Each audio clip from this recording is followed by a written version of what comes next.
first time, we bring all of you together.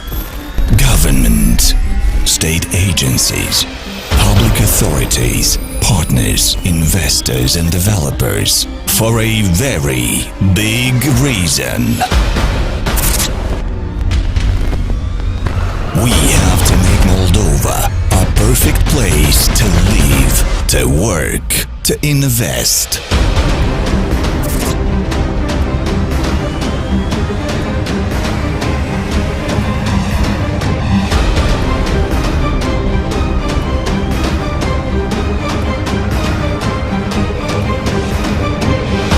We have to build not only cities, we have to build our future. Ladies and gentlemen, welcome to the first Real Estate Forum in Moldova.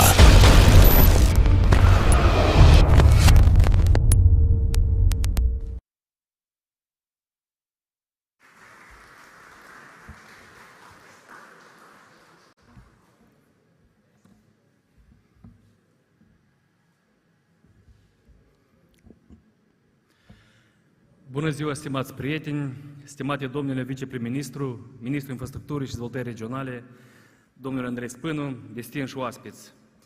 Este o plăcere deosebită pentru mine și întreaga echipă a Agenției de Investiții să vă urăm un bun venit la evenimentul Real Estate Forum. Evenimentul de astăzi reunește factori de decizie din industria imobiliară, reprezentanți ai guvernului, agenții de stat, parteneri strategici, autorități publice locale, investitori, dezvoltatori imobiliari și comunitatea de afaceri. Organizarea unei ediții a forumului dedicat exclusiv sectorul nerezidențial a fost dictată de evoluția rapidă a acestuia în ultima perioadă, rata anuală de creștere depășind 4%.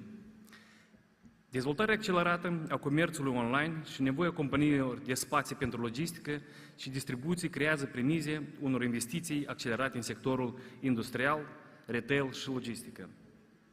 Analiza tranzacțiilor din ultima perioadă din segmentul nerezidențial, fie de vânzare-cumpărare sau de închiriere, denotă o creștere a interesului față de acest sector. În prezent, bunurile imobiliare nerezidențiale reprezintă cea de-a doua categorie după importanță pe piața bunurilor din Republica Moldova, atingând o cotă de 25%, circa 20 de milioane de metri pătrați, iar prognozele arată o evoluție a acestui sector. Alături de unii din cei mai importanți jucători din industrie, vă invităm să dezbatem impactul economic al situației actuale din regiune asupra industriei, evoluția tendințelor pe piața imobiliară, atât în Republica Moldova cât și în regiune, per general, oportunitățile de investiție în Moldova, zonele economice libere, platformele industriale, infrastructura de logistică și dezvoltarea imobiliară regională, inovațiile și tendințele care influențează industria. Din experiența mea, am avut onoarea să conduc zona economică liberă Bălți 12 ani, pot să vă zic că Republica Moldova a ratat foarte multe investiții numai datorită faptului că nu am avut hale industriale. Mulți investitori străini nu sunt gata din start să investească 10, 20, 50 de milioane de euro. Majoritatea solicitărilor investitorilor a fost ca să închirieze spații 5, 10, uneori și 30.000 de metri pătrați, având experiența companiei Sumitomo la Orhei, care a realizat o investiție de 42 de milioane de euro. Am fost cu directorul acestei companii în mai multe țări, Franța, România, ca să căutăm dezvoltatori, fiindcă până de mult acești dezvoltatori nu erau pe piață. Și cum spuneam, deci această cerere de spații este în trend. Chiar acum avem încă o șaină, o companie care și-ar dori să construiască, să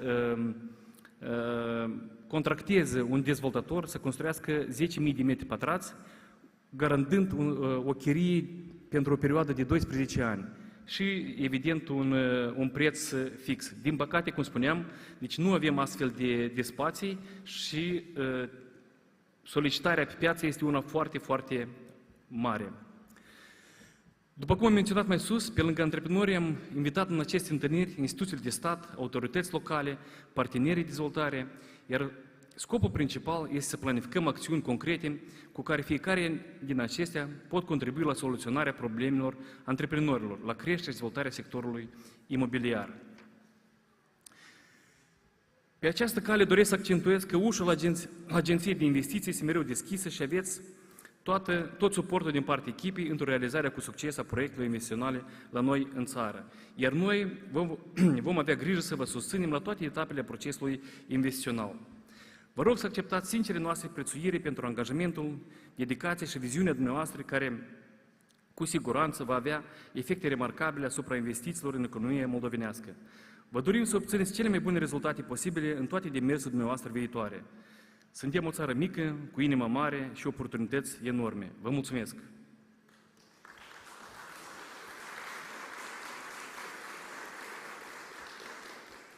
Iar acum permiteți-mi să invit în scenă pe domnul viceprim-ministru, domnul Spânu Andrei.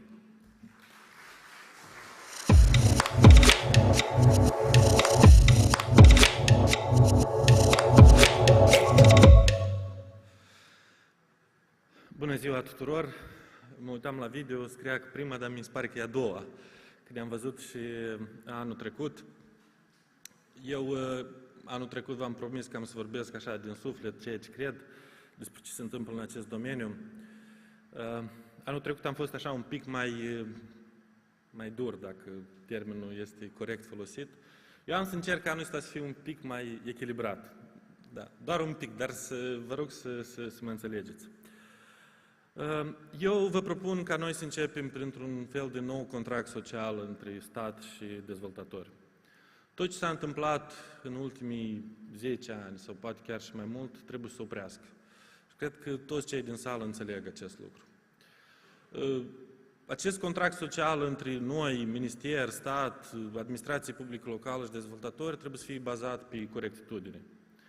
Și pe faptul că de acum înainte construim respectând legislația din domeniu, respectând standardele și normele și avem grijă de localitățile noastre, așa ca în viitor ele să arate probabil cum toată lumea din această sală și nu doar își dorește. Eu permanent am spus că fiecare dintre noi, cred că cel puțin au vizitat un oraș european sau sunt sigur că mult mai multe decât unul. Toți dintre noi știu cum trebuie să arate un oraș unde și-ar dori să trăiască toată viața. În același timp, tot noi facem lucrurile un pic altfel decât acolo unde ne place să mergem în vacanță. Noi acum la minister suntem dacă vreți, avem o mare provocare. Pe de o parte, avem construcții deja ridicate, mare parte trebuie să recunosc că sunt rezidențiale, dar probabil nu doar. Și, din păcate, nu le putem recepționa. Sau Agenția de Supraveghere Tehnică nu poate să le recepționeze pentru că sunt foarte multe încălcări. Și dacă toate aceste clădiri vin din trecut, eu am să fiu tare, tare supărat pe mine, în primul rând, dacă lucrul ăsta o să întâmple și în viitor. Și eu vă rog din tot sufletul ca să avem acest nou contract social în domeniu în care să avem grijă de modul în care îi construim. Ăsta a fost primul mesaj. Al doilea, știți că o parte din timpul meu este cumva orientat spre a asigura țara cu energie, gaz, electricitate în mod special. Și am o rugăminte. Eu vă îndemn ca tot ce construiți de acum încolo să se gândească și să pornească de la eficiența energetică a clădirilor pe care le faceți. Problema energetică din ultimul an și ceea ce ne așteaptă în această iarnă, din păcate, ne arată o perspectivă că lucrurile nu se vor schimba pe termen lung foarte mult.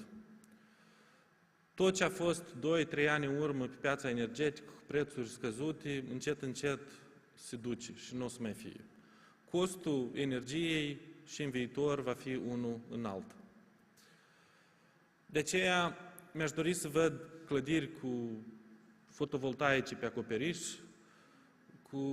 construite așa ca să consume mai puțină energie termică pe timp de iarnă și să fie mai răcoros pe timp de vară, fără a porni condiționierul.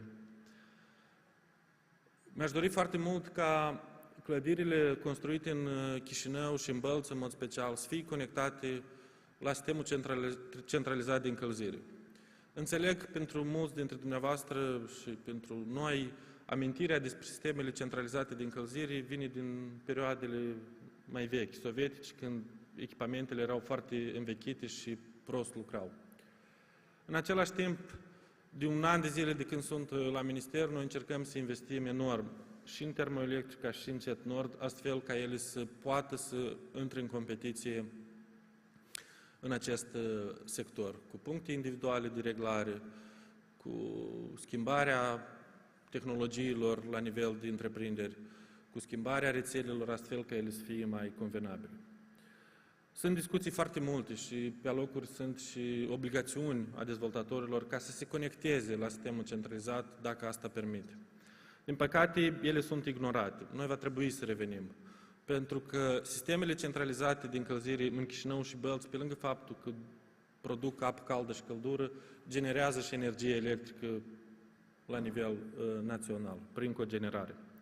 De asta eu vă rog să vă gândiți la acest subiect, astfel ca în viitor clădirile pe care le construim, imobilele pe care le construim, să consume cât mai puțină energie, iar pe cea care o consumă să fie cât mai mult de producere locală, soare sau cogenerare.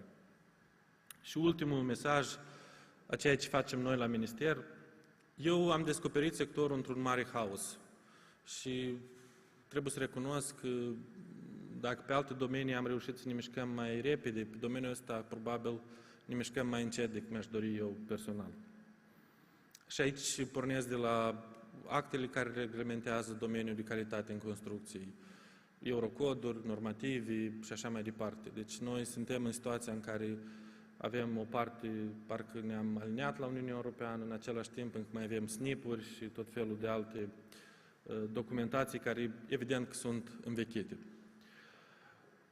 Vom face un efort considerabil în perioada următoare ca să ne aliniem cât mai mult la standardele europene în domeniu. Suntem pe ultima fază de a promova codul urbanismului și construcțiilor. Deci, practic, suntem în etapa finală de lucru în interior și îl vom scoate în consultări, cred că la începutul lunii octombrie. De asta vă rog să participați și să vedeți cum puteți contribui la el. Și în final, cu ceea ce am pornit. Haideți să nu ajungem în situația în care discuțiile noastre se transformă în discuții despre vrem, nu vrem să ajutăm sau să nu ajutăm domeniul dat. Eu cred că domeniul dumneavoastră are un potențial enorm, ținând cont de cât de puțin s-a construit în ultimii 30 de ani în țară. Dar de modul în care va arăta țara, orașele, localitățile noastre, depinde de modul în care dumneavoastră o să construiți. Și eu tare îmi doresc ca dumneavoastră să conștientizați responsabilitatea care vă aparține și să construim nu doar pentru a face niște bani, dar și pentru viitorul acestei țări. Eu vă mulțumesc din suflet, vă doresc o zi bună în continuare și sper să găsiți răspunsuri la multe întrebări pe care le aveți. Mulțumesc!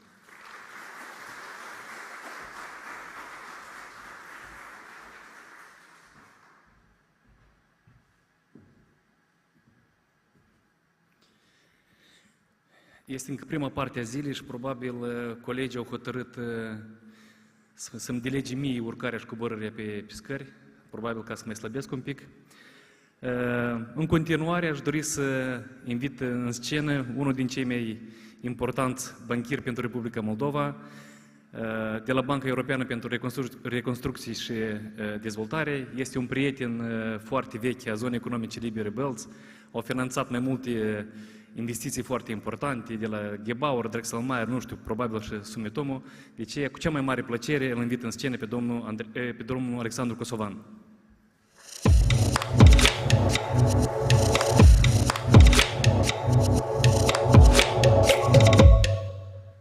Bună ziua tuturor! Mă bucur să fiu alături de dumneavoastră astăzi și înțelegând că sunt mulți investori străini în sală și online, voi trece la limba engleză dacă nu este cu supărare.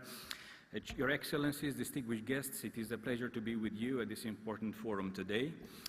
Well, indeed, as was mentioned, we had the pleasure to support many of you who have already come to Moldova and made a decision to invest.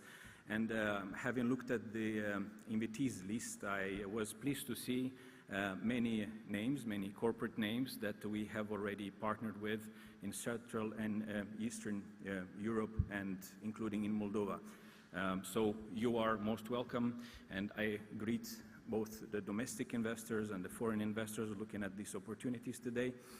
It is important as it focuses on a pivotal sector for Moldova's economy, industrial, logistics, or commercial real estate and operations. As the past few years have shown, challenges arise without prior warning or notices. Prompt and concerted actions are key to ensure adequate responses, and this business forum is most relevant in this context. Moldova has been facing unprecedented challenges lately, but hopefully will get hold of significant opportunities as well. The situation demands that businesses in Moldova and the region should adapt to the new realities, should try to explore how to fill in, to the extent possible, the production and services that are now undersupplied. Relocation of businesses has become a relevant question given the need to maintain the continued flow of industrial and agricultural production throughout the region. Moldova, as an immediate neighbor of the Ukraine, would be a natural choice as a relocation destination, as a bridge to other markets. With the right investments in logistics and infrastructure, Moldova can transform itself into a regional logistical hub and become a solution to the supply chain disruption in the region. Cross-border integration can certainly be further enhanced by improving infrastructure, logistical competence, administrative processes, and services. All this rely on both commercial, private developments, as well as public infrastructure as key enabling factors. Moldova can surely continue to build on its recent successes, and as Mr. Marin has also mentioned, there are good showcases already. If my records are correct, there are at least 7 free economic zones across the country, where indeed we had the pleasure to support some big foreign investors come to Moldova and expand their operations. Also, the 8 industrial parks that there are today, 16 multifunctional industrial platforms, and its IT park, just to point a few examples. Likewise, the confirmation of Moldova's EU membership candidate status in June of this year is the most encouraging factor and an important achievement for the Moldovan citizens and the government. The reforms related to the EU accession process, along with the government's development strategy, Moldova 2030, are expected to further improve the prospects for new and increased investments in Moldova. While the new challenges imply increased needs to develop logistic platforms, the other core aspects like digital connectivity and services, green transition, energy and resource efficiency, as Mr. Minister has mentioned, resilience, investment in business enabling infrastructure will all prove decisive. The best moment to act and tackle these issues is now. But you're not alone in this endeavor.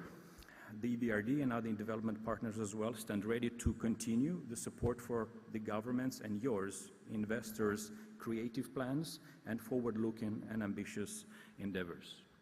The Ebrd has been a long-standing development partner of Moldova. Yearly, the bank invests in excess of 10 billion euros across its countries of operations in various sectors, public and private, including real estate or property and tourism, as we would call it as a department within the bank. Ebrd is also the largest institutional investor in Moldova, having invested over 1.7 billion euros in more than 155 projects since we started our operations in Moldova. Our annual investments have been of about 100 million euros per year in the past few years, and 2022 is on track to become another record year for Ebrd in Moldova in terms of investment and support provided, in rather unusual circumstances, I must say, as we try to respond to the urgent needs that the country and the investors are facing. As a long-standing investor and partner to Moldova, we can confirm that there are significant opportunities, both for local and foreign investors, to explore and to implement. So, honored participants, you are most welcome here. Ebrd, including through its property and tourism team in our London HQ and country offices, focuses on the provision of modern real estate, which is essential to support economic expansion and diversification. Through our involvement in the property and related markets, the EBRD aims to redress the fundamental undersupply of modern, high-quality, energy-efficient, commercial and industrial logistical real estate. In property and tourism alone, annual investments in 2021 have been of about 360 million, and the current portfolio stands at 1.1 million euros in total at bank group level. I would like to also emphasize that resource and energy efficiency have become top priorities and will continue to remain so. I reiterate what Minister Spinu has just mentioned in his earlier remark. Resource and energy efficiency. These are really key words going forward to bear in mind. Moldova is a signatory of the Paris Agreement with rather ambitious goals. The building sector, residential in particular, has the largest share of the final energy consumption in Moldova. It is the key contributor to CO2 emissions, followed by transport and industry sectors, which calls for increased energy efficiency awareness in new real estate developments, public and private. The real estate sector is therefore expected to also be a key contributor to such resource and energy efficiency efforts in new projects being developed or retrofitting existing facilities, whichever you may choose to do. Ebrd is likewise committed to have all its projects aligned to the goals of the Paris Agreement. We aim to achieve an ambitious target of green finance ratio, as we call it, in our total annual investments of more than 50% by 2025.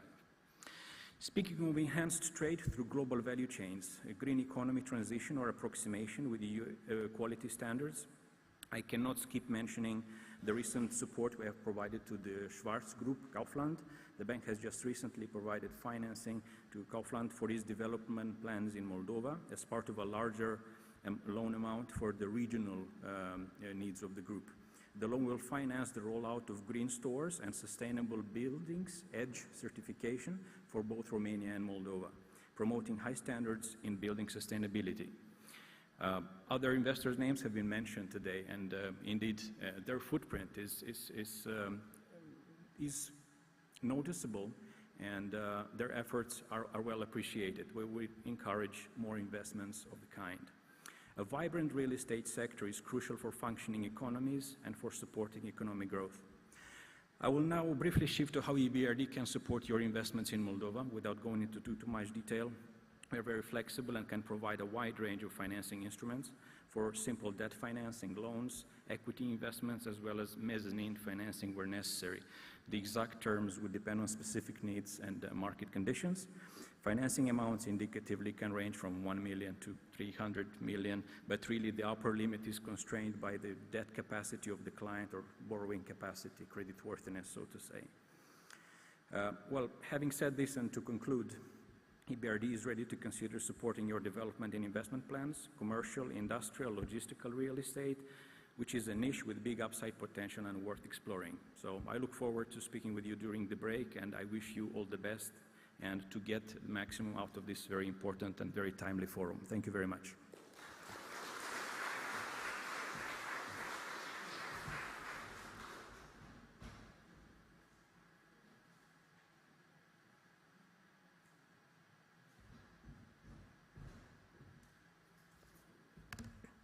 Hello everybody, ministries, dear guests, officials, international guests, international companies, friends from real estate companies. I'm seeing a lot of familiar faces here. I'm so glad that the venue is full. That means that this is a really important economic sector, as I'm thinking also, because real estate is influencing all our strategic economic sector. ICT, BPO, SSC needs a lot of office spaces, automotive, food processing, industrial, machine building, electronic needs a lot of industrial spaces. Logistics also is in a huge demand in our country. We already have a discussion for all the companies here that we have more than 50,000 square meters that are in demand in Republic of Moldova. That's one of my favorite sectors that I would like to develop. We already understand that we have a lot of support from the government. We have a lot of support from the strategic partner from the Ebrd, and not only. I would like also to say that we have you have a lot of support from the investment agency in terms of facilitation, and a lot of support from the GIZ on the industrial and free economic zone. Today, I would like to be more relaxed, because yesterday and the day before yesterday we have Moldova Business Week. I know half of you was at that event, but we would like to concentrate to figures. We, together with our strategic partner GIZ, have started 1 year ago to promote this sector, and we have reached an agreement with international Ebrd International Investment and also international company Gateway and Partners to make a study on real estate, on non-residential real estate. That means office spaces, industrial spaces, logistics, and land.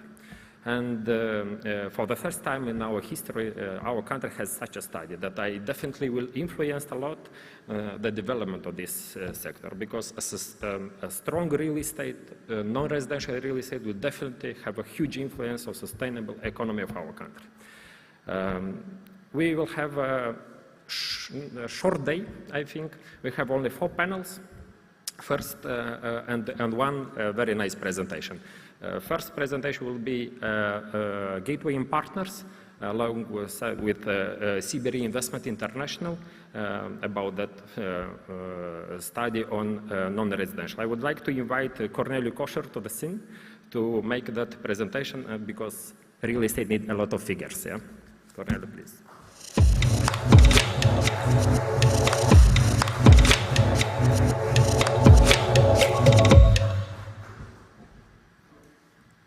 Dear guests, colleagues, dear friends, thank you, Igor, for your kind introduction. Dear Office Prime Minister, dear guests, I'm really delighted to present you the key findings of our extensive research on real estate that we have developed, let's say, half a year, and based on this we actually have to highlight the main things, the main trends, and all kind of aspects related to potential on 3 categories of real estate. I mean industrial, offices, and greenfields and logistics. And actually, based on this, we have structured our study related on sectoral context, emerging trends, market insights. Also, we will see why to invest, and we will be very grateful to our contributors, namely the companies from construction, real estate, and real estate agency. Some of you are present here, and I give you my and our contribution, a grateful insights for your time and your efforts in, let's say, in understanding and in a better positioning our real estate in the region. And actually, related to this, I just would like to know how we did it and how we, let's say, mapped the offices, industrial, and greenfields. And actually, it was a mixed effort based on desk research, on public sources, studies, reports. Actually, we interviewed a lot of construction companies, as I said, developers, and real estate agencies. And of course, we had a great contribution from our partners, CBRE, Richard Ellis, on regional context research. And saying this, we have mixed up all this kind of information and started with sectorial context and understanding the macroeconomic factors in the real estate sector. And actually, we saw at the end of 2021 that year seemed to be quite optimistic one in terms of growth and in terms of real estate, namely. But given the, let's say, the regional impact, the conflicts in the region, namely in Ukraine, also the inflation following the COVID-19, we saw a huge gap between our optimistic expectation and the real estate of the things in this respect. After saying that, we saw the same thing and the same trends or negative values in private consumption. This was reflected also in all the countries in the region. We have mapped this potential. I mean, Albania, North Macedonia, Serbia, Ukraine, Bulgaria, and Romania. The same was applied to Moldova. And here I would like to make a note related to Ukraine.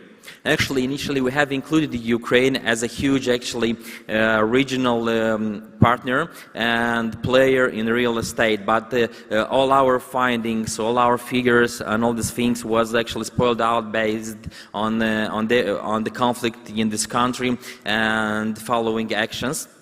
And you wanted not to, let's say, to make a kind of these assumptions. We just stated these countries that are without Ukraine, unfortunately, and we will refer with these 7 countries that I have referred to. Actually, our study considered, let's say, 4 key factors of influence in this sector.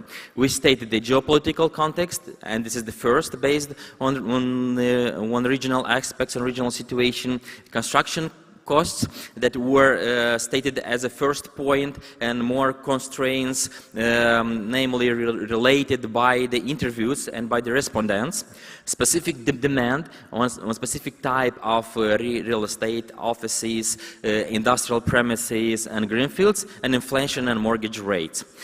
And actually, we have mapped the market players and the infrastructure of the real estate sector. Here we refer to developers, and we identified up to 20 companies active on mixed purpose of real estate. I mean, offices, industry, and greenfields.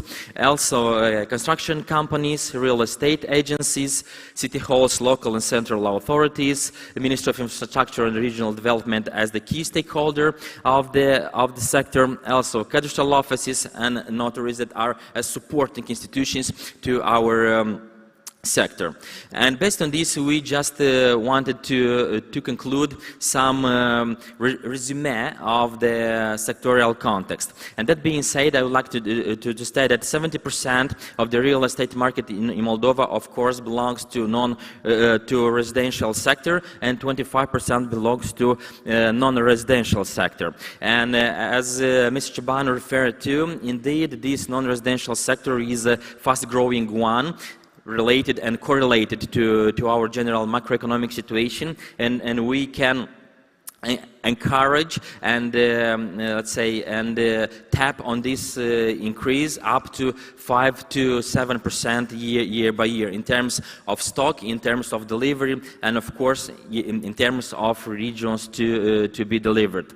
And also these office spaces and land plots are quite different categories of real estate to consider. For example, the land plots are in huge lack of available A-class premises, and this demand is validated and stated by our respondents, especially the biggest companies that are developing projects in industrial sector of the real estate. The office spaces actually had the fastest growth in the last 3 years, starting in 2019. And actually, this path was based on a huge demand on A-class offices. And in the last 3 years, 11 new buildings of Class A spaces has been put into operation as never before. And based on this, we can see this reflection in the building permits issued in 2020, in 2021, and as the share of residential and non-residential sector of real estate is as we have reflected previously. This building permits issue reflects the same things actually, and to say a more dynamic and more growth rates in the north area of country, especially in issuing building permits in industrial, and this is related to cold storages and other agriculture related infrastructure, and we will refer to a map that we have developed in this respect, where you could find all this or almost of this cold storage we were with sorting lines, and of course this can be viewed in the dynamic of residential, of course, real estate in Chișinău and Buds, but actually it was not the focus of our study, so we just focused on non-residential things. Also, for the transaction and surfaces, we've seen in the last 10 years that the same leaders, I mean Chișinău, Belts, and actually Comrat, Torhei, and Cahul. And they are leaders also on construction, on transaction with land plots or greenfields, and on premises. Premises actually is related to offices and other rooms or other spaces that are not namely related to constructing the buildings. And after this, we in the brochure that you can find in the entrance, you can find more details, things on transaction, as we have mapped the last 10 years, and you can see a pattern of this transaction. Here on the screen, we just reflected 2021, and to see what type of transaction were the biggest one and the more representative and the more relevant. And again, in this respect, we can see that actually the companies that are processing or are involving a lot of workforce are generating the demand for the industrial. As in top 20 transaction in 2021, we see as geography, for example, Orhei as a leader, and we see as sectors as leaders. We see the companies involved in processing food or in milling products. So this facility related to more complex investments are actually generating the top transaction and are the main points to generate the biggest revenue in this sector. And actually, during this project, and you can find also in the brochures I referred to, we have developed free separate maps in Google Map with free access, where you can find top transaction in the last 3 years, in 2019, in 2020, in 2021. And by accessing that link in Google Maps, you will find all the all top transactions by type, by profile of the buyer and the seller, the approximate value of the transaction, and actually the exact location of the transaction has been made off. And in this respect, we encourage you to consult these maps, and this could be of help in order to understand where the top transactions took place. Also, in our study, we refer to emerging trends. And in this respect, we understood that, for example, the office market, based on data we had from 2016 or 2017, this data has grown with a path of 7 to 8% in terms of stock, in terms of delivery, and in terms of geography spread. Also, we understood that the office market is migrating towards a huge demand to A-class offices, and actually the new tenants are asking for more and more complex solution.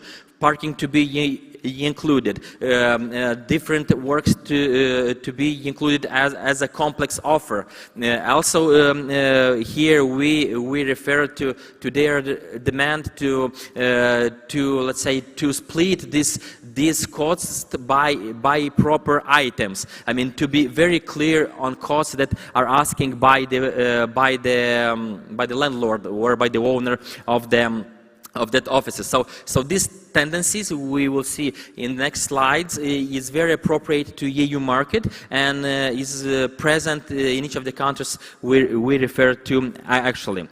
Here also we have stated that the average prices have been indexed according to the inflation or even more for A class. For example, when discussing with key stakeholders in the sector, we find out that the main turnkey costs and actually the final cost of premises or of offices are plus 55–40% compared to summer of the year 2021. So this increase are trying to be partially included in the final price and partially, let's say, covered by the other operational costs of the company.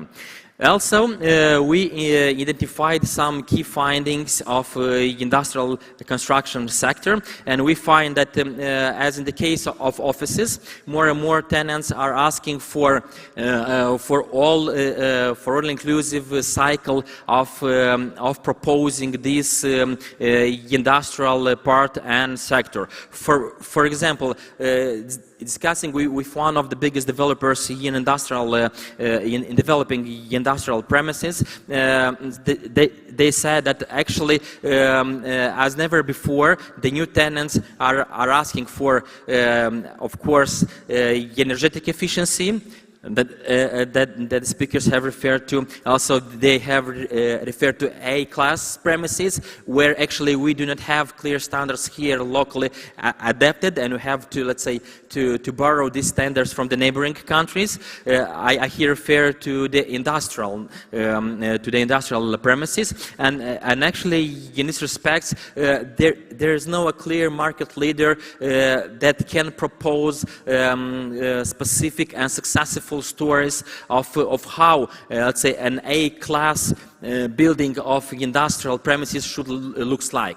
So in this respect, we move forward and we tried to understand the basic features of the industrial market, and we saw that more than in the case of offices, the prices in industrial buildings have risen even greater because they involve a lot of complex cost related to construction, to building, to involving different inputs. This is metal, this is a lot of other inputs that have to be involved in the construction. And here we can see evolution of the prices in Turkey cost for the industrial type class A and class B, and it was up to 500 euro per square meters in 2021, and now it's up to 700 euro in 2022. And related to this, we also find that the low basis of the offer for the industrial place are actually generating this increase, and also adding on top the current inflation and indexing this based on this. That was the key factors.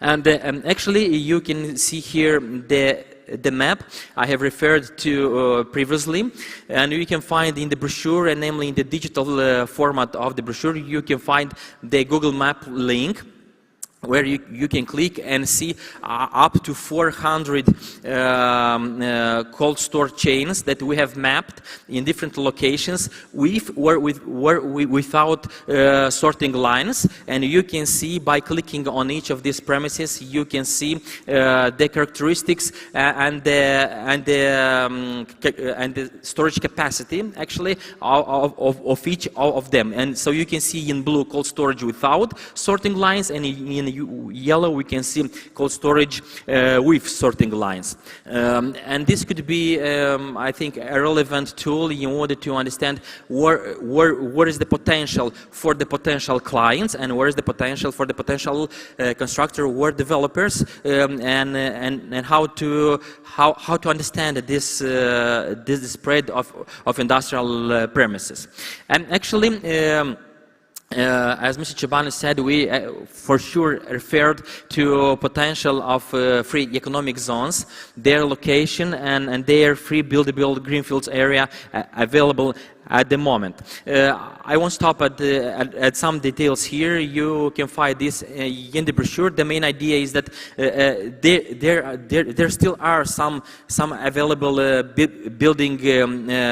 buildable greenfield area, and actually this should be the first point to address when discussing about expanding the potential of industrial, because we have to build on the infrastructure that we already have. This is free economic zone, this is industrial parks and other formats that are already established. The chapter number 3, and I'll be short here, refers to market insights.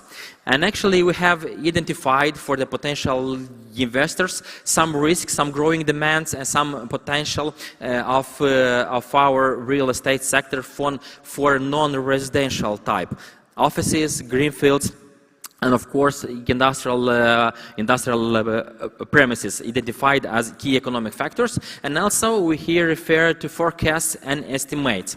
We have estimated that compared to summer 2021, an increase of 7 to 9% in greenfield demand will be in place. Actually, based on discussions with real estate developers and construction company. The key factors for this should be the growing impact of online commerce, also some emerging trends and some migration of operations from Ukraine, and also the lack actually of newly established Class A or even Class B industrial premises. So this low base of growth will involve this type or this profile of the demand for this investment options.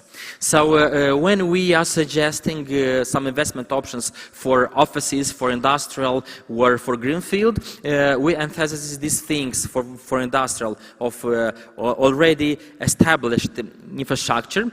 For offices, we have actually suggested the let's say the accommodating the existing offices and more building on energy efficiency and free spaces. So let's say remodeling it to a kind of A class, not just from scratch to build it.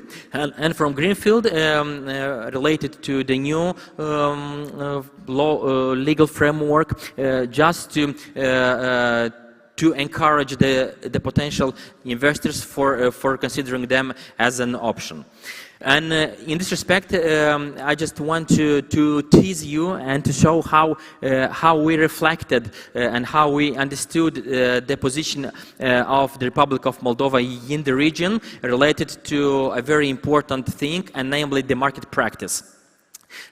Somehow market practice has not been, let's say, in the focus of different research, but we agreed that that market practice is a thing that makes the difference, and we tried to compare the market practice in Moldova, Romania, Bulgaria, in Serbia on different topics. For example, lease duration, service charges, car parking, and security deposits on separate items of real estate. We did this for the offices, and you can see the characteristics of Moldova compared to other countries. We did this to industrial, and we did this to the greenfield. The main takeaway here is that our market of real estate takes more care and is more attentive to giving perspective and to giving more, let's say, more relaxing, points or more relaxing statements to their tenants.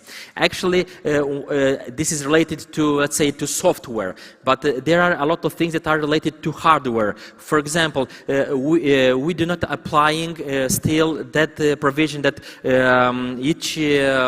let's say, each office has to provide one parking lot for 75 square meters of the available office space.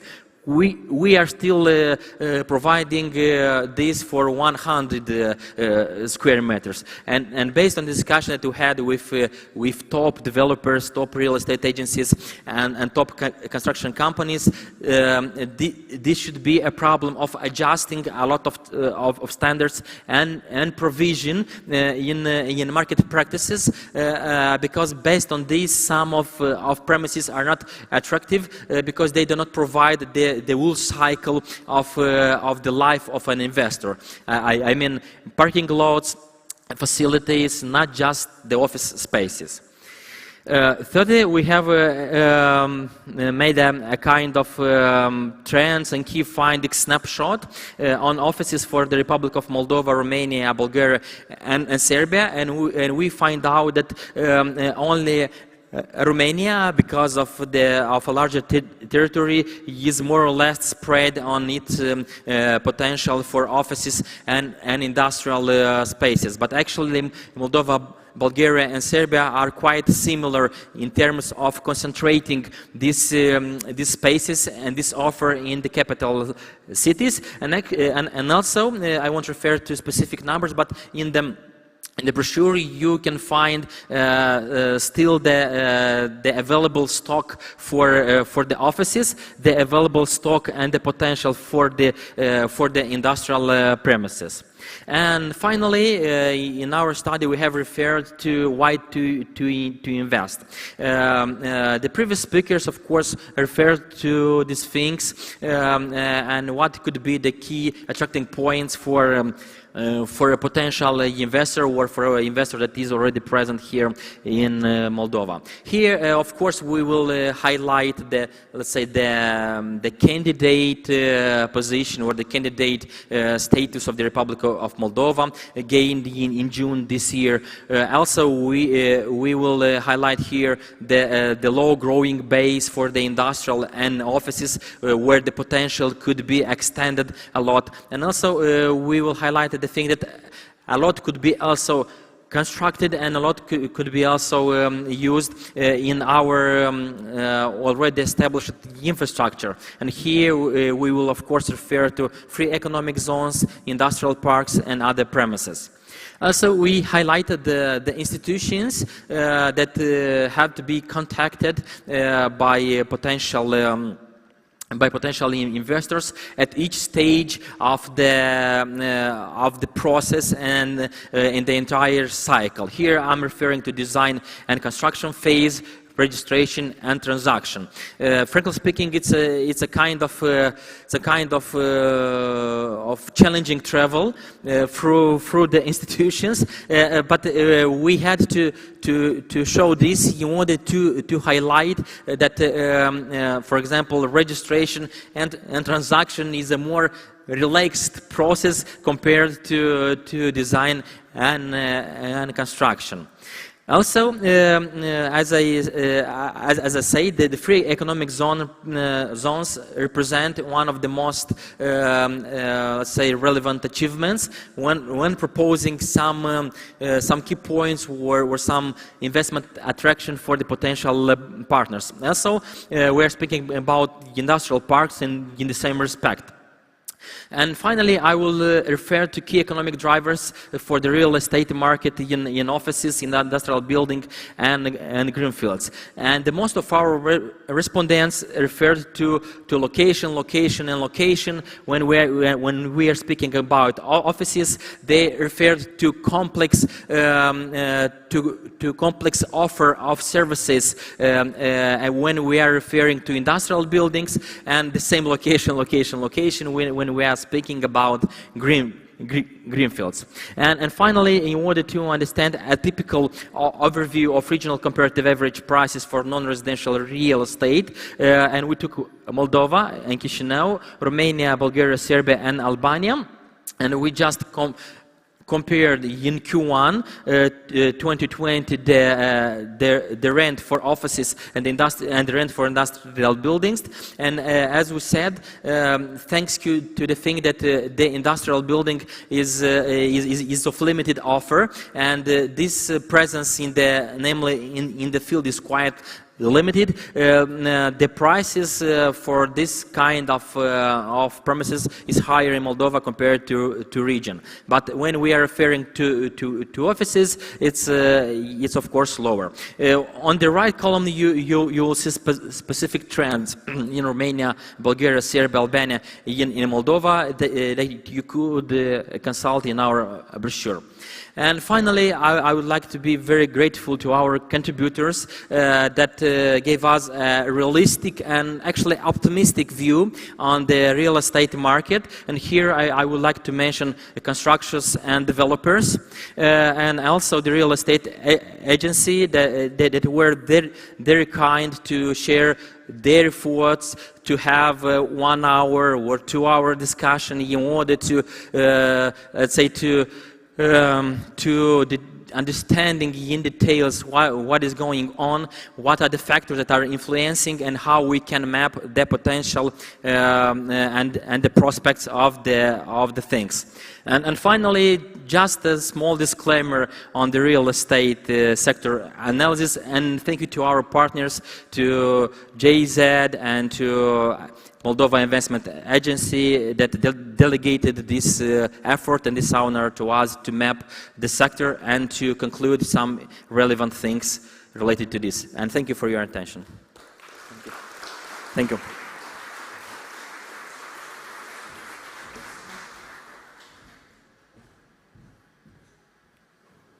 Wow, what a presentation. I know that's a lot of information. Only the resume of this is more than 40 pages. It's really a lot. But that's one of the most important information, because we soon will go to the Expo Real, the main expo in terms of real estate. We will have a country stand over there, and we hope to attract more and more investors. Now I would like to invite several speakers on the scene. It will be one of the most interesting panels today, because we'll have international guests.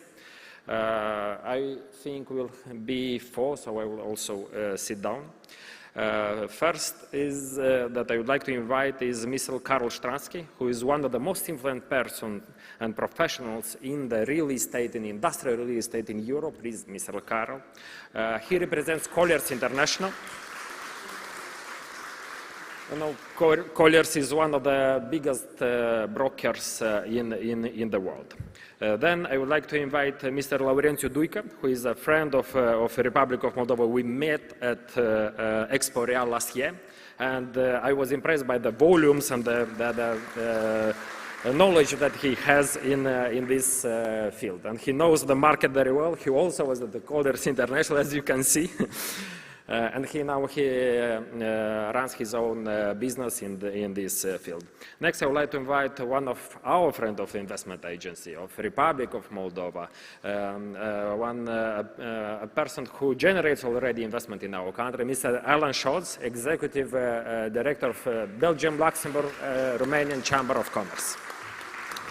And the last but not the least, Mr. Craig Smith, the first time in the Republic of Moldova, but influential person in the real estate market, who also organizes a lot and promotes a lot all the possibilities of investment in Romania, Republic of Moldova, Czech Republic, Serbia, and Eastern countries. I will give the floor to Mr. Karl Stransky first. First time you are in the Republic of Moldova. You already visited a little bit our country. I would like to explain a little bit what are the trends of the future in terms of all the problems that we have as a continent in the last 3 years. We have war at our customs. We have 3 years of pandemic and a lot of influence, I think, on the supply chain, on the relocation, and what are the trends in the region in these terms. I will give you. You can sit down. Okay.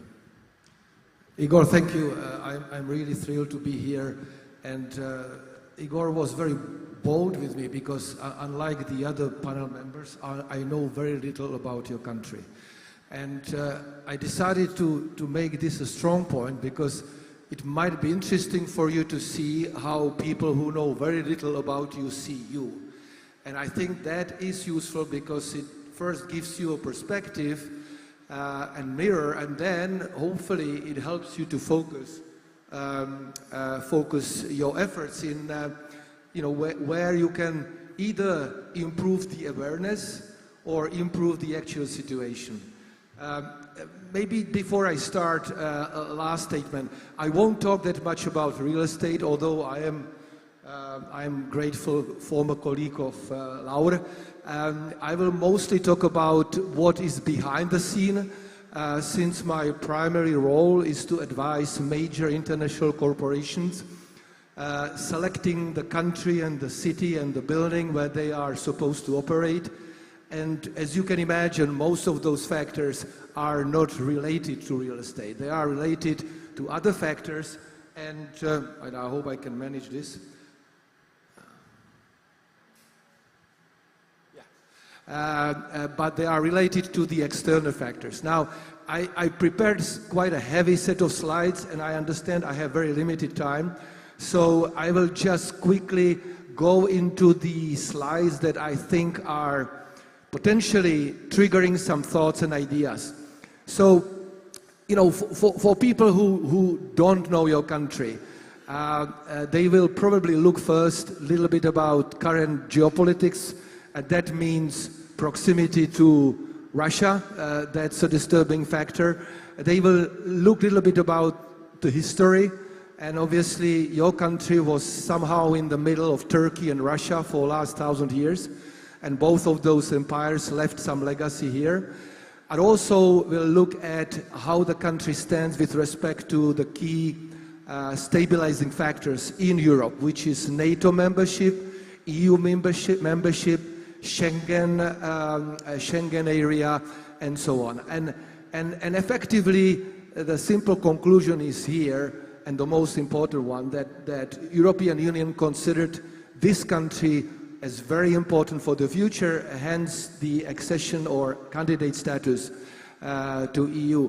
Obviously, the question is how the situation proceeds, because there is other candidate countries in Balkan, and no one knows how quickly they will move on. So, from the international perspective, you probably have heard the word nearshoring or friendshoring and so on. So this is how our world currently classifies Europe, with a little bit of reflection of what's happening in Russia. So the whole FDI flow into Europe started about 30 years ago, and the first wave was Central Europe, Poland, certainly Romania, and Hungary and Bulgaria. Now, Balkan states, and now when I say Balkan states, I would mostly mean former Yugoslavia, followed after that. And what I think we see now is a moment when companies are stopping and thinking where to go next. And it is a little bit the consequence of the war, but not just the war, because in fact, and you probably saw it as well, and I can show you this slide that I built from FDI data. I think that if the data is correct, your country had a big flow of manufacturing FDI, mostly around automotive, that was probably started after financial crisis. And it peaked in 15 and 16 and 17 when it comes to the job creation. But since that, you kind of see a bit of silence. Now, it doesn't mean there is nothing, but you certainly see like there is not the dynamics there used to be. Now, what's the reason for that? I think it is, as I said, it's not just the war, it's not just the COVID. I think it's the end of the paradigm that was driving FDI in Europe for the last 2 decades. And that was looking for cheap labor. And I think that paradigm, although I think your country is still playing on that field, I don't think it's sustainable long term. And I'm happy that I didn't really see an advert here like we are a cheap country, because you are not and you should not be. I think that obviously the cost of labor here is probably lowest in Europe. But I believe more in value adding than selling cheap stuff. And I would go back to this slide, which I consider quite important, despite what's on very left, and that tells us a lot about the future of your beloved Eastern member. What the graph shows is the population, but also GDP per capita. So to a degree, you can consider this to be like a proxy for efficiency of human capital in the country. And where I would see your closest benchmarks would be really, this time, Balkan countries. Countries like North Macedonia, countries like Albania. So basically countries between 3 to 5 million people who cannot sell huge amount of cheap labor. And again, I don't think we have Polish people here, but that's what they did 15 years ago. Huh? That's how they bet. That's how I bet Czech or Slovakia or Hungary, that those are countries that are much smaller. So I think your playing field is this, but I think, and I truly believe that, your targets are Estonians, Albanians, Lithuanians. Because look, in terms of population, they are very comparable. In terms of value, they are much, much higher. And I do remember being in Lithuania like this 10 years ago, where the situation was not very different from your situation. And if you would have gone there today, it's very different. It's not massive amount of factories like you find in Poland, but it's very high quality, precise type of manufacturing that does not require fast access to Central Europe and Germany, but yet it provides and manufactures product with very high value and so on. So I think that if I would be somehow able to influence the situation here, I think that is your objective, or it should be, or could be. Okay, so last a little bit about the stats.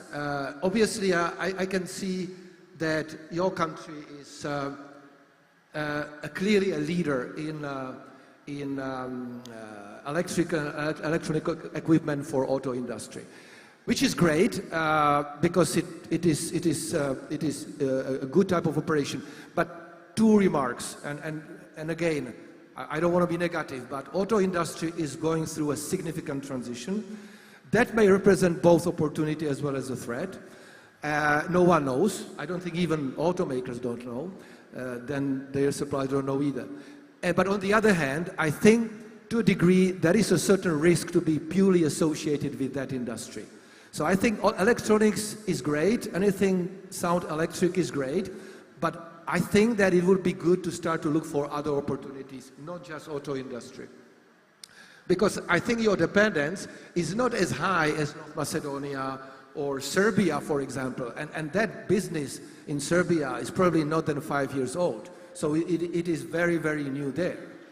But I think at the same time, it represents opportunity. But going back to GDP slide, I think there should be opportunity for bringing higher value operations. And I had a lunch yesterday with Vyacheslav, and we talked about the fact that this is happening, right? Because once the occupiers learn that the potential here is, there are educated people here, they are changing the mind. So I'm actually noting that I should end slowly, shouldn't I? Okay. Well, lastly, I'm going to show you a business case that actually brought me here a year ago. And thanks again to Vyacheslav and to the whole government of Moldova, because they've been very extremely supportive in this. And I have to say that I had a great experience of working with the team here, and I am a little unhappy that Moldova didn't win. Yeah, but don't worry, because you still can, because the project was stopped from obvious reasons. So the business case, this is a lot of data here, so I will skip into it. The business case is actually a major first-tier automotive supplier that is currently operating in Balkan country, and the operation for them, since they are heavily manually dependent, is becoming too incompetitive. So the ask for us was, we had about 15 countries, find us the country that could become sustainable location for the future. And the results of our exercise were 3 countries: Moldova, North Macedonia, and Albania. And I have to say that the country that made it was North Macedonia. And again, you know, you should not feel sorry about that, because at the end, every customer is different. But what may help is this very last slide that was actually presented to the board of the customer before they made the decision, and not that long before they stopped the process, unfortunately. This tells you a little bit how we perceived the position of the country. And again, I have to say that nothing is black and white, and every customer is different. This customer is huge amount of labor, cheap labor, not high value added operations. I don't think this is the client for you, to be honest. I think the client for you would be a project that we located 3 years ago in Lithuania, Kaunas, that is probably much bigger value, and also the factory. That's it's medical tool production. Doesn't require a huge amount of people. It required manual component, but mostly people with middle education and university degree. Not huge volume, not needing to be quickly back to the market, but it required very good education system and so on and so forth, all what you've got. So coming back to this, the pros, and again, let's start with positive. Low cost. Now, this was meant for the client. If I would be pitching to you, I wouldn't say that. I would say competitive cost. Then it was very agile, proactive, efficient government, and I can just underline that being here for 4 years, 4 days, sorry. Employees that are very loyal. Clearly, out of the 3 countries, it proved to be that Moldavian employees are very loyal and long-term players. Unless someone really makes them angry, they stay. And I have to say Poland is very similar in that respect, based on my experience. Decent amount of brownfield options and decent automotive experience. So that were the key positive points. The challenges were really, as I said, mostly around labor. Yeah, because again, this client is about 1,500 people at the top. I think this is a huge operation. And in order to do this successfully, you would have to be in Chisinau, I suppose, or somewhere close, so you can tap into the market there. And there would be competition from already existing companies. Big competitors. The only concern around labor was seasonal fluctuation, because as you say, you know you are a farming country, and people in the summer, they don't care about the factory job, they want to harvest their fruit and so on. And lastly, and that probably is the main reason why I'm here, geopolitical risk. And I think that is really, really important, and it's all about communication. Now, certainly after being here, I will be the one who will try to boost positive spirit about this country when it comes to a potential geopolitical risk. Obviously, no one knows what's going to happen.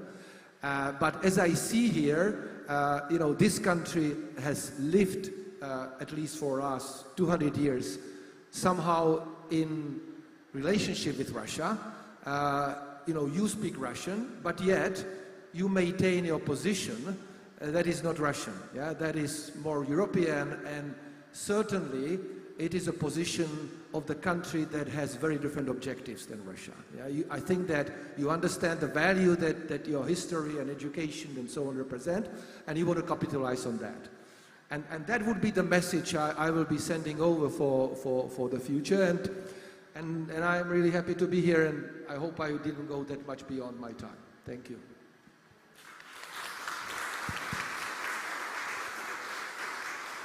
Thank you very much, Mr. Karl. That was a wonderful and very sincere presentation, by the way. But also about the regional competitors, definitely it's Albania and Macedonia. We know several others. Usually we have 6 competitors. And I'm really glad that you are here in the Republic of Moldova, because yesterday, the day before yesterday at Moldova Business Week, I have a slide that I have mentioned that to invest in Moldova is not only a rational choice, but it's also an emotional one. You must feel Moldova in order to take the decision to invest. Yeah, thank you for that. I actually would say one more thing. I don't want to take your time. I think decisions are always a combination of rational and emotional. You cannot make a decision without emotions.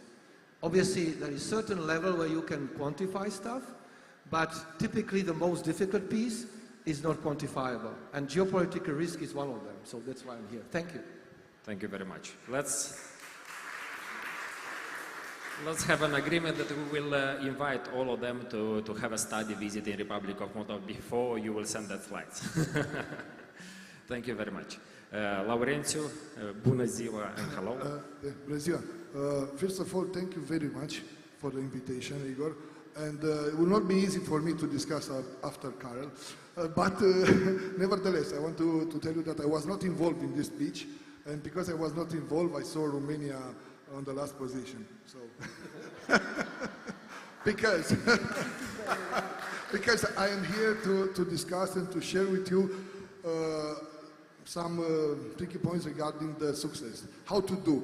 Because I want to tell you that 8 years ago, in the Romanian market, in the industrial, of course, and logistics, because I spent all my life in the industrial and logistics market, almost 20 years in this. And the total stock of Romania was less than 1.7 million square meter, modern stock class A. And I will discuss with you a little bit about the class A building. And when I started in this company, development company, P3 Logistic Parks, I looked to the similar countries. And I was very, very upset when I saw that the total stock in Poland and the total stock in Hungary and in Czech Republic. Okay, maybe Romania, it's a large country and big country, but my scope was we do a lot of things, but we do not very good things because we don't want the projects. And this was our scope with zero support from the government, with a very limited industrial and logistic park, with a very, very poor infrastructure. The business class, the business, the real estate departments and my competition were forced to do and to spend hundreds of hours and hundreds of days and to explain why it's a moment to be in Romania and why to invest in Romania. The biggest developer present at the moment, Prologis, decided to leave the country, so in 2015, to sell all the parks there. So we start, I participated in a lot of pitch, and Romania was there, but never in the first position. And after 2015, the needs of the modern stock was how to do. We create a need of this because many clients and many customers decided to be in the very poor building, class C buildings, and the new building in the industrial, the stock was, the vacancy in that moment was very low.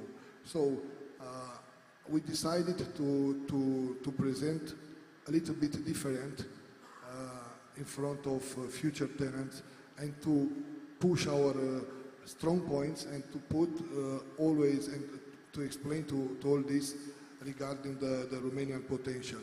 And we discuss also with, maybe will be a scope also here, to discuss with developers which are very active in residential and retail market. These develop an office market. These developers never go in the industrial because industrial was the ugly, duck and was there. And after pandemic and before pandemic, the total stock in Romania was more than 5 million square meters. So how was possible? I tell you why. Always we present this map. never put other map in the front of developers because I will show you after the reality. So in this map, the blue part are the highway built, and the green and the red and the orange are planned under construction. So this is the idea. If you put some productions, you don't come in Moldova or close to Romania only for a few years. You are look also to the future. And if you don't present, if you are not able to present something to the future investment company, so you see the highway is close to Moldova. So Iași, Suceava, we grow a lot. So always please put the infrastructure plan and try to discuss and to convince the other developers to invest in industrial, because the industrial is so easy to develop, the industrial building class A. It's not so complicated like the office or residential.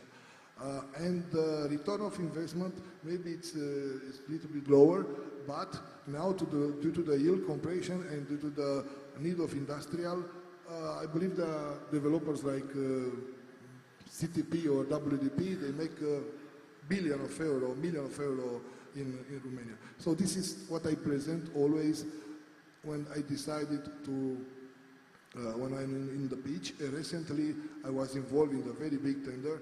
A big company decided to select a new distribution center to cover 5 countries. So I was in the fight with Bulgaria, Hungary, Romania, and also Serbia. And with this map, believe me, was because we present also the state of the building, of the highway, of the express road. And developer was very impressed because the client was very impressed because he understood exactly that in few years, like in Poland,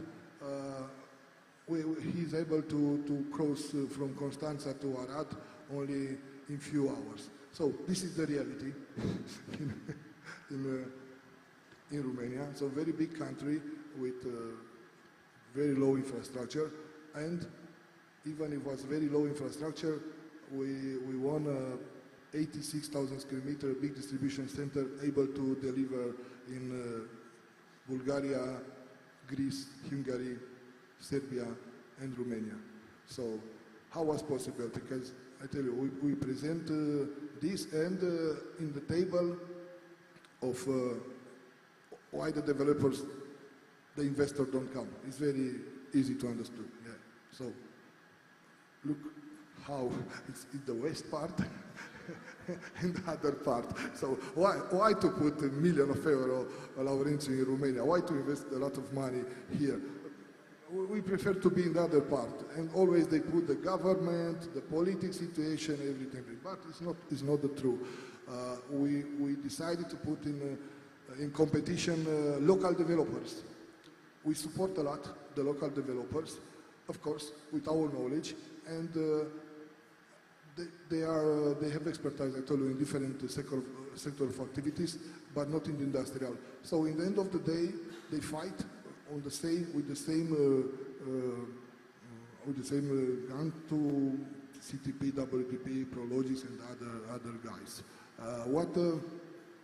So when we started to prepare, I'm here to explain what to do good and what to don't present. So always, if you have a request, always put some few specification, not many, because it's a detail.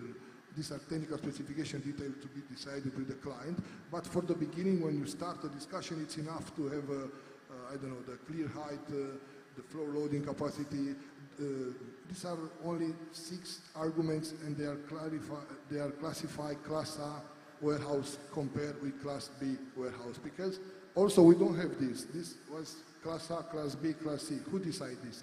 And we decided to put on the first page to have a sprinkler system, also LED lights, also to have a loading docks, and clear height 11 meters, and also to have a capacity to support 5 tons per square meter. The other, how is the natural light and how will be the isolation are details. Of course, for the productions, must to have a 10-15 page only to the beginning of the specification.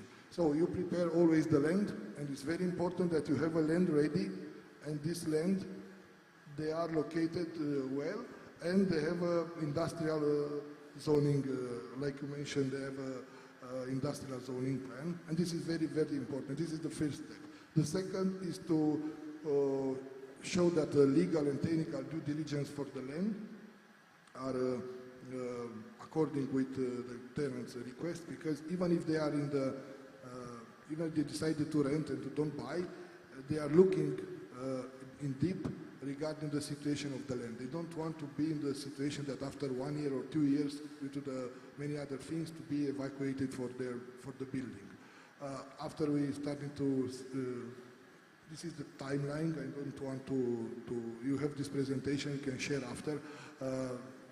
My scope is to explain that the success, it's a continuous journey. It's not a one street. So the success is to be always in touch also with the local developers at this moment, because they are not present, the big developers here, but also to invite and to present, due to the Karel, me, and all the guys we have a lot of communication channels. We have a possibility to present this opportunity in Moldavia, because Moldavia, due to also the labor force, but not only the labor force, I believe that the market in industrial, I'm here to discuss about industrial, all the other guys discuss about other things, in few years will be more than 2 million square meter modern stock. And why I mentioned 2 million square meter? Because a big part of the projects, I have already request that local Romanian companies are present here, and they ask for the modern warehouse, and in the modern warehouse, you believe that you have a lower energy consumption, you have a lot of benefits regarding also with the labor force, also with the heating, also with the other aspects like storage capacity. And when you propose to several locations, and this is very good that you already have a map, you already prepare some location ready to be developed. So if you propose this location, 3, 4, 5 will be easy also for the tenants to choose one. After, of course, the layout also must to have some experts and to create a lot of PowerPoint presentation at this stage, because this is what you see, this is PowerPoint presentation. With this presentation and with this infrastructure, in the end of the day, we sign a big deals in Romania, and this is what's important, because the stock grow a lot, and I hope that we don't stop here.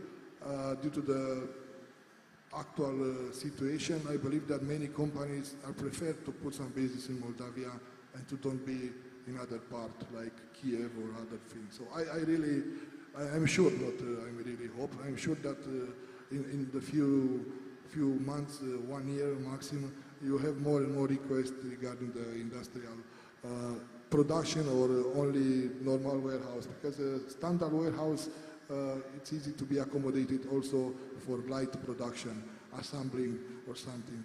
So, can I interrupt you? I have a question. We have 3 economic zones, 300 hectares. We have fiscal incentives. We have a huge demand. Annually, we are speaking with more than 130 companies. We have here local entrepreneurs and local developers, but we need also international experience. And they are waiting to collaborate with you. What we should do in order to convince Romanian companies to cross the river and to invest or to collaborate with our local developers in order to develop, because we have demand more than 50,000 square meters in logistics. We receive several also requests for 40,000 square in industrial. What we should do? For Romanian investor will be easy. So this, if you ask me, this Romanian investor, they will be the first which are more easy to convince and to be here. When I discussed it already with them, and part of them, okay, there are opportunities, we have a request, we will go there, we will build. So find us some potential clients for the first, because when they start to develop, they are develop some speculative, but also they really want to have a tenant. For 10,000 square meter, for example, if you don't have a 2,000 square meter or 3,000 existing tenants, it will be difficult. So what we do, we create, and we are forced to discuss with the local authorities. In your situation, it's better to transform the residential area in industrial area, because if you have a big plot of land or even small plots of land, your first idea is, okay, residential is number 1, office, retail, no industrial. But the industrial lands are located close to the ring road, close to the main roads. So this is the case when I transform residential land, 45 hectares, in industrial. And it was quite complicated to convince the local authorities that never some investor will be able to develop close to the ring road villas or buildings. So the Romanian guys, they will come here for sure very fast. The problem is that the other investors, which are more, they have more money and more expertise, because the idea is to have money, and to invest. They decided to be, I don't know, look what's happening with Bulgaria. If you don't have international developers, you have the same situation like in Bulgaria. In Bulgaria, there are only local developers. And now, after 6 years of work, finally, one of the major players in the Balkan region decided to be there. But until now, after 5 years, he don't develop anything. So a lot of risk for them. So this is the story of the park in Bucharest region from residential. Because when I discussed with them, why residential? Because it's a forest close to this. This was the only argument. It's a forest, it's normal to be residential. And now it's the biggest park in Bucharest with more than 300,000 square meters built in the last 2 years. So it's a matter of time until these are part of the project, which I was part of them when I work also for P3, also for Colliers. And I tell you, for the success of industrial is to convince the developers with the figures in front of them and also the cost. I don't want to challenge what I saw in your presentation when I saw that €700 per square meter for industrial building. It's quite big amount. I tell you that with 450 you can build Class A building right now in Romania. And in Romania, okay, to transport prefabricated from Iași to Moldova is not so far away. I make a calculation also here, the land cost is good, so more than €500 per square meter, not. It's maximum for Class A building standard.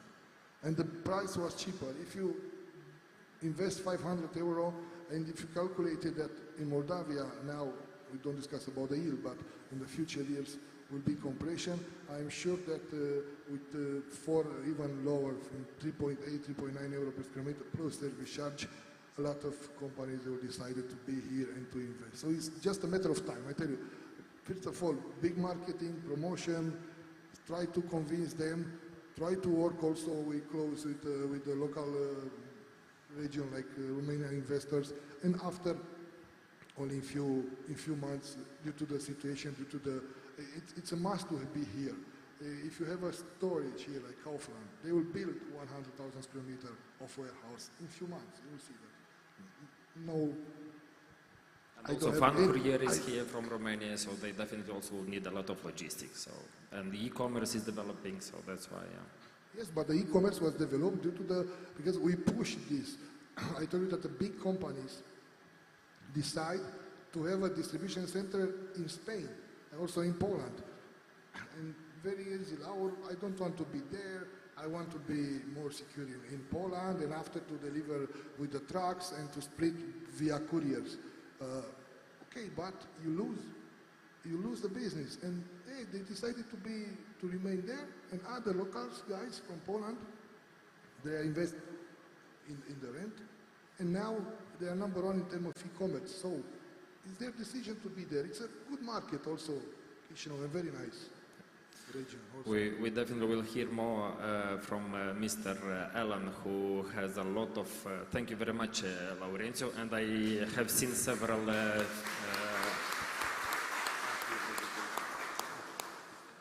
several developers in the building already would like to have a shortly conversation with you.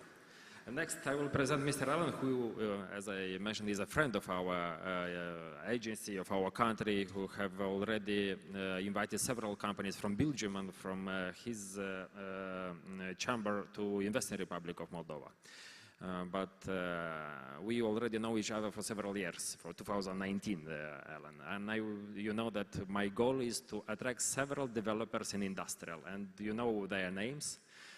All of them are in your association. When it will happen? First of all, I'm very honored to be in this panel discussion as a non-expert between experts. So, in fact, this is not the place to be for me.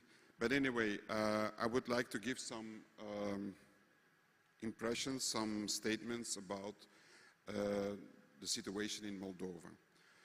First of all, and there's a little bit contradiction, but Mr. Stransky said since a few years, since the beginning of COVID, a lot of Western European companies are thinking to bring the business, the production closer back to home, meaning you had a disrupted logistic supply chain from Asia, so these companies, they wanted to come back closer again to their home base, to the headquarters. So the countries in Eastern Europe are the first focus of them. I see in Romania, many companies came back or for the first time came to Romania. And I think for Moldova it's the same. You know, you have special trade agreements with European Union, so all the opportunities are there. In my eyes, Moldova was always a forgotten country. Two big Belgian players, Esters and Katunasis, was using Moldova as a back office, only as a back office, not as a logistics hub or whatsoever.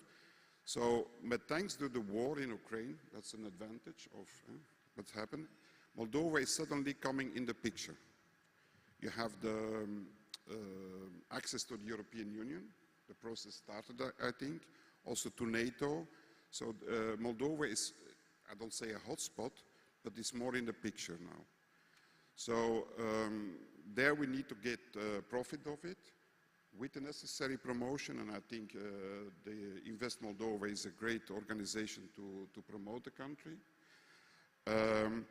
But on the other hand, I would like to say that the big companies in the industrial real estate are not here.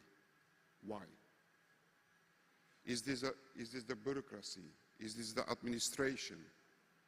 I don't know, but you have to investigate. It's very clear. What are the reasons why these guys are not here? Why they are in Romania?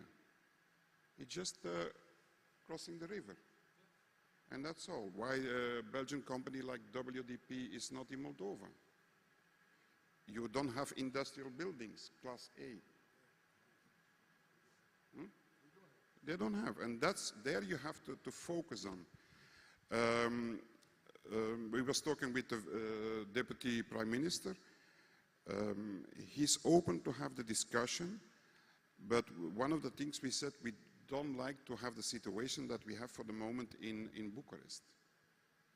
With the new Primar, Mr. Nico Shor, 1.5 years, he stopped all the building permits.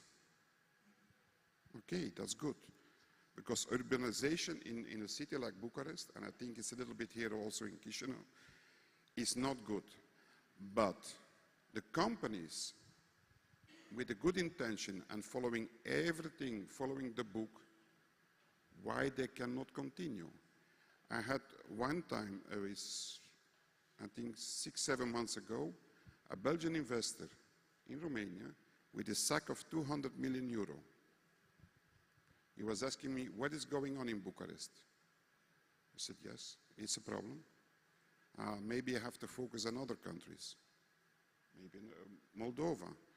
But you need to make sure that the process is easy, because otherwise investors go to the country where the process is the most easy. That's my observation. Yeah, we are ranked, I know that previously the World Bank ranked, now the ease of doing business, we were very good at the ease of doing business, 48 out of 190 countries, 13 at starting a business, and construction permits 156 ranked. So that's, you have seen how many institutions a company needs, but we definitely the government is changing this, because it was a lot of splits between Ministry of Economy and Infrastructure. Now we have a separate Ministry of Infrastructure. So that's why we need a little bit of reform in the permissive documents, and with our support definitely we will follow. But I hope on next year we will announce an investment in the, at least to have 50,000 square meters in industrial. But in 2 weeks you have a nice platform to promote Moldova, Expo Real. Yeah, at Expo Real, yeah. Oh, please do it. Yeah, will do. Thank you very much, Alan. Thank you.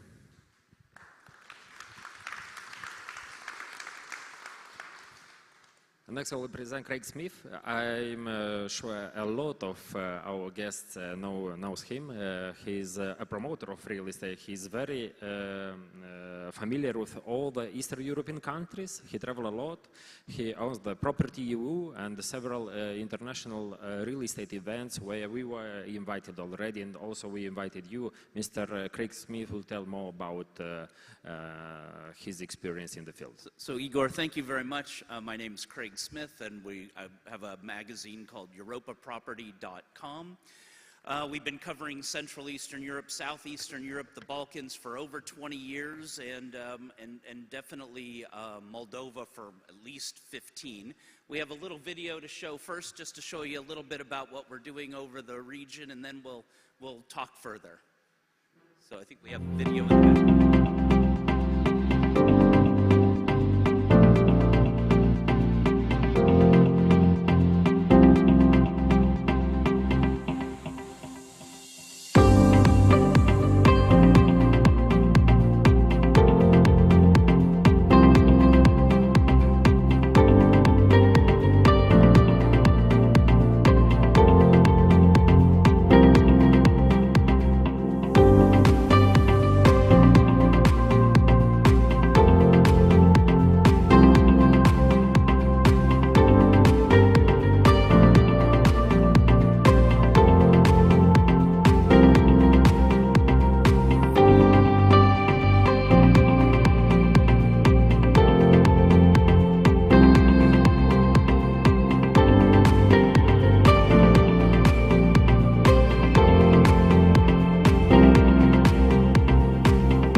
Just a little bit about what we do. We have some events, and we bring international investors, developers, bankers, real estate professionals to our platform and really try to promote Central Eastern Europe.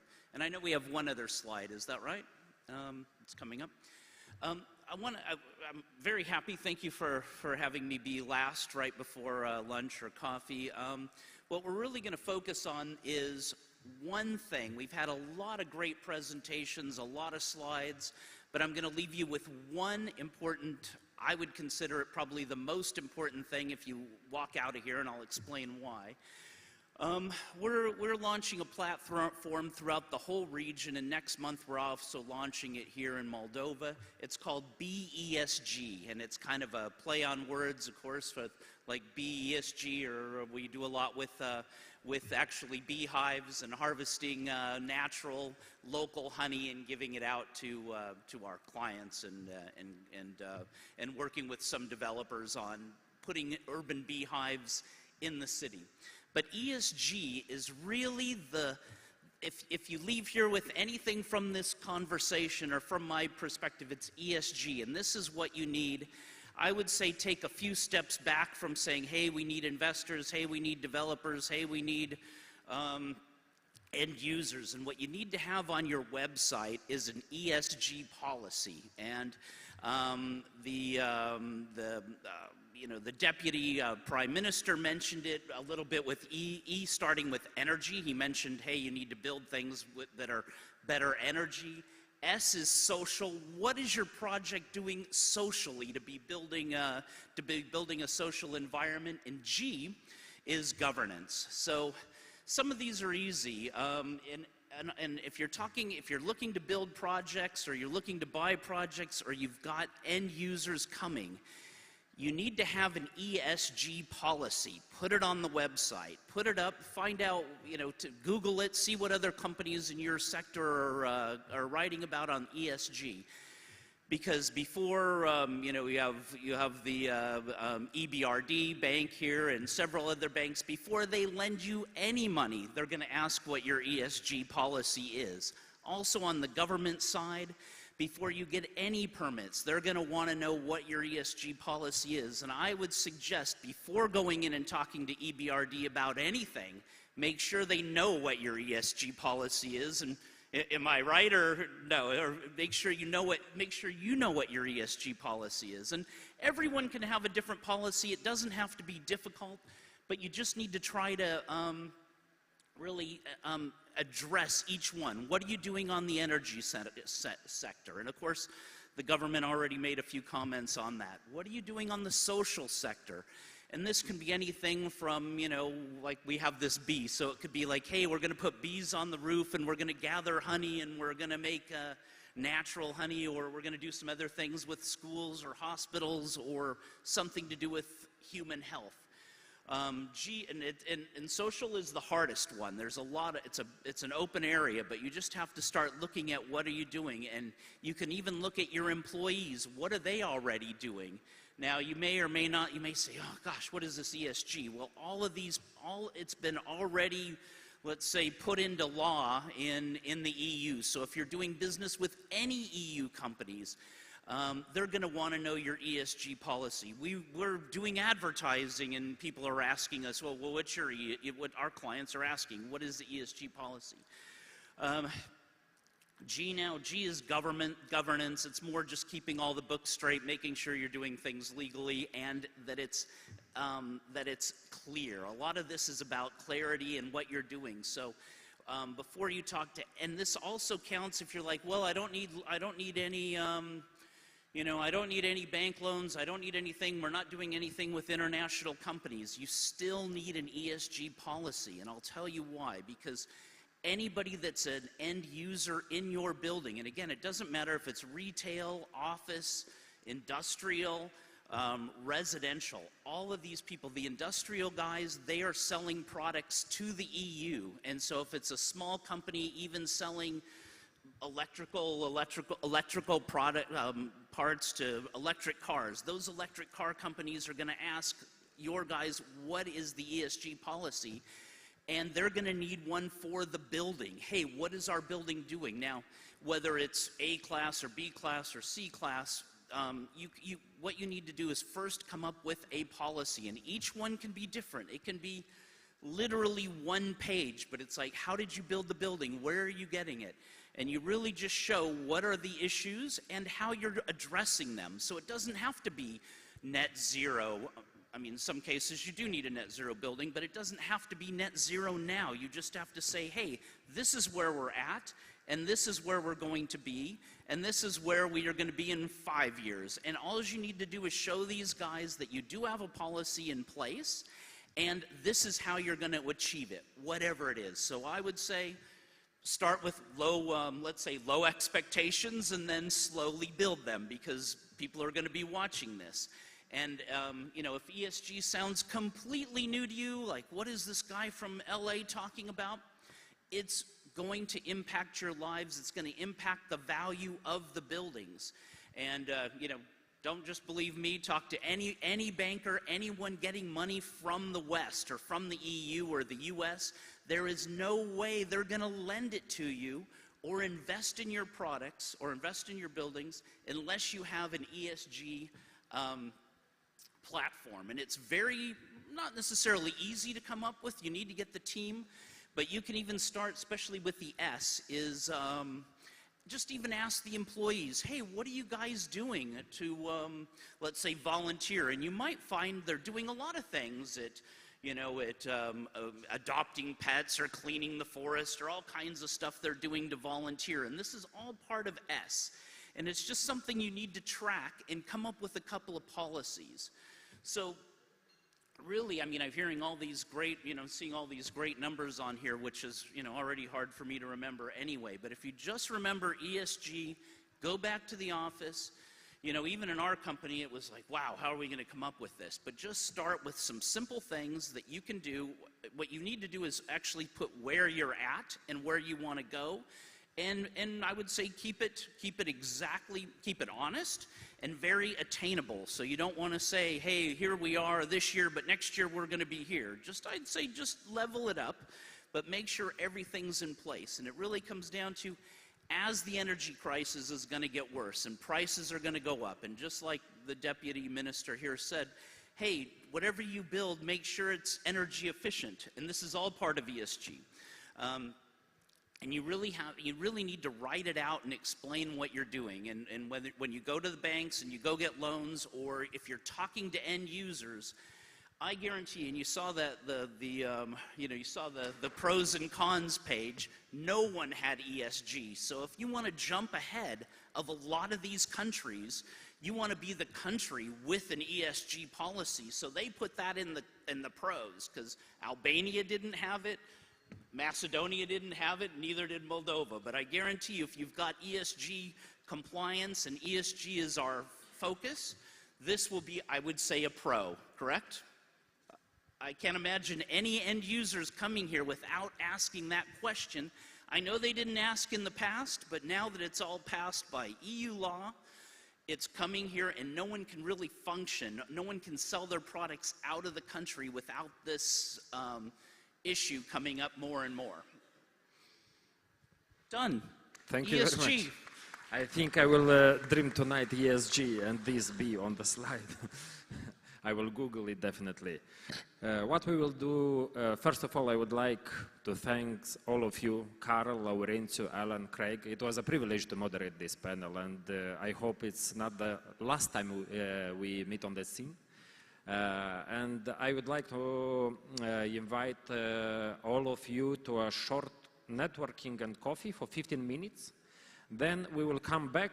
We'll have 3 panels, one industrial, one about logistics, and one about office spaces. I know it's Saturday, but don't want out. We will wait here, and at the end of the day we'll have some surprise, 2 wineries that will offer some Prosecco, because it's Saturday, we need to relax a little bit. Thank you very much.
Bună ziua, stimați participanți!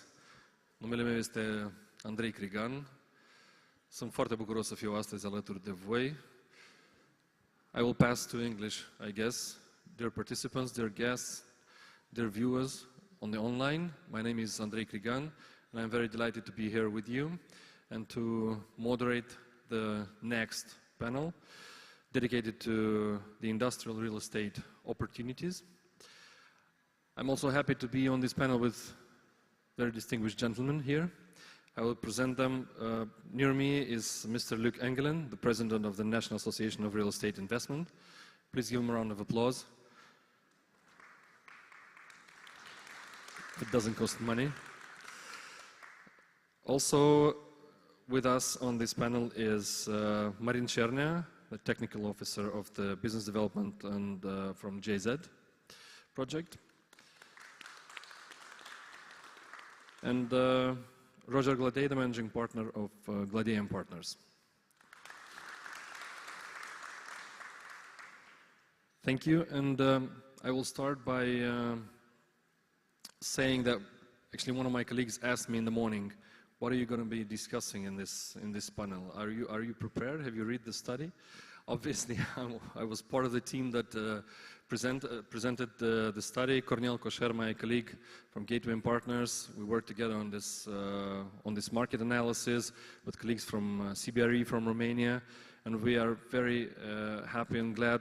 And also, I would like to say a big thank to the market operators, the real estate developers, the construction companies that participated in interviews and helped us gather the data, validate the data, because this is also an issue. The quality of the information, we tried as much to offer you, but I saw also the speakers on the previous panels challenging the data, the prices for turnkey, and maybe we can also reflect on that. Maybe you'll give us your opinion, dear speakers. And also, I have to mention that the report was finalized, I think, before the war in Ukraine started. And of course, the things have changed that much that the data are already outdated. But the trends, the big trends, I think they're still to follow. And the things that we maybe foreseen in 2020 during COVID and after that in 2021 are still the same.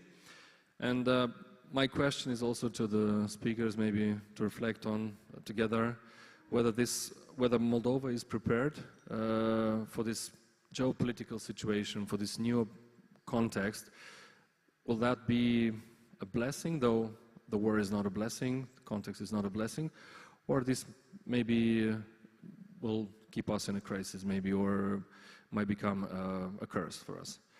So we will start reflecting on that with Mr. Luc Engelen. Also, I know you have a presentation for us, and we will also talk about the investment opportunities of logistic and industrial market of Moldova. Thank you very much. Ladies and gentlemen, thank you very much for being here. Also, thank you for the organizers for this event. It's the second edition already, and it's as successful as the first one.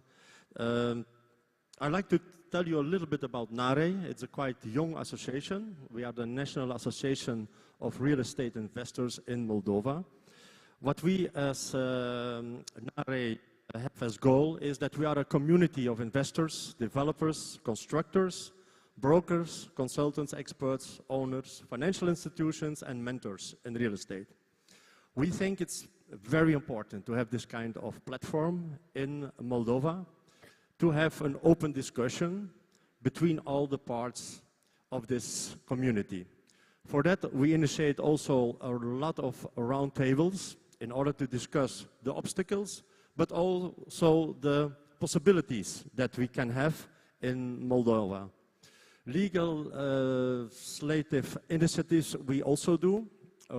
We try to see how to push the sector in the good direction, and this is then also done or needed correct legislation where we can work in. We give also legal assistance for everybody who has support or need this kind of support, and access to market research. It's very important in order to understand the Moldavian market. We had today a very, very nice presentation from Colliers, and this is the information I think that a lot of us in order to make a right decision in his business. What we also try to do is to get real estate investors to Moldova. We have two major international events where we always be present. It's MIPIM in Cannes, France, and it's now in October, the Expo Real in München. There are two very important real estate events where international investors come together, and we try then also with NARE to present Moldova as a new potential investment country. So you know that the market situation changed. Moldova is a quite young country. We came from the communism and we transformed ourselves in a democratic country. A lot of things, lands were privatized, also state-owned companies, and came all in the private hands. So what is the possibility in Moldova? Today I'm going to limit myself to talk about industry and logistics. As you can already noted that FES is very good organized in Moldova. We have all over the countries this economical zones, free economical zones. I will not go into the fiscal advantages, but for an investor it's a very interesting thing to invest in today. We heard today from several speakers that there is a very big minus in industrial and logistic buildings. We have the clients, but we have not the place to let them produce. Also because these investors mostly want leasing, so they need projects built to rent, but what we also need is built to suit. The thing is like this, that we need project developers. It was also mentioned by the Vice Prime Minister. We need project developers who bring the know-how, who bring also the necessary funds to do this kind of projects. I can mention that we have at this moment one project in Comrade that we want to realize, one of the developers in the association. This project, you see here a small scale image from it. It's going to be about 60,000 square meters for companies who need about 1,000 to 5,000 square meters. We also talked with these developers in order also to build already. This is also very important that we have project developers who do speculative, because companies are coming in and want it as soon as they don't want to wait too long, and they want to have the building in short time. So this kind of project developers we urgently need in Moldova. Let me end with our priority short-term objectives. Implementation of international quality and safety standards in the construction industry of Moldova. It's a very important thing. Today the colleague of ESG explained already why it's so important. Today it's very important to have buildings that have an efficiency energy. That is a discussion all over the world today. We also need renewable energy. For pollution, we need also reduction measures. We need also use of non-toxic and sustainable material. We also need quality of life inside the building, air quality and so on. Very important for future that we bring this to European standards. Another point that we want to underline is the permanent dialogue between the local and central state authorities with real estate investors.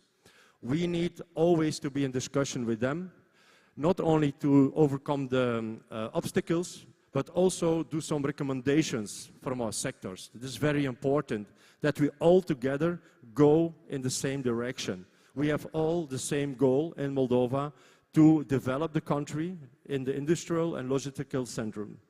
And we have an obligation also to the people of Moldova to create a workforce, to create working places, so that Moldova stays a small country with a big heart, but also big opportunities in real estate, in logistical, and in industrial. Thank you very much.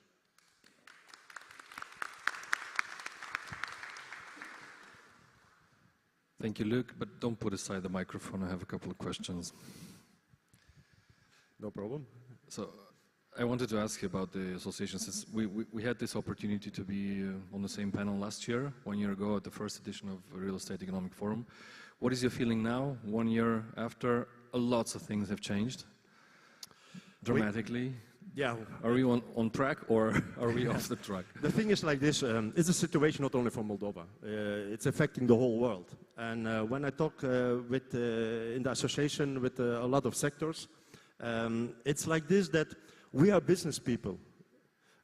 We have to go further. We cannot wait to end a war. We have to go further, be positive, and that's what we are doing. So we don't stop our projects, and also in Moldova, what I hear, projects go on, because finally we are doing business, we don't do politics. Is Moldova still interesting for investors and industrial logistical parks? Are you receiving inquiries maybe, or there's demand, at least questions about opportunities? You know, EU candidate, that makes also a very positive impression now for all investors. That is a very big plus. What is very welcomed. I think Moldova is still an ideal place. We are still on a strategical good place, economically at the moment, but we are still there. And you know also there is a tendency of nearshoring. And I think Moldova can benefit from this in the future. Okay,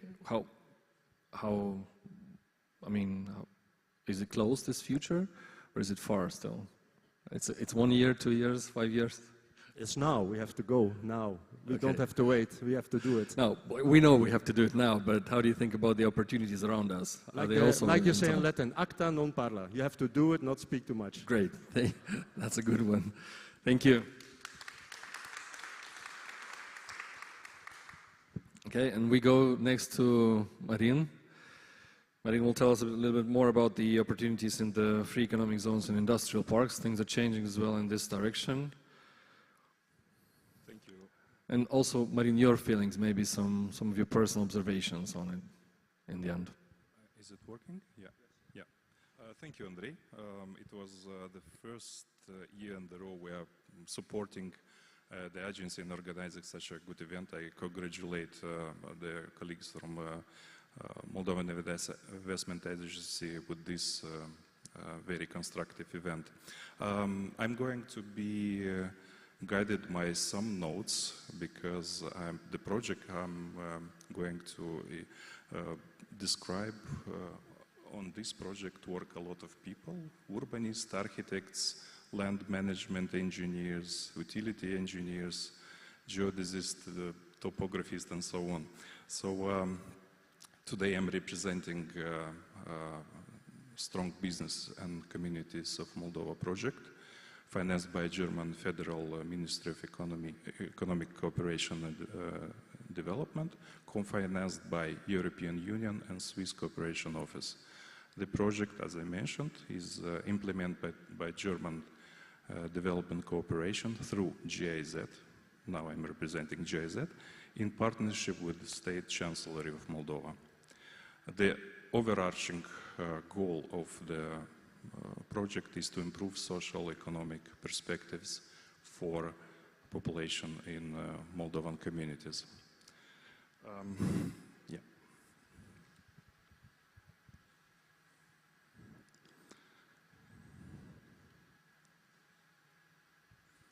So, in order to raise the attractiveness of Moldova as an investment location, the project supports local public authorities in establishing the investment sites, which have the potential to become industrial platforms. Namely, the project carried out a competitive selection of those locations, We have developed the feasibility studies to analyze market, technical and economic feasibility of the locations, including we have conducted the interviews with local developers and investors.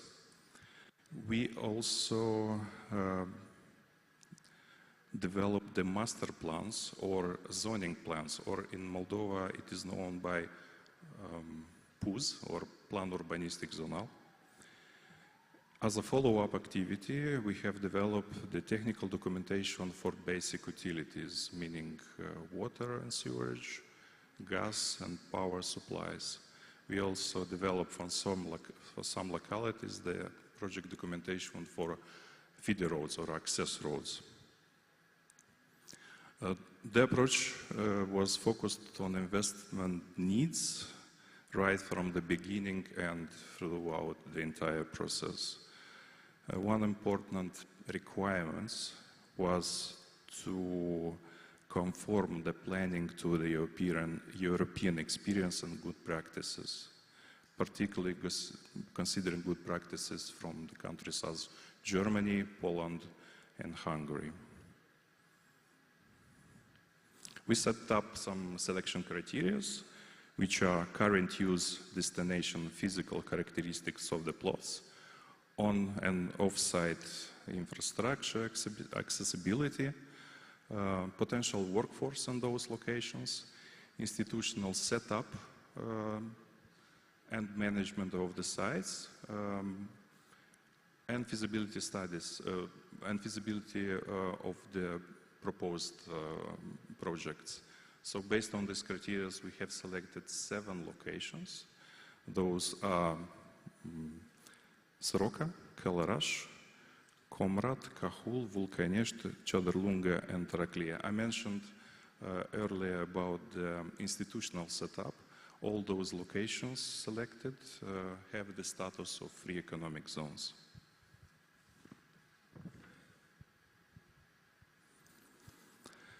When developing the master plans, we took into consideration, as I mentioned, the European planning experiences, which stands for needs of potential developers, flexibility and efficiency of the land use, road pattern, the layout of the technical infrastructure, reduction of development costs, environment of ecological aspects, and development of the potential location as a general feasibility of the investment. What would be the advantages of the existing of the master plan? First of all, it offers planning security to potential investors and developers in terms of legal situation, ownership status, zoning regulations, potential hindrances like contamination or soil grounding situations, and acceptance of the public bodies. All our master plans have been approved by the local authorities and went through the public hearings process. What is more, the availability of such master plans is an important signal to potential developers and investors that local communities are ready for business.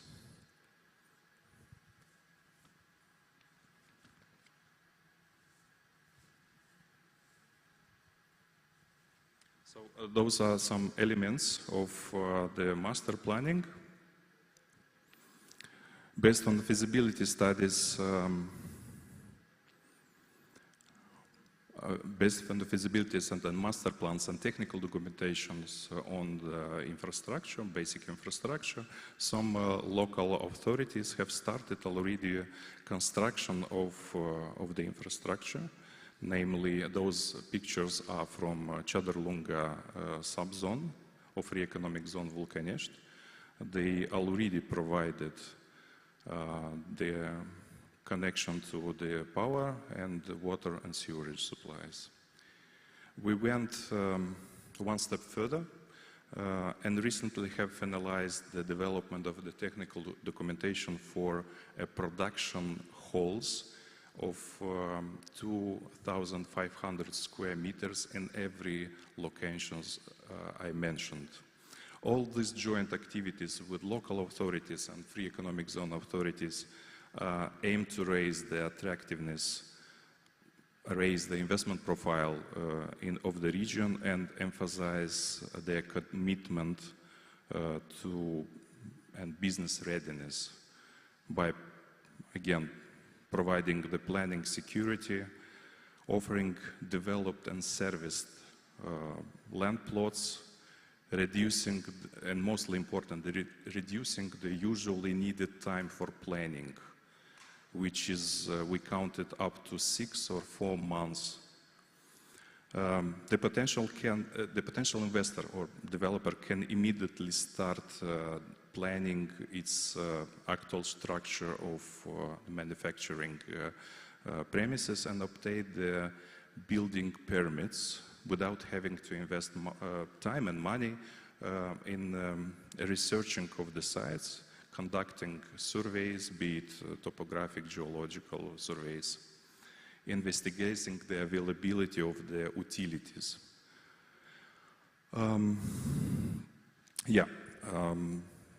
The project further supports local authorities and administration of the zones and, of course, Moldovan Investment Agency in marketing activities. It was several times mentioned already that we are going to be present at Expo Real with our project support. This year, 5th year in a row, where we are targeting potential developers and investors to discover new opportunities of investment as a country in general, and in particular in the free economic zone or industrial parks. So we are inviting you to visit our stand booth, A112, and meet us and discover more investment opportunities in Munich. Thank you.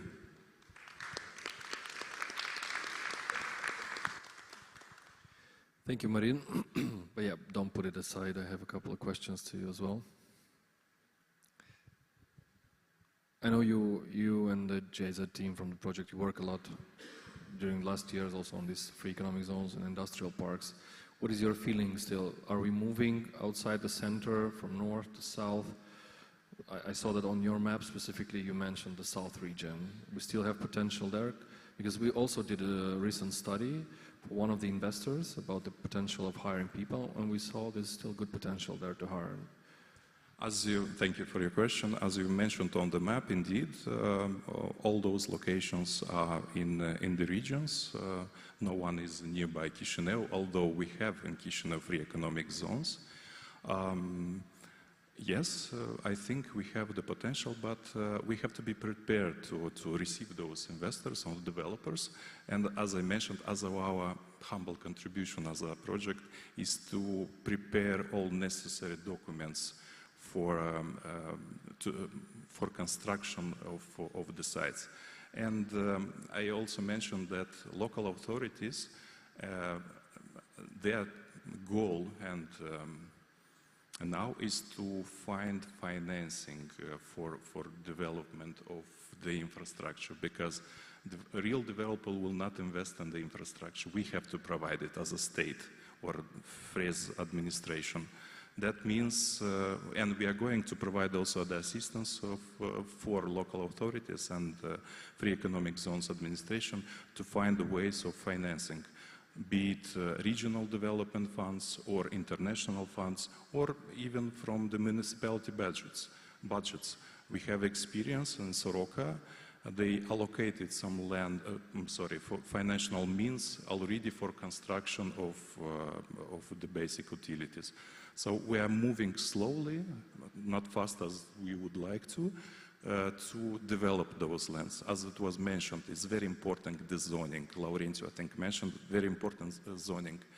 We provide, because these master plans actually have been approved by the local authorities, that means they become law already. So they give the regulations how these locations should be developed in the future. That means... This is also a precondition for continuity of the...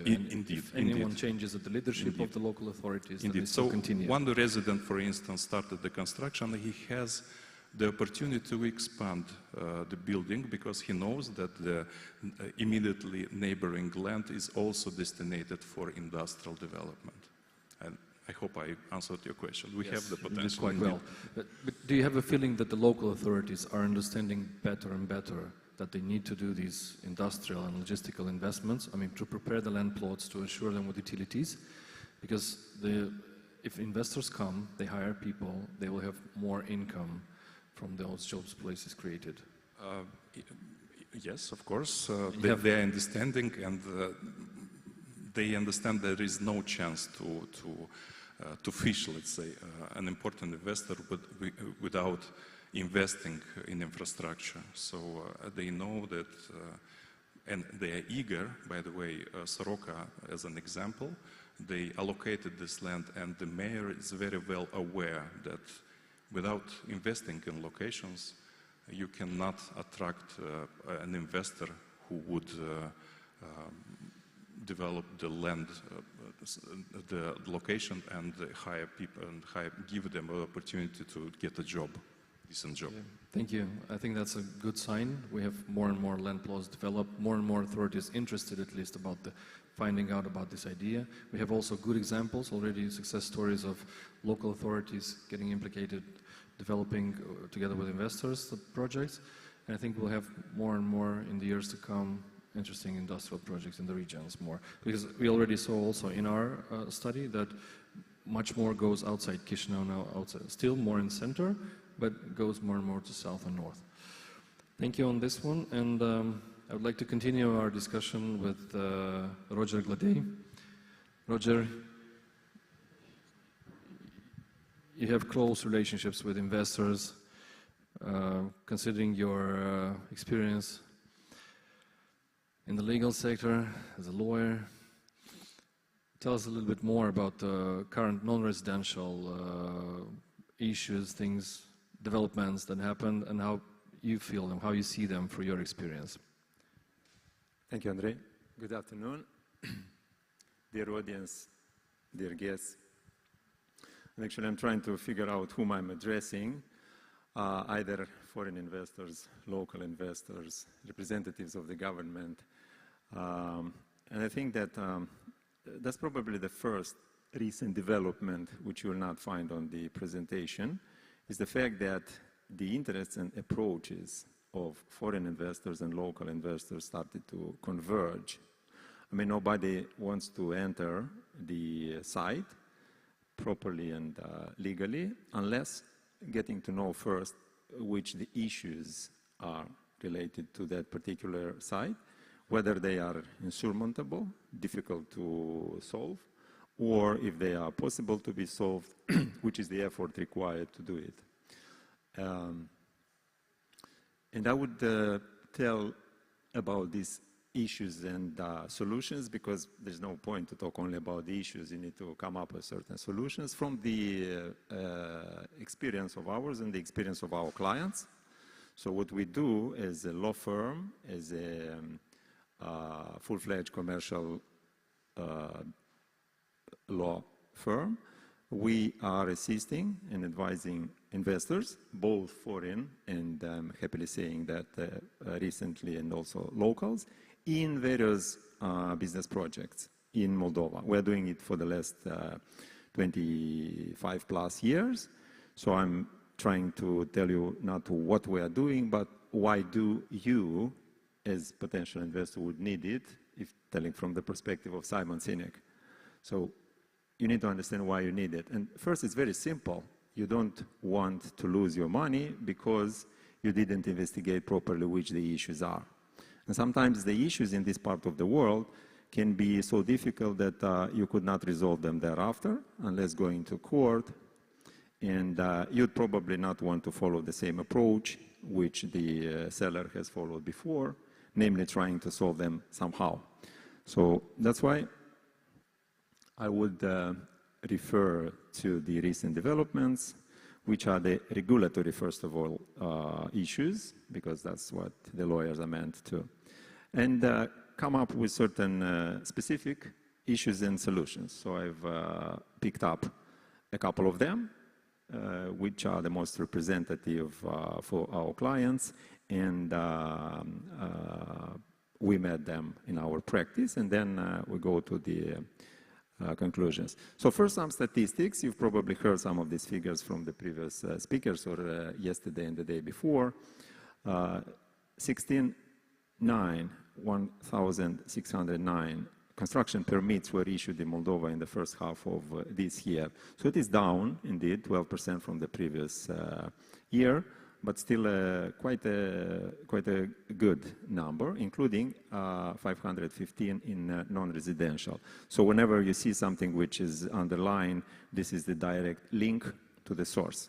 So if you'll need the presentation, you will have it, then you will have the direct link to the source, so that I refer to specific figures provided by somebody else, in this case by the National Bureau of Statistics.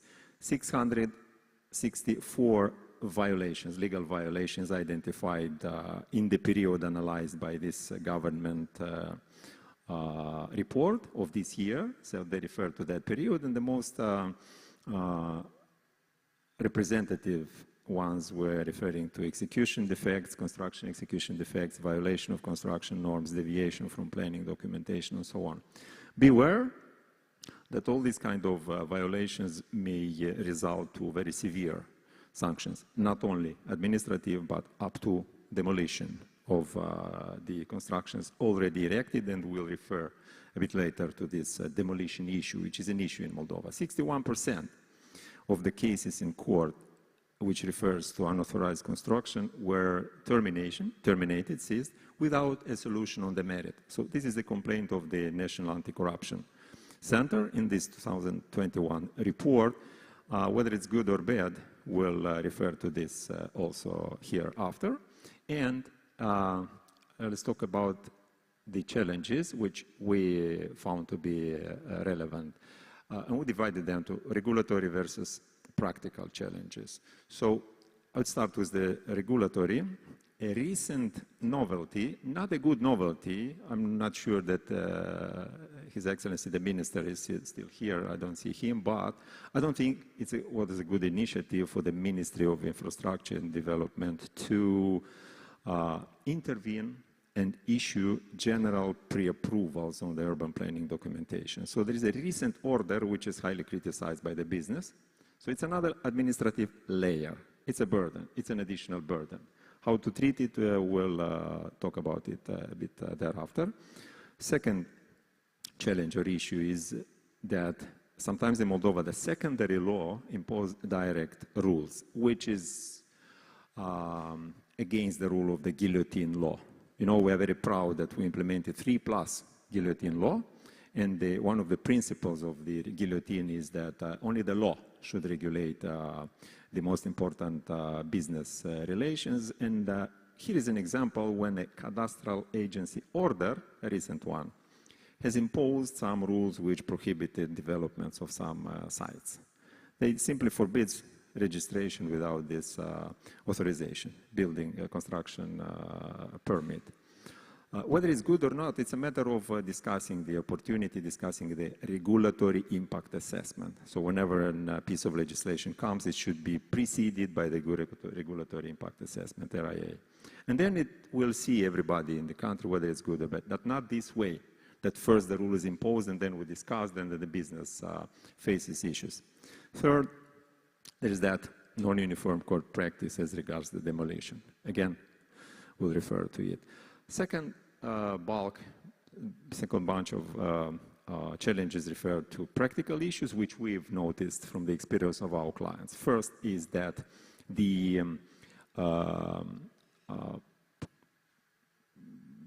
urban certificate, I think that was the word used by Marian, certificatul de urbanism, informativ, certificatul de urbanism pentru proiectare. These are the two documents which we need to start a project with. Sometimes they fail, not only sometimes, for the last 25 years, I think. They fail to provide the information which is required to be provided there by the law. So the law 163 on authorization in constructions clearly says what should be captured by that certificat de urbanism pentru proiectare.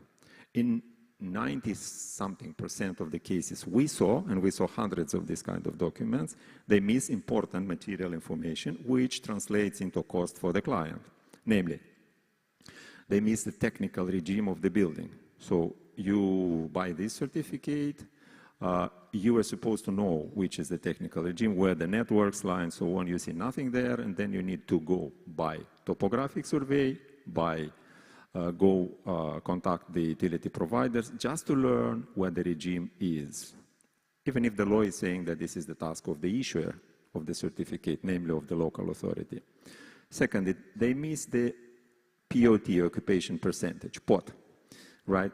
So each and every certificate should clearly indicate which the POT is, so that you know when developing how much of the land you can occupy, right? Because you need to know what is the return when you make an assessment of that. They miss it. So to learn this, you need to go develop PUS, zonal urban plan, which is both time-consuming and resource-consuming. Third, they miss the utilization coefficient, CUT, which is also an important variable, an important factor for you to take a decision. You need to know,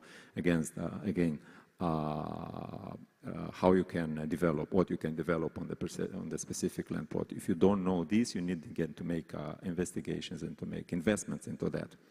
Second bunch of practical challenges refer to the construction permit, autorizația de construire, imposing onerous obligation, not only onerous but unlawful obligation. Beware that when you receive the building permit, the construction permit, you will see there some conditionalities, right? Do this, do that. For instance, execute work for the public benefit and public infrastructure. Some examples from our practice: go expand the public road. The city needs public roads. Nice. Then it's on the private developer to do that. Fair? Not. Or build the pluvial drainage network. So some things which are, on the one side, very necessary for the community, right? But on the other side, they should not be resolved this way. So we'll refer thereafter on the possible ways to outcome that. Third example of practical challenges is a poor feedback from the utility providers. And you see a text, a quoting from a letter which I have received recently from one of the utility providers, a private one, by the way, who privatized the network, but the answer is still in that style. Stimați client, cu regret vă comunicăm că cererea nu poate fi procesată. This, after I have filed the application through the online platform, very nice online platform on that provider, with all of the documents accompanied. But I followed up as a lawyer, as a nasty lawyer, with an email saying, look guys, I've sent it, what is the feedback? They say, no, it cannot be processed. And then I spent some time in order to talk over the phone and to explain that I filed. I say, oh yes, it's our mistake, sorry, we'll do that. It's not an insurmountable, as I said, issue, but it requires time and effort to be spent. So referring a bit to the recent developments, and you've heard about that probably the recent days if you participated to the Moldova Business Week. First refers to the pioneer in terms of success stories is the renewable energy, not pioneer in the sense of success stories in doing that, but in at least regulating that. So based on the amendments recently enacted in the land code, these solar panels are allowed to be installed on the agricultural lands. The same refers to the wind farms to be built on the agricultural lands without rezoning, without spending money on taking out the fertile part of the soil. By the way, if you look into the informative note developed to accompany that law, it's very illustrative and suggestive to show that actually the economic benefit is higher when you don't rezone rather than if you rezone. Very nice, by the way, example of nice normative technique. So they convinced everybody and then it's easy to do it in practice. The other recent development referred to enacting a procedure for demolition of the unauthorized building. And simplified authorization for building, housing, renewable energy power plants. It refers only to housing thus far, but I think that it's an early bird and a first example, and it should be duplicated, it should be remodeled and extend to the other components as well. I mean, so it's not anymore need for the whole planning documentation to build solar systems on the private individual sites. You don't need the certificat de urbanism pentru proiectare, you don't need the building permit anymore. So hopefully, based on that example and the feedback of that example and then the ex post analysis of what happened, this can be extended on the higher level. And now those examples which I wanted to refer to. First is that contagious, I would call it, practice of the mayoralties to impose obligation to make investments, right? And how this investment is thereafter documented, and the mass media refer to this as a hidden corruption, is that sponsorship agreements are put in place, right? As if the investors wants to sponsor the local authority. That's tricky. Not only tricky, but on the verge of unlawfulness, and we believe this is unlawful. And then the solution is go to court. Go to court and cancel this. So the local authority might be very happy that they obtained the sponsorship, but in fact, they might have obtained nothing, because normally the court, if referring to this article which I was mentioning here of the law on authorization, would cancel, would terminate, would annul the sponsorship agreement. And the authority will remain with nothing, but only with the obligation to allow for development, which is fair, because as we said, there are other manners to solve this issue through, for instance, public-private partnership.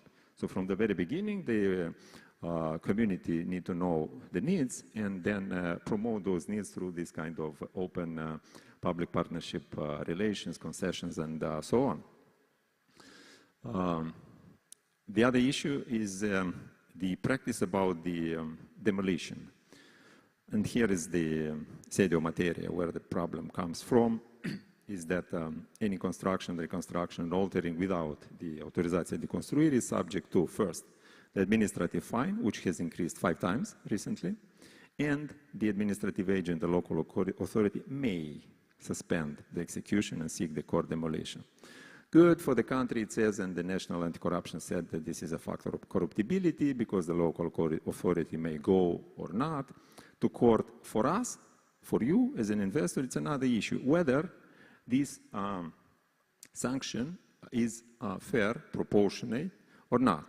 And we believe, and that's our solution for that, is that on the one side, we may, this is the appeal to the authorities, amend to the contravention code to give only the courts the competence to decide, supposedly the reformed courts, the competence to decide ex officio or if the legal criteria are met on this, on imposing or not this sanction of demolition. And second, and I think it's very already actual, to come to an amnesty of the constructions which were developed without this kind of permission documents.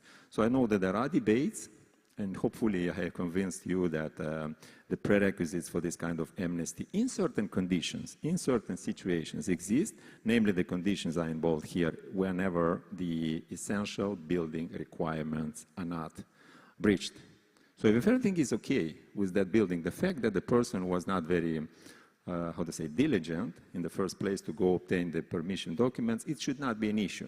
And by the way, the Constitutional Court has once underlined this, has emphasized this in a decision dated back 2018, that the mere fact of breaching should not count absolutely for the fact whether the demolition is required or not. So it should be a soft factor. What's much more important is to judge whether those essential requirements toward quality, which are captured clearly by the law on the quality and construction, 721, are or not breached. And if not, let the building exist and operate.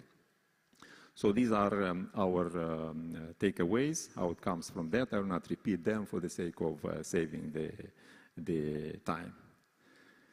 Thank you, and thank you, Andrei. Thank you, Roger. Question for you. You've passed through some issues, through some current developments. What is your feeling in the last 3-5 years? Are we improving? Because we had a sort of a ranking with doing business that disappeared suddenly. We know why. We worked on some things. From your experience, from the legal point of view, are we improving the current market situation? Do you have more issues related to real estate? Are they changing in general, as your perception? Yes, thank you, Andrei. I will answer from our experience, because we play what we pray in practice. There are several trends. First is that we are not anymore formalized. In this, we go to the merits. So if you refer to the doing business, I recall the times when the state officials were quite keen to improve Moldova's position in doing business, by hook or by crook. And it's not very important how the things are going in practice. So it's not anymore an approach because there is no doing business anymore. Maybe that's a good side effect of the fact that the World Bank ceased to do doing business, because nowadays they are concerned with properly solving the issues. So, and we can testimony that. We work with the authorities. Sometimes it's difficult procedurally because you don't know who your counterparty is. And we have a recent example in the interest of our Western client who has some troubles with the customs authorities. And you know, when you have troubles with the customs authorities or the tax authorities, you are deemed to steal from the state. A very bad perception, by the way, which need to be tackled at the next stage. And we are knocking at every door which we believe is relevant, but let's say 70 to 80% of them turn ineffective thus far. We will go to the dot. I make a public promise, because now we are at the level of the Prime Minister already, and even if this consultative, advisory, and so on bodies, including sometimes the advisors from abroad, turn ineffective, right? Because we understand the country needs the money, budgetary collection, and so on. But on the other side, the investor will vote by feet. He will leave the country, and it's a reputable investor, and that investor has already won a case in the international arbitration, by the way, against another Moldovan authority. So we probably want to prevent this, and we want the authorities to be not only listening, but also hearing to the voice of the investors. And that's a positive trend, because, as I said, even if on this example we didn't sort out the issue yet, I'm very confident that we will find a solution, and it will not be, it's always the opportunity cost. Of course, the country wants to collect that fine. It was a fine, big fine imposed on them, which is prescribed by the law, by the way. The law is going to change. The fine is going to become more, let's say, digestible. But in that case, the fine is excessive, disproportionate, and discouraging for the business in Moldova. So that's very simple. As long as you have the guillotine laws, which is saying that they need to be proportionate, they need to be fair, and the Constitution is saying that the property, the ownership right is guaranteed, and the international conventions, both European Convention on Human Rights and bilateral investment protection treaties are covering the investors, so the investors have this good entry point. And then it's only the matter of enforcement, the law, and I'm quite optimistic the enforcement is going from good to very good. I'm very happy to hear about that, and we're happy also to hear about your feeling that the government is offering its time to hear the feedback from the cases, from the investors, for yourself as well, for your company, and things are going to change little by little, and we're going to improve and keep the trend upward in the next years. So thank you on that, and thank you for sharing that with us. By the way, Andrei, answering your first questions, which you started with, whether the recent macroeconomic context is a blessing or a curse, right? So I just recall the examples of two of our clients who have manufacturing facilities both in Ukraine and Moldova. Naturally, you understand that because of this situation, having a facility near Kyiv, in Gostomel, probably not the most happiest case, and naturally they will have to relocate. Hopefully, because I didn't have the chance to talk to the client yet, they will do it towards Moldova. And the other example is a client which has facilities only in Ukraine and Moldova. And in that case, necessarily, they will and they have already relocated to Moldova. We know also stories about Ukrainian investors, Ukrainian entrepreneurs looking for opportunities already in Moldova. Some of them already on them, doing due diligence, taking over some businesses, or also in real estate, in construction materials. So I think we'll hear about that also in the next months and years. I can't say we're happy about that, but still it's a context we have to play with. And if we can help the neighbors through that and offer, as we did with the refugees, offer our heart, offer our homes, then why not do that and help everyone and improve ourselves as well through that. So I'd like to thank you all. Thank you, Luc. Thank you, Marin. Thank you, Roger. Thank you, dear audience, for being together and for sharing these experiences and sharing the knowledge. Thank you.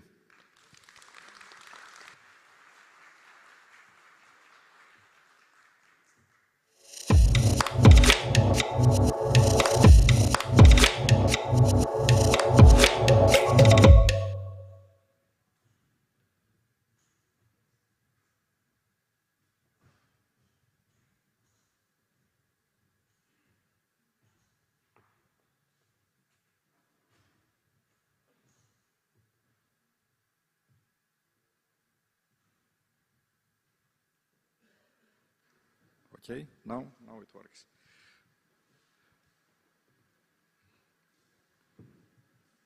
Okay, my panelists were very impatient to join. I thought to start from the presentation. Dear participants, ladies and gentlemen, dear friends, thank you for your patience for the next panel. My name is Vyacheslav Shutkevich. I'm working for GIZ, for the Strong Businesses and Communities project. The project is commissioned by BMZ, German government, and co-financed by Swiss Development Cooperation and European Union. I'm honored to participate at this excellent second edition of Real Estate Forum, and especially I'm very thankful and pleased to be also a moderator in this second edition. Congratulations to the organizers, and I know how much heart is especially Igor investing in this topic. The real estate development is something special, and he is very much proud with. I'm also, to be honest, not indifferent and passionate, and since 2016, as my colleague Marin already mentioned, trying to promote Moldova, and since 2016 we are present at the Expo Real, and I'm happy that year by year we are making good progress, and today we can see already the community in this room. From the background, I have the industrial background, working in the automotive and textile industry. Since my last 10 years, I'm working for GIZ. Now let's move to our panelists. I will start just one sentence for the objective of this panel. So we will discuss about the opportunities for the logistic real estate development. Our previous colleagues, they focused on the industrial. However, some of the colleagues and the panelists will touch also on the industrial here, but the main objective is to discuss about the opportunities in the logistic real estate development. Let me introduce probably my first panelist, and I don't know if Vladimir is going to speak English or Romanian. Vladimir is a young entrepreneur, very ambitious person. I was surprised to learn that he also managed to swim the Bosphor, so which is incredible. I was very much surprised. So his motto is that everything, or his facts and work speaks for him, what he is doing. So he's the co-founder of the of the company Comsales Group. There are more companies, and he is also a member of the Business Angels of Moldova. He is investor in startups, initial startups, and he is a mentor and many other activities. So let us offer the floor to you to share your experience and your results in the development of the logistic, and if you want to touch on the industrial real estate. The floor is yours, Vladimir.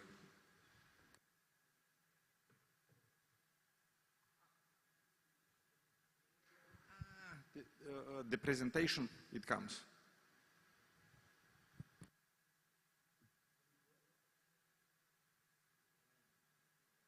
Bună ziua! Eu am să vorbesc în limba română. Eu mă numesc Vladimir Balaban. Îi mulțumesc lui Vyacheslav pentru prezentare și intro. Noi, așa ca băieții din construcție, sunt puțin mai modești și încep să mă dau cu emoțiile care acum le am în momentul de față. Încă o dată, eu sunt cofondator la grupul de companii Comsales Group, care majoritatea cunosc că noi ne ocupăm cu construcții și cu dezvoltare, dar puțin cunosc că activitatea noastră este puțin mai largă decât construcțiile și dezvoltare. Și activitatea noastră se bazează pe un principiu că noi vrem să credem că noi o executăm partea ca un fel de partener în investiții. Și noi, luând în considerație motoul acesta, noi încercăm motoul acesta să-l arătăm prin faptele noastre. Ca oricare parteneriat trebuie să fie bazat pe careva competențe.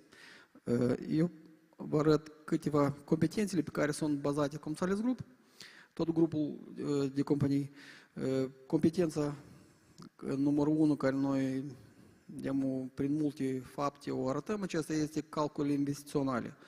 Noi, sub această competență, înțelegem puțin mai largă decât nu numai calculele investiționale a costului de încăperi sau sunt calculele de la amplasarea terenului până la calculele finale pentru cât a scos volumul banilor pentru această investiție.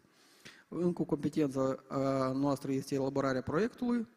A construcției aceasta este competența când noi din idei transformăm în norme legale tot ce este. Următoarea competență este, respectiv, dacă este desenul tehnic, noi luăm desenul tehnic și îl realizăm în construcții și îl dezvoltăm mai departe. Încă una dintre competențe este punerea în funcțiune și noi aici mai larg vedem viziunea aceasta ca competența aceasta, nu numai punerea în funcțiune, pregătirea normelor, pregătirea documentației pentru darea dezvoltarea clădirii, pregătirea tot terenului adiacent la clădirea aceasta, facem tot lucru ca beneficiarii noștri să sunt confortabil când se preda încăperea pentru începe lucrului. Una dintre competențele care noi credem permanent ele sunt lăsate în urmă sau scăpate din vedere este competența de deservire tehnică a construcției. În această competență noi punem mentenanța încăperii, lărgirea capacităților de utilități în care sunt nevoie sau careva modificări când se schimbă procesul de producție a investorului. Aici noi punem lucrul acesta. Această competențele noastre sunt bazate în spatele lor, au 3 piloni care putem să realizăm aceste competențe. Aceste piloni noi le avem ca direcție de activitate în grupul de companii, este managementul de proiect, unde în spatele la această direcție lucrează o echipă întreagă de 14 persoane, unde poate să acopere tot spectrul de servicii de proiectare, de la concept până la realizarea lui. Noi deja avem așa un microserviciu până la livrarea proiectului tipărit în oficiul clientului. Încă a doilea pilon ca activitate de management în construcții este managementul în construcții. În direcția aceasta este cea mai mare direcție unde sunt implicați cea mai mulți oameni.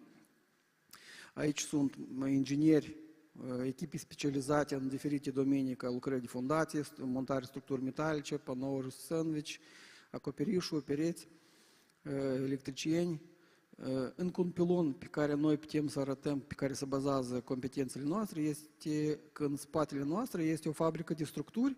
Aceasta este partea tehnică materială care, pe baza căruia noi putem să realizăm foarte multe proiecte. Din cauza că noi avem fabrica noi în interior, noi putem să menținem atât cât calitatea produselor care noi le executăm, atât cât și costurile produselor elaborate. Aici puteți vedea procesul de lucru când noi luăm un teren neamenajat, care este selectat până la unitatea de producție care deja începe să lucreze. Noi, prima etapă, o numim etapa de preproiectare. Pentru noi lucrul acesta este cel mai complicat lucru, unde se depune un efort maximal și nu se știe dacă să fie rezultate. La această etapă noi facem selectarea terenurilor, simulări de amplasare, careva calcule investiționale și apoi după aceasta el se trece la etapa de proiectare, unde se elaborează proiectul, după elaborarea proiectului se transmite în departamentul de construcție și se face managementul construcției și următoarea etapă este darea în exploatare a construcției. Acesta este procesul de lucru prin care noi trecem cu investorii noștri. Dar discursul meu la momentul de față nu este cât despre Comsales, dar cât este despre parteneriat. Noi știm, s-a mai discutat puțin mai devreme mai mulți speakeri despre că prima lucru care este făcută, până de făcut, de vândut zona în care sunt făcute investiții. Aici e un mare respect față de către agenții de investiții care se stăruie și concurează cu alte agenții din alte țări pentru ca să atragă investitori în zona noastră și apoi în țara noastră și apoi după asta locația în interiorul țării. Noi avem la momentul de față, noi putem să spunem că avem un exemplu de succes unde este un parteneriat între agenții de investiții și zona economică liberă Bălți și un mic aport a Comsales Group când s-a atras un investitor din Elveția în zona Ștefan Vodă. Noi vedem cât de mare efort sunt depuse de către agenții de investiții și de zona economică liberă Bălți. Și în rezultatul lui, noi încep să apară rezultate frumoase. În rezultatul acestui parteneriat, unde fiecare parte și-a îndeplinit obligațiile lui, a apărut astfel de construcție. Aceasta este o secție de producție cu oficii și depozitare. Aceasta este prelucrarea legumelor. Suprafața terenului pe care este amplasată este 20.000 de metri pătrați, suprafața construcției 3.500 de metri pătrați. Este amplasată în zona Ștefan Vodă, în subzona economică Bălți, subzona Ștefan Vodă. Poza aceasta este făcută acum recent, câteva zile în urmă. Noi suntem la ultima 100 de metri de dane exploatare. Sperăm până la sfârșitul septembrie să facem primele teste de producere. Nu noi, dar beneficiarul. Și noi putem să afirmăm că parteneriatele poate să aducă la rezultate foarte frumoase. În cazul acesta, noi mai avem încă un exemplu de succes când în rezultatul lucrului Agenției de Investiții și Zona Economică Liberă Ungheni s-a realizat proiectul de atracție a investitorului de producerea polistirenului. La proiectul acesta s-a făcut proiect puțin mai mare, mai larg, a fost făcut căutarea terenului, design în build și apoi pus în funcțiune. Încă un exemplu de succes a fost construcția fabricii pentru Lear Corporation. Aici a fost conceptul realizat design and build, unde Comsales a fost ca dezvoltator. Comsales Group, grupul de Comsales Group avem ce arăta și respectiv aici sunt arătate doar o parte din lucrările care noi le-am realizat. Mai multe lucrări, puteți să intrați pe pagina noastră comsales.media, acolo o să vedeți mai multe lucrări realizate de către noi. Din cauza că avem ce arăta, eu vă invit să mă contactați, să vă organizez un tur industrial pe la obiectele noastre și nu numai ca să vedeți obiectele, dar și să discutați din prima sursă cu beneficiarii care sunt. Beneficiarii poate să vă dea feedback față de atârnarea, cum noi ne atârnăm de lucru și o să fie din prima sursă, o să aflați informația despre noi. La final vreau să vă spun, aveți grijă de parteneriatul existent și dezvoltați parteneriate noi. Mulțumesc!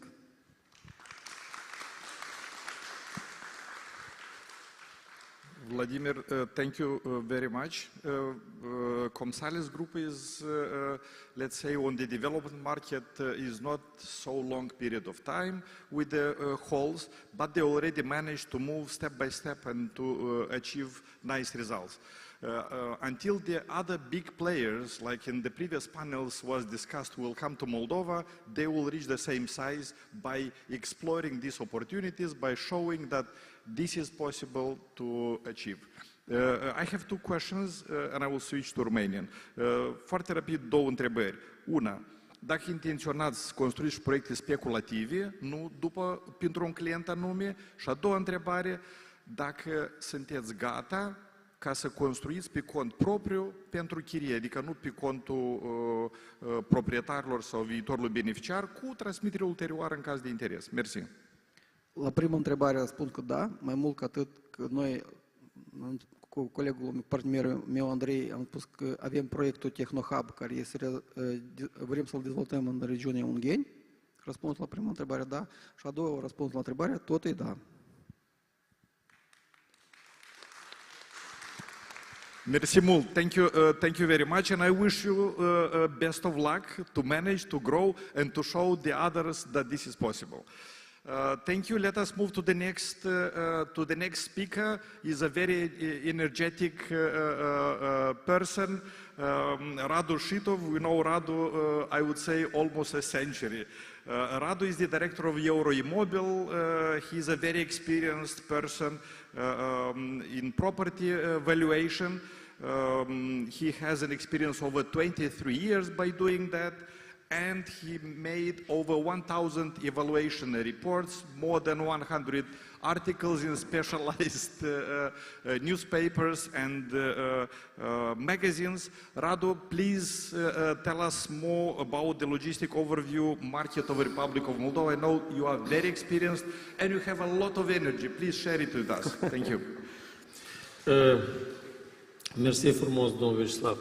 Dear colleagues, ladies and gentlemen, it is my great pleasure and honor to participate at a real estate forum like a speaker with the topics logistic overview of the Republic of Moldova. My presentation consists of the following 6 parts.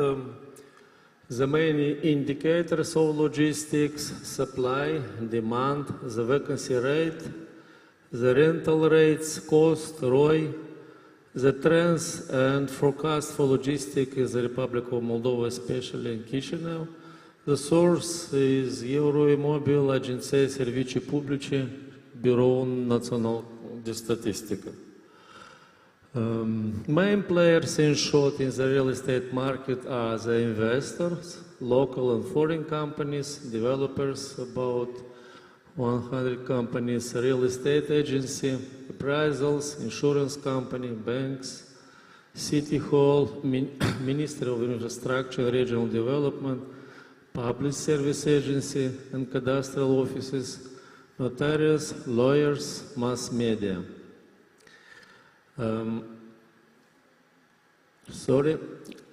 This is a very interesting slide, the composition of the real property object in the Republic of Moldova.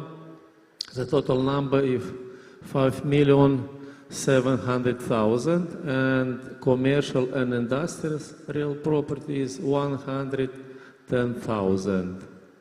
The next slide is market structure by type of properties in Municipal Chisinau. 60% it is industrial and warehouse premises, retail space 22, and office 18. If you made some calculation and commercial and industrial properties in Municipal Chisinau, it's about 55,000. It is 83% of total objects from Moldova. According to the classification of Nike Front, the structure of warehouse premises divided in two big classes, Class A and B. It's about 10%, and Class CD, it's about 19%. The main indicators of the logistic market in Municipal and Chisinau.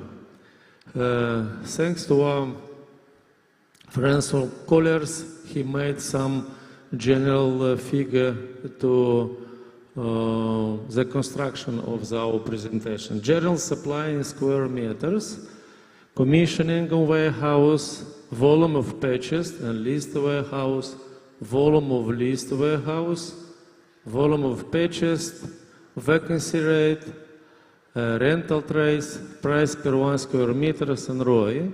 And the next slides will be described step by step. The supply, commissioning of warehouse by sector of Municipal Chisinau. We see the dynamics. The first place is Tukchokana, after that it is Buyukan, Botanica. The demand, volume of purchased warehouse by sectors, and dynamics, the first place Botanica, Buyukan, Chokana, and Rishkan. The volume of leased warehouse,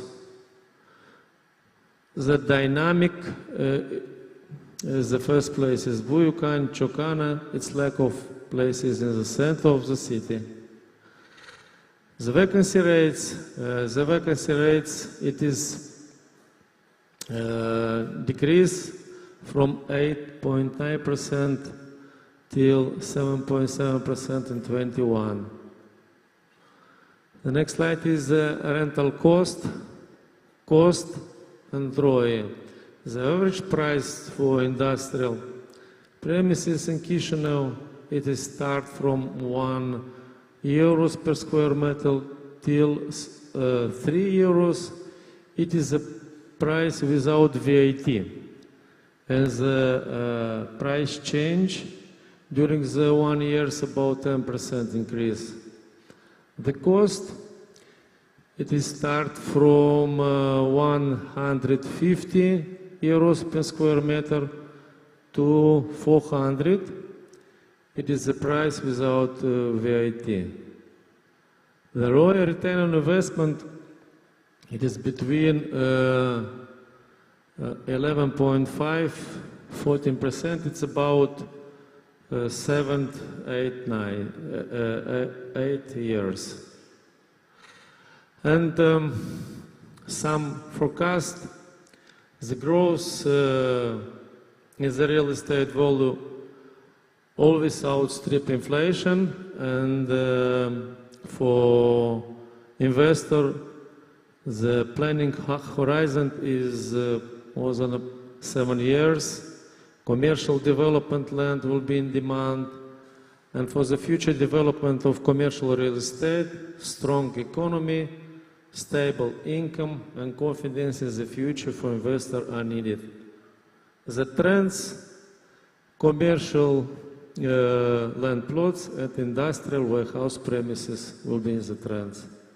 Thank you for your attention. Radu, thank you very much. You did a nice overview, a lot of figures. I think the presentation will be delivered to the interested persons. They can go into more figures. One question I would have, what is your opinion? You reported a very nice two-digit figure for the return on investment. What is your opinion? What is the return on investment in the neighboring countries or we are competing with? What is the reason, in your opinion, the big players or the other players, they are not entering our market? We saw that there is a good demand. We saw that the stock is old, or B and C class, you mentioned. This means the buildings are old enough, and the return on investment is high enough. What is your opinion? Why don't they come? Bine, eu o să răspund în română ca să pot deci gândurile să le expun mai corecte. Dacă noi comparăm România, Polonia, că eu am fost la o prezentare care era loc în luna iunie, deci acolo investițiile fix așa, deci se întorc în timp de 8, maxim 9 ani de zile, de ce că investorii care fac investiții în domeniul non-rezidențial, când iau decizia, studiază minimum 3-4 variante sau deci cazuri și atunci e clar că se uită după structură și tot este deci foarte strâns legat de costul care se dau spații industriale pe o perioadă de un an de zile și deci practic el este undeva de la 66 până la 85 de euro pe un metru pătrat pe an. Deci cam este asta și în regiune, cât și la vecini. Deci tot se joacă cu prețul de construcție și costul de chirie. Deci cam cu aceștia două indicatori. Și prețul de construcție, dacă noi vorbim de clasa A, care fac, deci avem niște date închise, deci nu spun de la companiile internaționale chiar aici, deci el este undeva în jurul la 500-550 de euro per metru pătrat. Și dacă el se dă în chirie 5,56 euro, e foarte ușor de calculat care este rentabilitatea. Cam asta.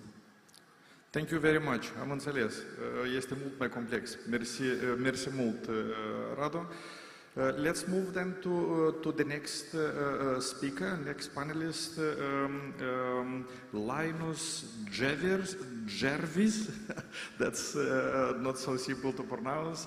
He represents and he is the partner in the company Team Consulting. We know how important in the investment decision the legal and financial advisors play and how important is in the implementation of the investment project. Linus, please share with us what is your supporting activities for the real estate investors. Thank you. Hello, my name is Linus Jervis and I'm representing the consulting company Team's legal advisors and financial advisors. Our approach is when we're talking about investments, we're talking about risks. So we anticipating the risk that should be made, the risks that, let's say, should be avoided by the investors when investing in the Republic of Moldova. And when we're talking about real estate, we're talking about future businesses that should be developed here, and either is investment in rental spaces, production premises, or is investments in purchasing the real estates. So here, to the management of the companies, we are the consulting companies as well as ours. We link to the management up to 3 specialists that are working directly with the management by taking the decisions and forming a decision-making team, let's say it. Depending on the project or the business activity that is related to that or another investor.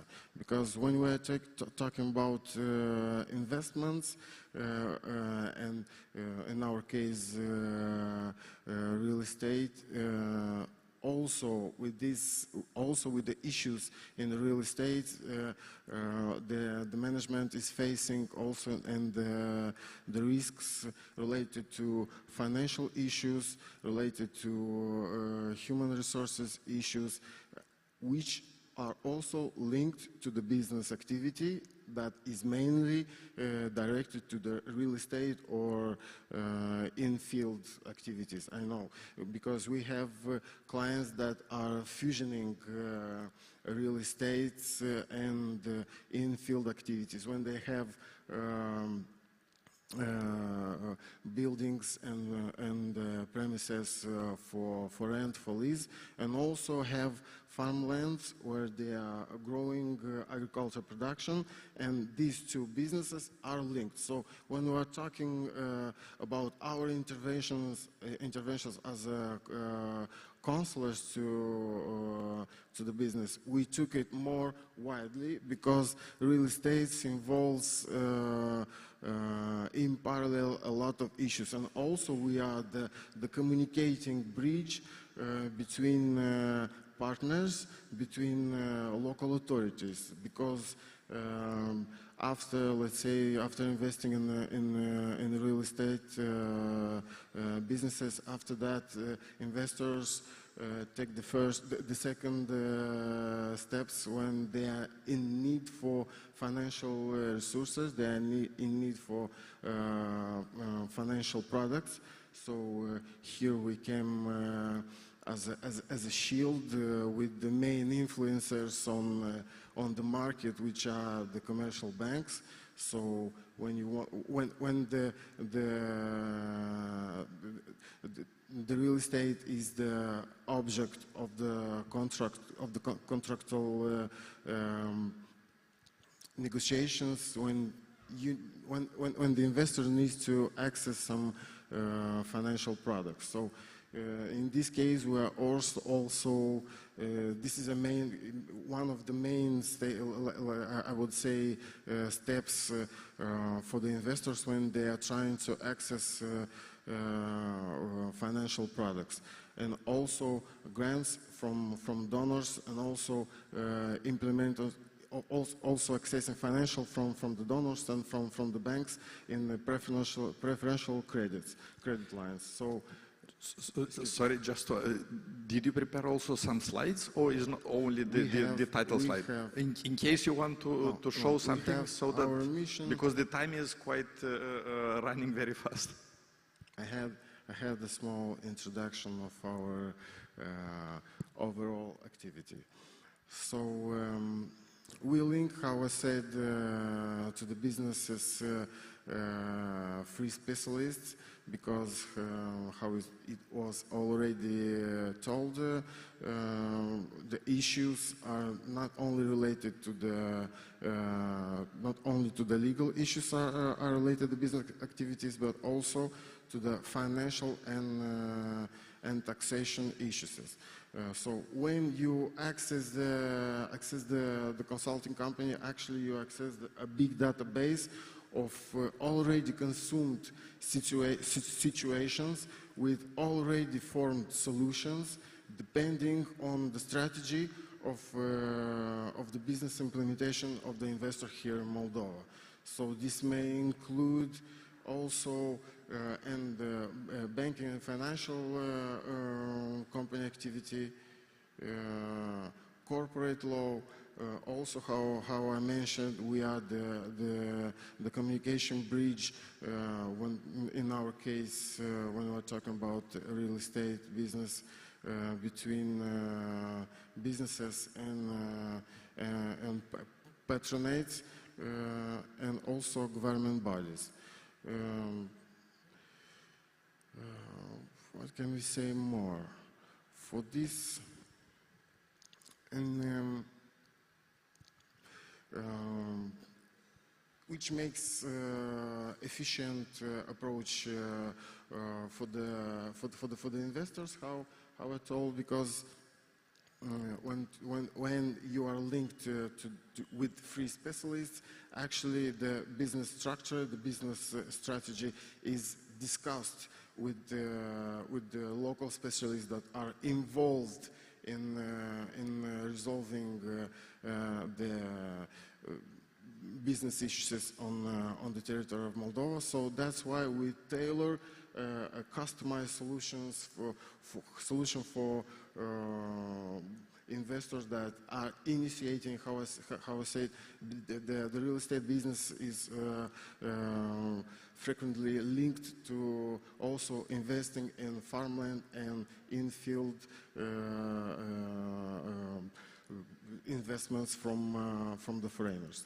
So from our side, I think we are unavoidable as a consultants when you are trying to structure your future activity on the territory of Moldova. So thank you for sharing your view and your experience. One quick question. Do you see any, let's say, slowdown or the interest from the potential investors in Moldova? What is your company experience? My perspective from my side, I don't see some slowdowns from the side of the investors, because now when we are living in this situation where we have the crisis in Ukraine, we have investors that are trying to move their businesses, that are trying to, and we can say that the businesses that are coming also from the Ukraine are strong businesses that were already linked to the European Communion, that are coming with high standards in business, that are high standards also in consultation, when the investor can suggest some new ideas, some new visions that could be implemented in Moldova. And here we came as a support. As a legal advisors and financial advisors, when we are helping to implement their views, their visions, according on the local market, either is real estate or other fields of the business. Thank you very much. Let us move to the next panelist. Thank you, Dan, for your patience. Dan Zaharia is a senior partner at Extind Romania. Together with Oresa Industria, develops the industrial park Solo in the metropolitan area of Iași. Dan is a big friend of Moldova, and he is not, let's say, indifferent for the development of this region, and he is always helping and involving us in different initiatives. And thank you, Dan, for all you've done so far for us and with us. Dan has 20 years of experience in management. He owns the company, as I mentioned, Extind, and he is very active in the rental of modern office buildings in Iași, with main focus to the promoting and positioning successful cities as magnet cities for the IT and outsourcing industry, and trying to involve also Moldovan cities, Chișinău, Belts, to integrate into the same initiative. He is founder of the co-working Fab Lab Iași, and also is the publisher of regional magazine, PIN magazine in IT industry, and the site manager for the informal school of IT. There is a nice concept, Dan, which I like for the Western Moldova, and we are the Eastern Moldova, I would say. So in this concept, if you can elaborate a little bit in the context of the logistics, how do you see the attractiveness of the West Moldova versus the rest of part of Romania versus West Romania? Because being one country, we see that there is a difference also in labor cost and in the development. If you can tell us more about that. Thank you. Yes, of course. Thank you, Vyacheslav, for inviting me. Usually I'm getting used to be in the next panel in the office. But starting 2021, we moved a little bit our attention to industrial, and we want to use our extensive experience of 14 years in office market towards logistics and the industrial market of the Iași and of Moldovan region. Just to have a comparison, now Iași, from an office point of view, is a successful story. It brings new and new clients that are coming to Iași in the office buildings. A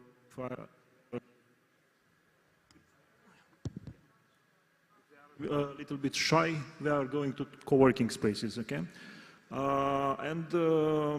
It's like successful regional cities like Cluj, Timișoara and Iași have more of the same office stock. When you are going to logistics, we're not even born, okay? So just to make a comparison, Iași has less than around 100,000 square meters of logistics and industrial areas. Unlike Chișinău, we demolished all the older industrial area, and now we are going to residential and offices. So we do not have D or C stock anymore.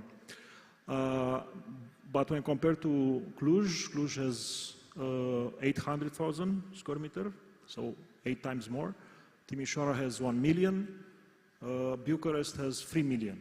Out of the market that, according to a CBRE study, is around 6 million square meters of industrial and logistic parks in Romania.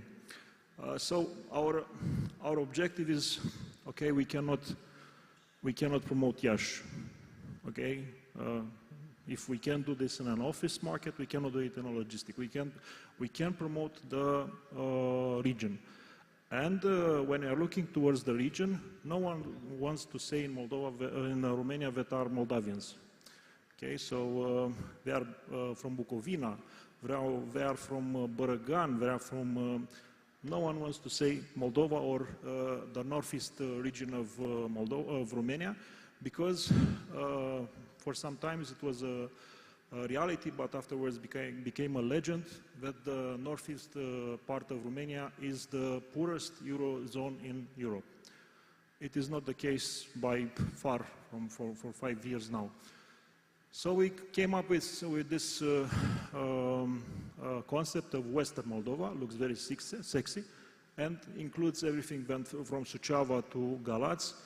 And as a joke, you know that Ploiești and Prahova are now in Moldova because our politicians said that the Moldova highways has already started construction from Ploiești.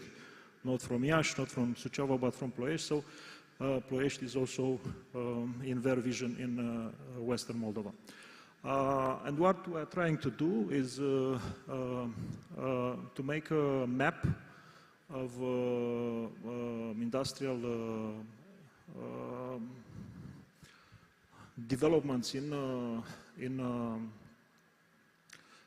Western Moldova, just for people to see what is the potential. And the potential does not come only from available lands.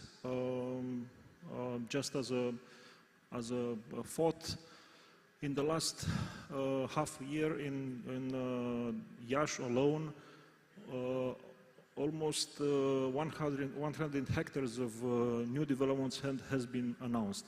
Kaufland is making the second largest logistic hub in Iași, 270,000 square meters, so 3 times the current stock on 40 hectares land. So we are a little bit running out of the land. In Iași we do not have any more land because it's too expensive. It's only suitable for residential and offices.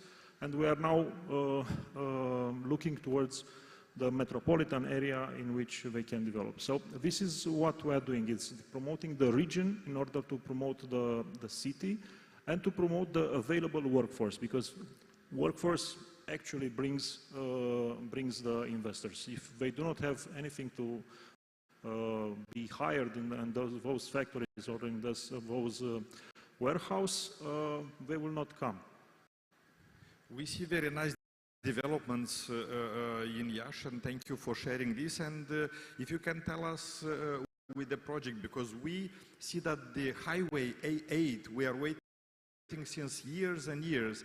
How do you see that this would impact the development in the region, includes Moldova? I mean, the highway which will connect Odessa, Iași, Târgu Mureș, and going further to Vienna. Do you believe that this will have a great impact? And when do you think in time frame, if you can elaborate a little bit on that?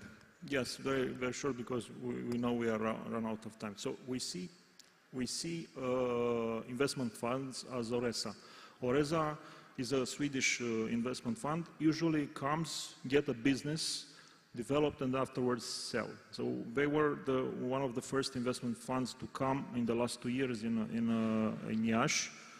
They bought from a local entrepreneur a logistic park which has almost 25,000 square meters of buildings on it, and now they are planning another 50,000 square meters. Okay, the fact that Oresa, which is a relatively small player on industrial, they have more experience on retail, Flanco, La Fântână, Medicover was in their portfolio at some point. Because they are coming, of course, the bigger sharks will come also. Okay, we have the market leader has almost 3 million square meters of industrial stock in their portfolio. So only the ghost of A8 highway is bringing now more and more investors to be looking in the region. What we should look at this A8, because now in the region is A7, which comes from Bucharest and goes to Suceava. A7 is no good for you, for the Republic of Moldova. It just brings some more Moldavians to Bucharest. A8 is a direct connection to the west. So what I would like to see in the next public meetings that we have with the civic associations, with the public authorities, with the transportation minister, to also have presence from the Republic of Moldova. Because if A8 is not speeding up, you are not speeding up. And we are running from putting Iași only as a terminus station, okay, for A8. No, Chișinău also should not be a terminus station. Odessa should be, and I think in this context of the Ukrainian war, this highway, and I understand lately that you also have some plans of 1 billion euro to be invested in the Odessa-Chișinău highway.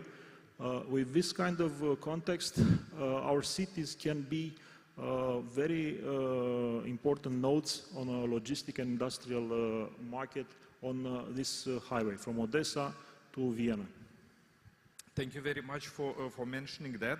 Yesterday at the Business Week, for those who participated, we saw the judgments and the developments from the Ministry of Infrastructure and Regional Development. They mentioned the reforms and the road infrastructure, and thanks to Romanian friends to finance the bridge between Ungheni, which remains only for us as Moldova to make the connection, which will make us stronger in that perspective. Thank you very much for all the panelists. And just one sentence to pass it quick and short to the next panel for the offices.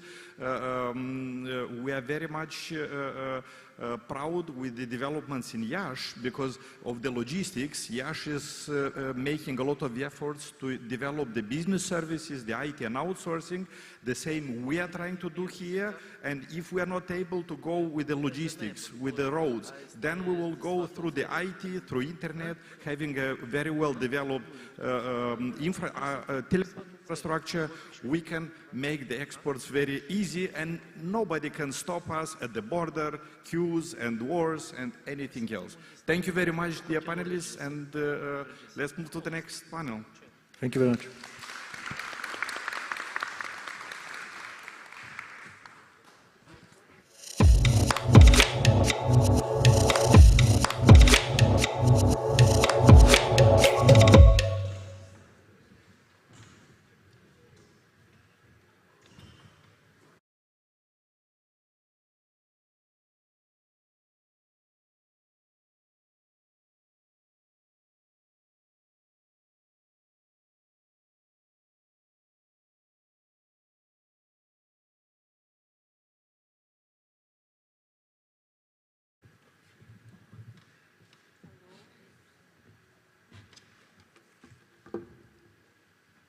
Hello, dear guest, organizer, and partners.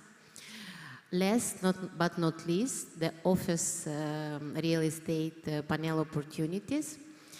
I would like to speed up a little bit this panel, because after that we have a nice networking, and the entire community that is here, it's waiting for that, and I'm sure that we will have nice results after that. Thank you. I will start out, we will have also some speaker online, but together with the technical assistance, we will connect them at the right time. I will want to mention about the office space opportunity.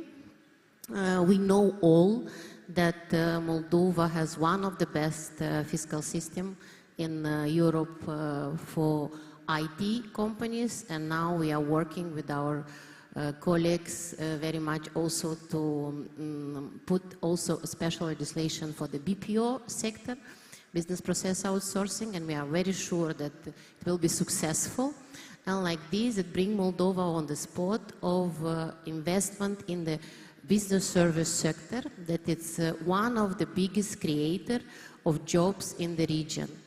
And because of that, we have a lot of investors during this challenging time, even in the pandemic and even with the situation in the region. We have more and more demand for office spaces and for new companies to start the business in Moldova in the business service sector. And we are very, very proud of this. And even if, for example, other area sometimes are facing difficulties, the business service sector in those challenging times actually is facing a big growth. I want to pass the first word to Victoria Bucătaru. She is the Executive Director of Digital Park, in order to share with us the success story of their company in Moldova. The floor is yours, Victoria. Thank you very much. Bună ziua tuturor! Sper că n-ați obosit suficient după o sesiune atât de lungă. Bănuiesc că odată ce Digital Park există cam de 3 ani, o bună parte au auzit, dar probabil e timpul să vorbim despre anumite rezultate în această perioadă de 3 ani de existență și probabil despre niște posibilități de dezvoltare și despre etapele pe care urmează să le accesăm. O mică istorie cum s-a ajuns la realizarea acestui proiect ambițios. S-a creat cam timp de 7 ani, pentru că au fost și pauze în creare, pentru că știți foarte bine crizele care intervin peste planurile inițiale și tocmai de aceea a durat 7 ani crearea acestei capodopere și 3 ani de existență, pentru că urmează în decembrie să marcăm cu multă bucurie și plăcere 3 ani de existență. Toată această perioadă, deci, per total, vorbește despre o perioadă îndelungată atunci când îți dorești să construiești un proiect foarte ambițios și să-l faci absolut impecabil și să mai fie și rentabil. Pentru că știți foarte bine că trebuie să reduci mult ca să ajungi să suprapui și să rezolvi costurile. De aceea, vă fac incursiune exact în acest slide despre etapa A-B care este realizată și în acești 3 ani deja este ocupată 100% și urmează celelalte etape să fie accesate, chiar dacă o să vedeți mai târziu un timeline propus inițial că trebuia să fie finalizată deja blocul D pe care îl vedeți aici, este o hală industrială, este la fel pe teritoriul unui parc industrial Tracom și era inițial acești 7 ani în urmă de care v-am vorbit și 3 de existență a parcului IT Digital Park, exista o porțiune de teren nevalorificată și uite acum în această clădire A și B avem 7 companii rezidente imense care acoperă și vă arăt în continuare suprafața de 8.350 de metri pătrați.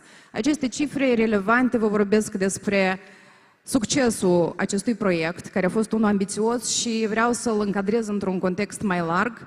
Este vorba de că toți acești 7 ani și 3 ani cumva au precedat chiar și proiectul guvernului despre facilitățile de taxă unică de 7%, de fapt, care au adus acei 1500 la moment de rezidenți ai parcului Moldova IT Park, care este un parc virtual și Digital Park s-a deschis exact înainte acestui parc virtual, cu toate eforturile care au precedat și s-a întâmplat foarte sincron și foarte oportun, pentru că toți acești rezidenți IT care sunt în prezent cazați în Digital Park sunt companii foarte mari, foarte pretențioase, care accesează calitate înaltă de servicii și foarte multe beneficii. Deci, în acest slide, ca să trecem mai departe, vedeți despre sălile de conferință care sunt la parterul clădirii, 520 de metri pătrați.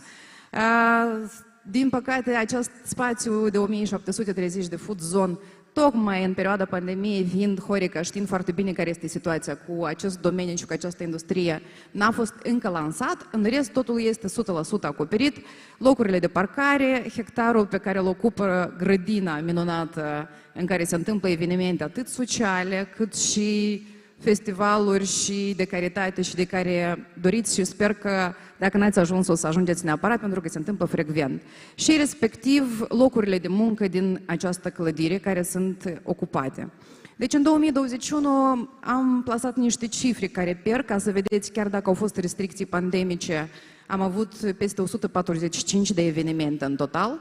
Anul ăsta încă nu avem totalurile, dar deja am depășit cifra de 200. Ceea ce presupune că degajările și restricțiilor au permis totuși să se întâmple foarte multe lucruri frumoase anul acesta la noi în țară. La un sfârșit de an vom avea rezultatele toate.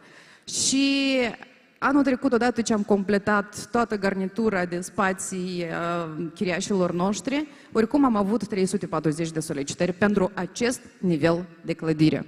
Deci nu cunosc care este situația pentru alte clădiri cu alte beneficii, cu alte facilități, le aflăm parțial de la speakeri și utilitatea acestui forum pentru aceasta este, dar noi am avut aceste solicitări și le avem în continuare. Spații de coworking, solicitări 250 pentru acest an 2021, deci este similar și în acest an chiar mai mult. Evenimentele toate se întâmplă cele mai trendy și cele mai solicitante, eu știu, se întâmplă toate la parterul Digital Park, dar tocmai și acestea nu sunt suficiente pe moment, pentru că activitățile în Republica Moldova sunt multiple și va fi nevoie de spații mult mai mari. Sălile noastre au capacitate acum maximal de 200 de persoane, bineînțeles spații mai mari ca hala industrială și grădina Digital Park. Spațiul de coworking, el a activat până în acest an și am fost nevoiți să-l dăm rezidenților noștri pentru că sunt companii care cresc spectaculos, tocmai din considerentul ca să producem spații mult mai mari în etapa a doua a dezvoltării parcului și a ecosistemului Digital Park. Toate spațiile din clădire sunt exact în această poză, le puteți vedea și la noi, sunt oficii open space, sunt ajustabile de la 100 la 1000, adevărul că de 100 și avem un singur birou, restul toate sunt cu capacități mari între 600 și 1000 și de aceea s-a completat toată clădirea doar cu 7 companii și proiectul viitor, dacă vom completa cu 100 și vom avea și 82 de rezidenți. Deci ne dorim ca toți rezidenții Moldova IT Park care își doresc o locație fizică de asemenea nivel să se întâmple anume la Digital Park în faza a doua.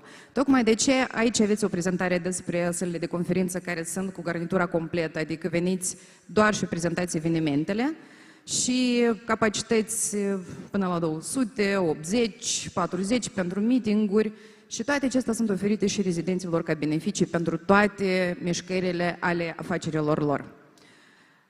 Grădina fantastică, care se dezvoltă și este întreținută de noi cu drag, cazează destul de multe evenimente sociale și suntem foarte bine ancorați în responsabilitatea socială și oferim minimum 10% din tot volumul de spațiu, oferim lunar pentru toți care au nevoie de o platformă de comunicare a activității lor. În mod special, antreprenoriat feminin, copii cu recitaluri de poezii, festivaluri și așa mai departe și, bineînțeles, spațiile de conferință pentru educație, pentru că toți avem nevoie de a dezvolta această industrie inteligentă IT și noi oferim această infrastructură ca platformă sigură ca ea să crească în continuare și să beneficieze de tot ceea ce s-a creat.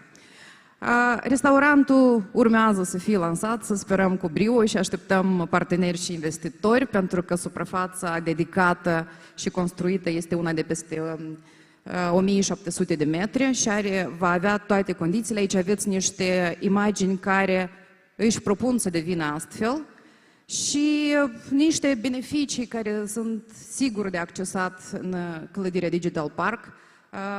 Sunt foarte valoroase pentru rezidenți și anume aceasta caută, deci sunt sistemele de HVAC și este certificarea green care este obligatorie și stațiile de încărcare electrică care sunt mereu conectate, din păcate, per moment avem două, dar în planul următor vom mai dezvolta pentru că nu sunt suficiente și la fel sistemul de acces control este foarte ușor de comunicat, de modificat și este chiar la îndemâna rezidenților noștri fiecare pe suprafața deținută, deci își reglează și sunt confortabili în munca lor de zi cu zi.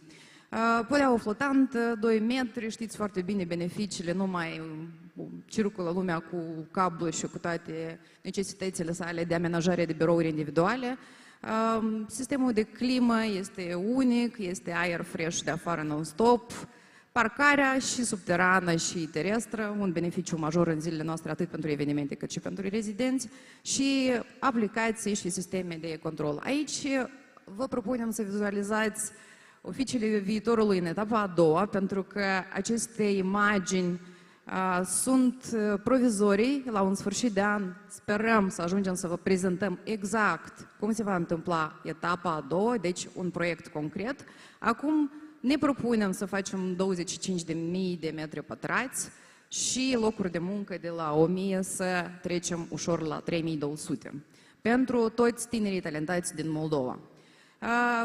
Se va întâmpla faza a doua prin reconversia unei hale industriale care oferă niște posibilități enorme de spațiu, tocmai ca să satisfacem, cum vă ziceam anterior, și necesitatea de spații mai mari atât pentru evenimente, săli de conferință, odată ce forumul Real Estate anul trecut s-a întâmplat la Digital Park. Ne bucur foarte mult că ați accesat o altă zonă și sunt zone tot mai frumoase și mai interesante de valorificat, deci se mișcă, crește industria, piața și economia. Mai departe, niște grădini interne vom avea, pentru că avem una externă acum și ne vom dezvolta și asemenea. Și iată niște spații publice, zona de food court, de meeting-uri, de întâlniri, de evenimente și la fel cele comerciale de săli de fitness, ceea ce va completa necesitatea prin faza a doua și nu este prezent acum.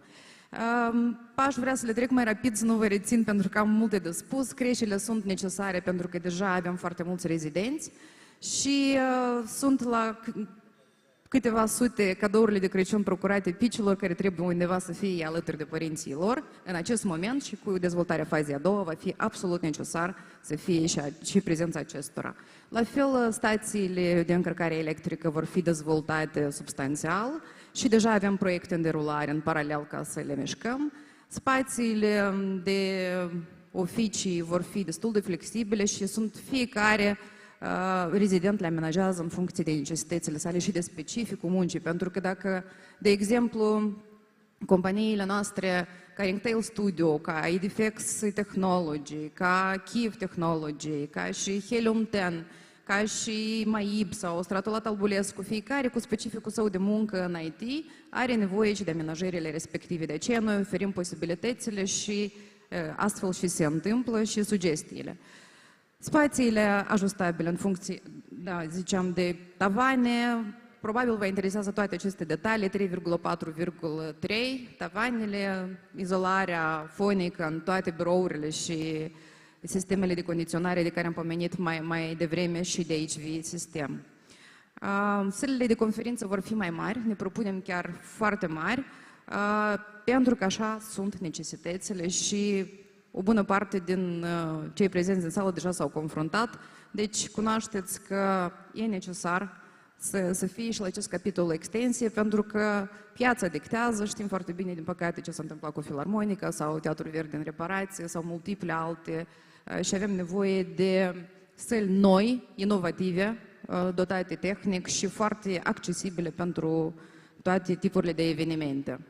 Deci vor fi posibile să fie manevrate volumul și capacitatea sălilor, vor fi modulare și ne propunem data viitoare să fie 2000 de metri pătrați alocate sălilor de conferințe și nu 500 cum avem în acest moment.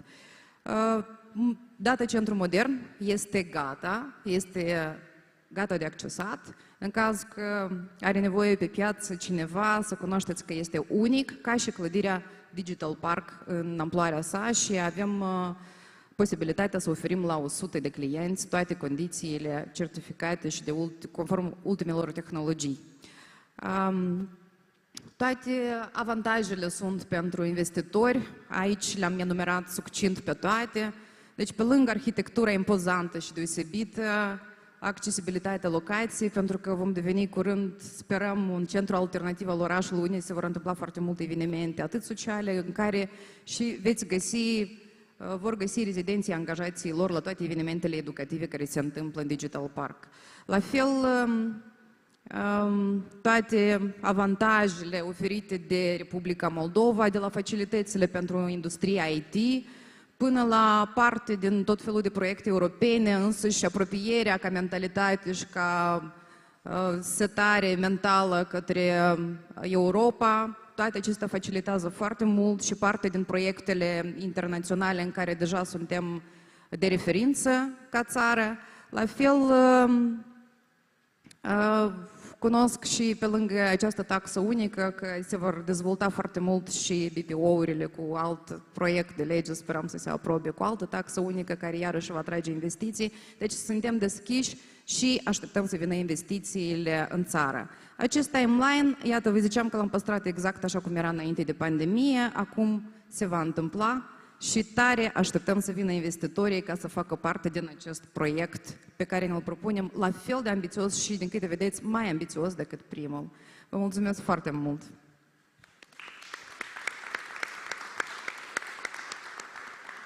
Vă mulțumesc mult, Victoria, pentru prezentarea dumneavoastră. Am vrut să subliniez faptul că speakerii precedenți au vorbit de acele valori importante pe plan ecologic și social și mă bucur să subliniez că proiectul dumneavoastră urmează aceste valori și ne bucură foarte mult acest fapt. De asemenea, aș vrea să spun că, în general, sectorul de business servicii, fie cel de IT sau cel de business process outsourcing, celelalte servicii care pot fi făcute la distanță, este în plină dezvoltare și Republica Moldova, într-adevăr, este un loc descoperit și devine o locație extrem de interesantă pentru potențiali investitori. Aș vrea să menționez că doar un an jumătate în urmă, datorită colegilor de la GIZ, Chișinăul a primit titlul Orașul Anului, Emerging City in Southern East Europe, în doar un an jumătate în urmă, ceea ce subliniază faptul cât de interesantă este Republica Moldova pentru investitorii din sectorul business service. Și mă bucur că dezvoltatorii imobiliari urmează succesul clienților săi și sunt în continuă dezvoltare și vă urăm foarte mult succes în continuare. Vă mulțumesc foarte mult! I will pass the word to Nicolae Marchetan, Operational Manager of IT Tower Moldova. He will share with us the regional office space development opportunities and, of course, also the success story of their project, the IT Tower. Well, good afternoon. I'm Nicolae Marchetan. I'm the Executive Director of iTower.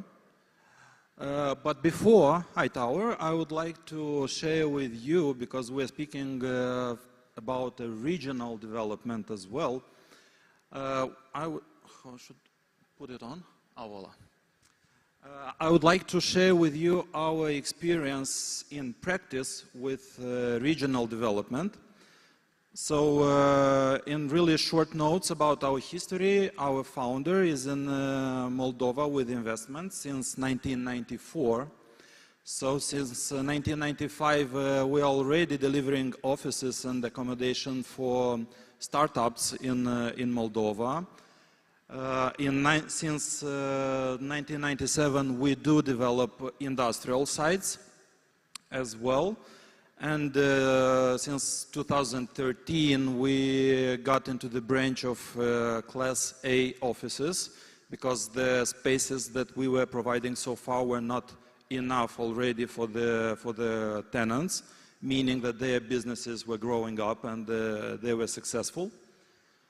And since 2015, we are residents and developers in tax-free zones, both in Chișinău and in Comrat. And getting to the regional development, I would like to underline, it was a lot of sayings here, a lot of mentions from the state authorities, from the development partners, that the regions are open-minded and they are eager to support developers in their areas. I'm here to confirm you this matter from the practical point of view. We had and we have a success story developed in Comrat, in the tax-free zone.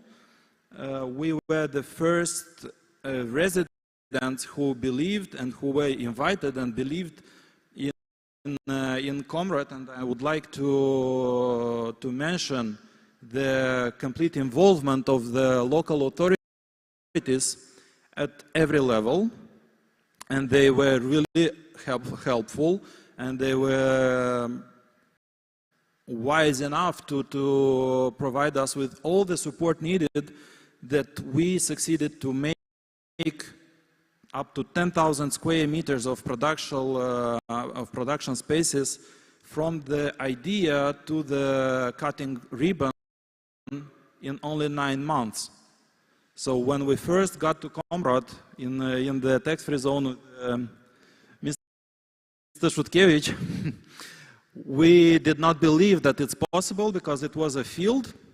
It was not a green field. Well, it was a green field in the practical, in the direct sense of this word. It was corn there, right? Yeah, it was green corn on the field. And after 9 months, there was the first production factory in Comrat of 10,000 square meters that we developed for our partner, for our tenant Fujikura. So now with Fujikura we have a great story as well, with another factory here in the tax-free zone in Chișinău.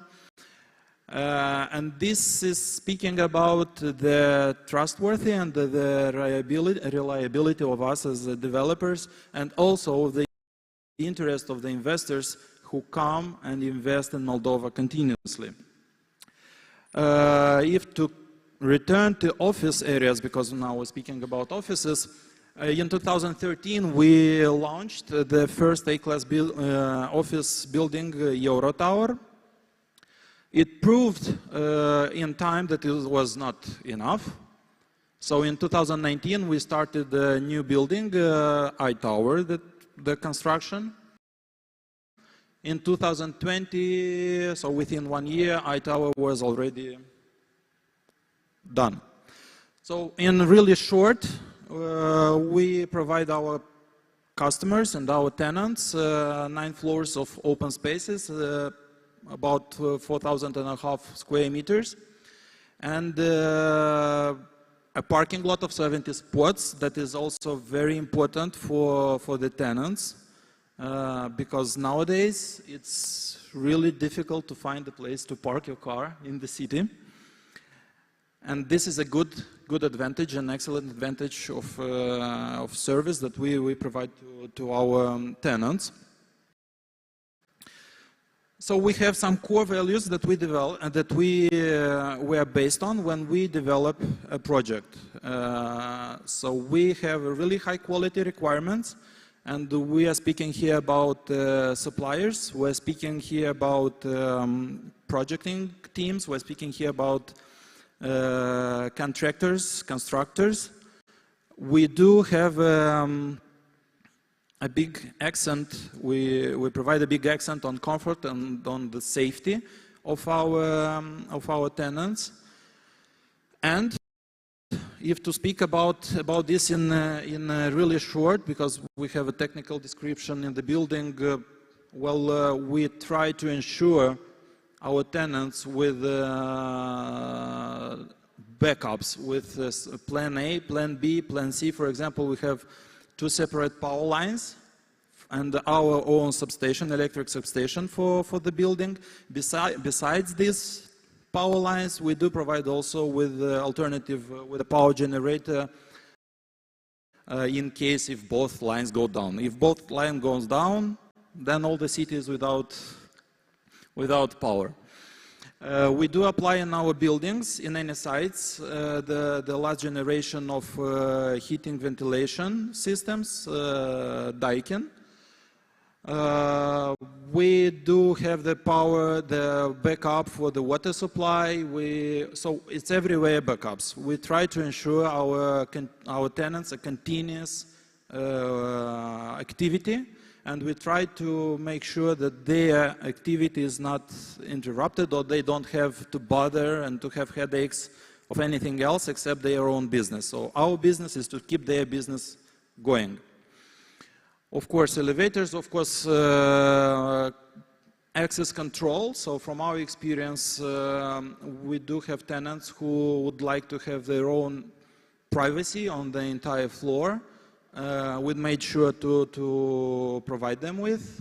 So every floor of the building is completely separated by the others. Other people than the people of that floor do not have access, and they cannot physically get on the floor that it's not theirs. We try to put an accent on the power saving through installing in all the common areas motion sensors, because we convinced ourselves the people don't like to turn off the light. We turn it off instead of them. So mainly we try to provide them as much comfort as it's possible. But we offer them as much comfort as it's possible.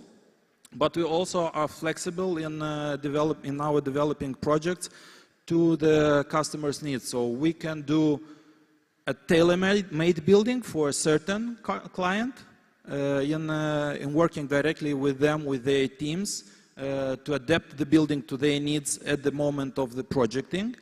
We also can build up a site without any tenant, but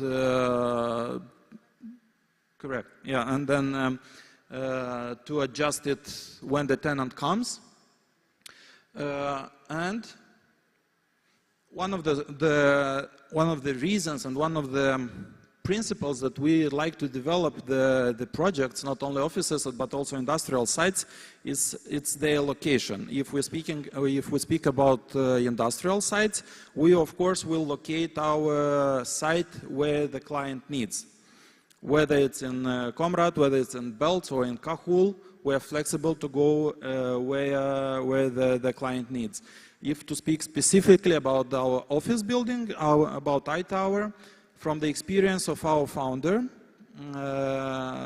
in Europe, all the office buildings, the big office buildings, they are situated somewhere outside the city, in between the airport and the city, because it's really convenient for the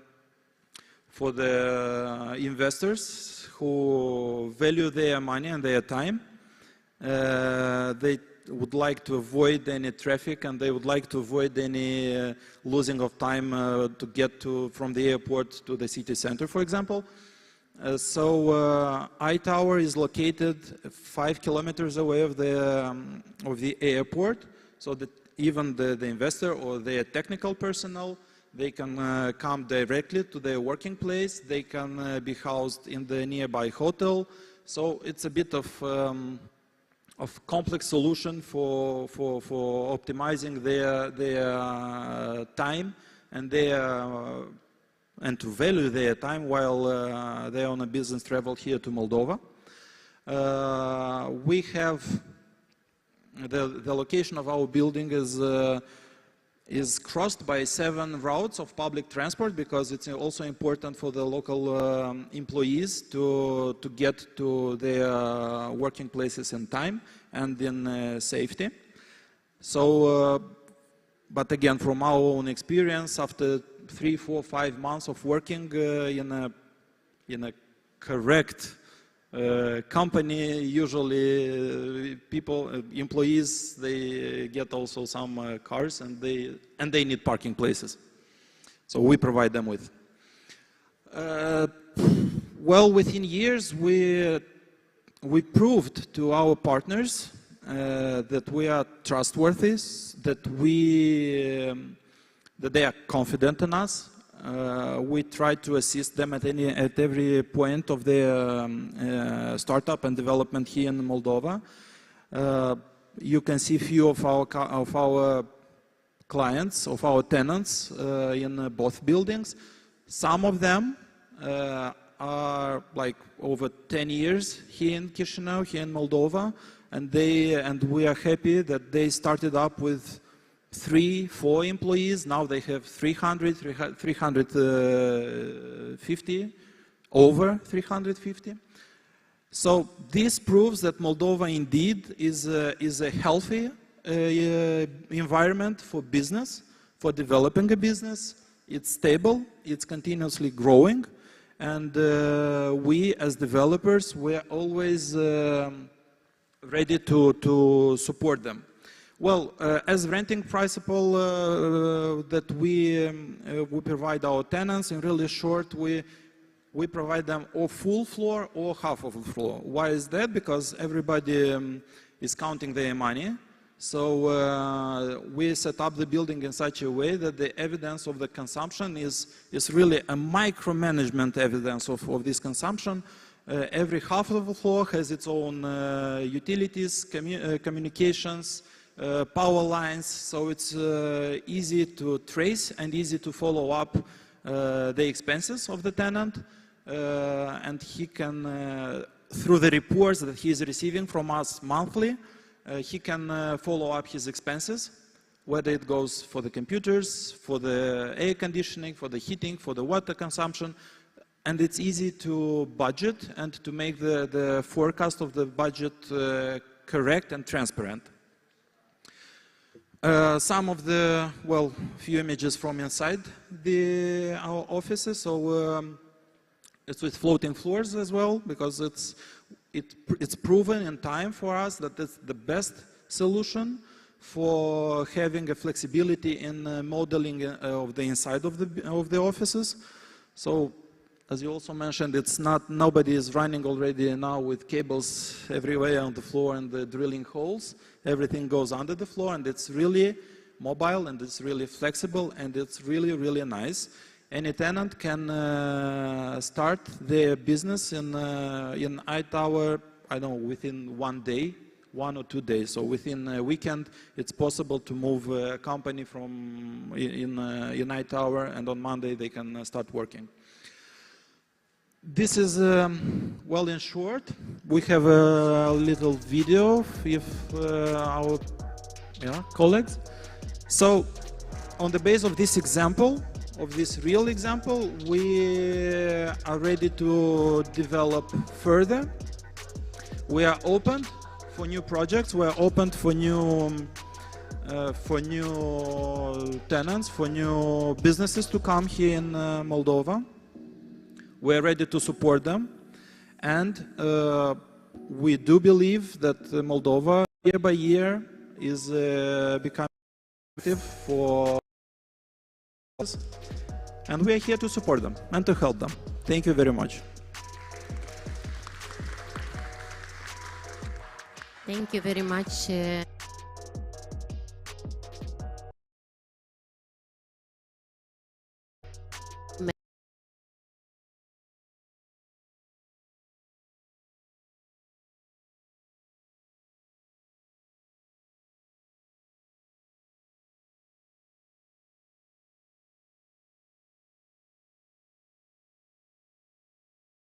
To create thousands of jobs, and we are really happy to hear your success story regarding the real estate development in the industrial area, but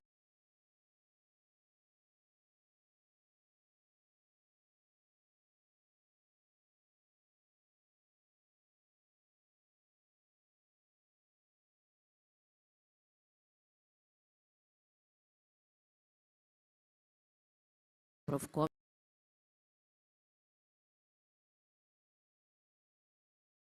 years. It's so active and so flexible to serve and to develop a new project. My question is, what are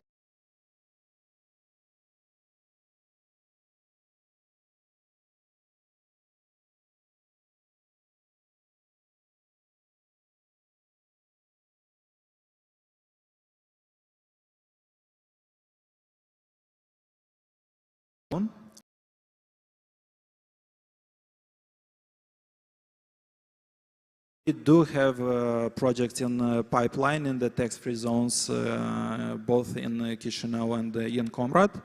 In Chisinau tax-free zone, we have now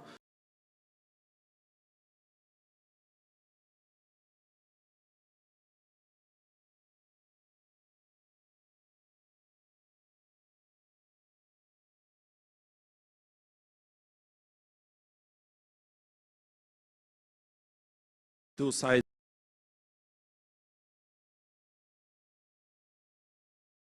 by 2,000 square meters each in tax-free zone in Chisinau.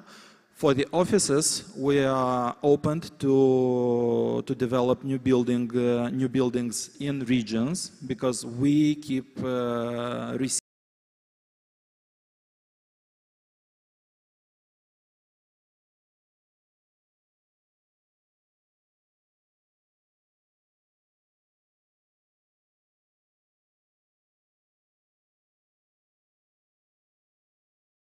I'm not.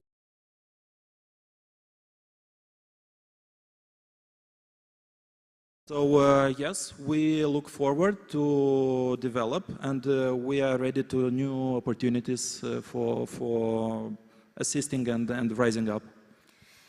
Thank you, Nikolai. The thing that you just mentioned.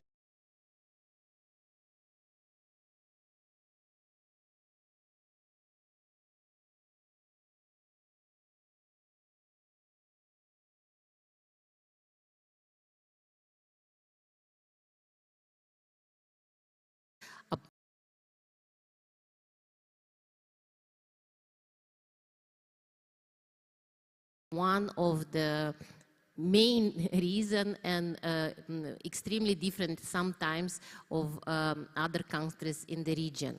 I'm very proud, also like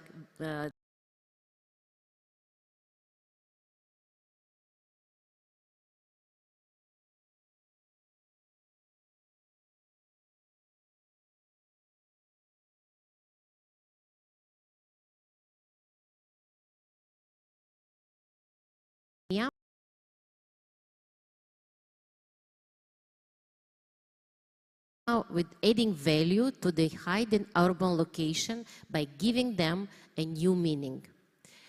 Mr. Balkan, the floor is yours. He will share. He will.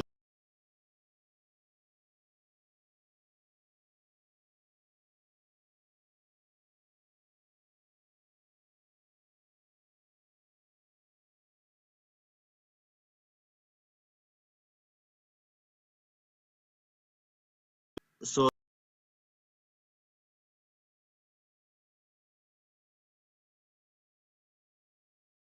developments. Just a few words about Speedwell itself. So we have been active, me personally, for the last 18 years, and as Speedwell for the last 7 years in Romania.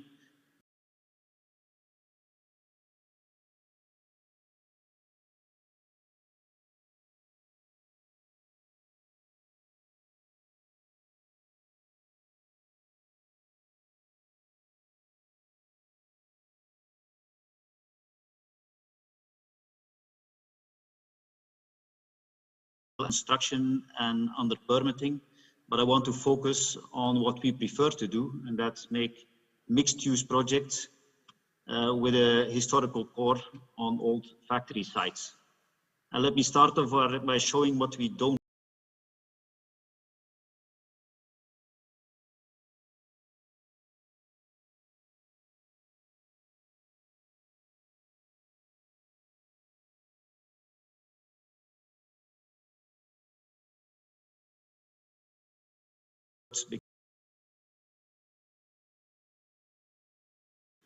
And we prefer to do something completely different. And we're not the first there. There are many good examples in, for instance, Poland, or also Western Europe. But there, Romania and Moldova, I think, are lagging behind, and we can.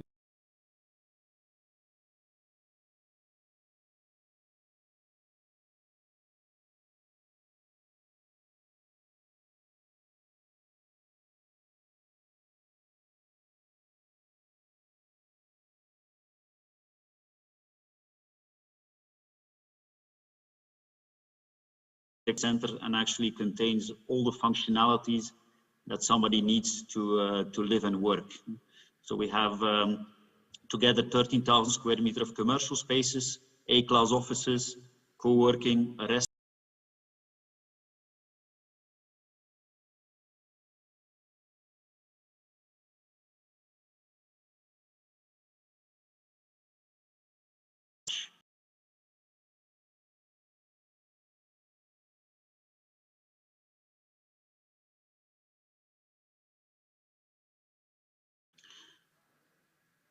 Sometimes as a developer, you need to be able to see through what you buy.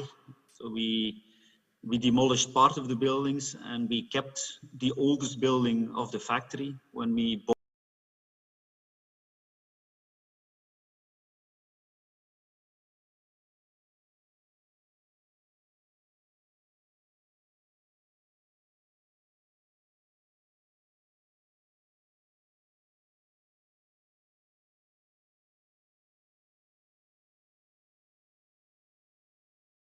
Looked on the right.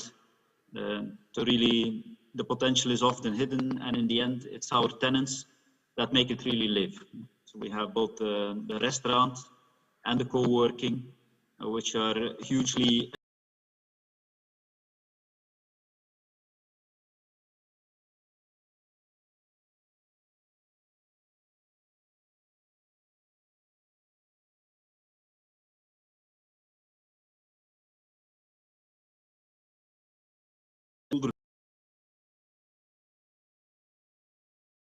You see events being organized, so it's really alive.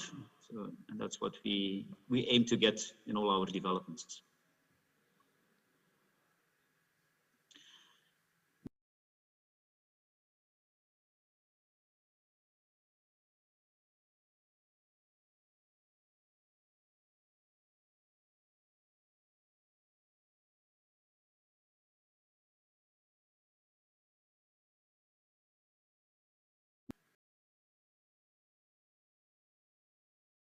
It's really not a beautiful street side, so we want to turn it into something that adds value both for the city and for the inhabitants. The first residential block is currently already under construction and 50% sold.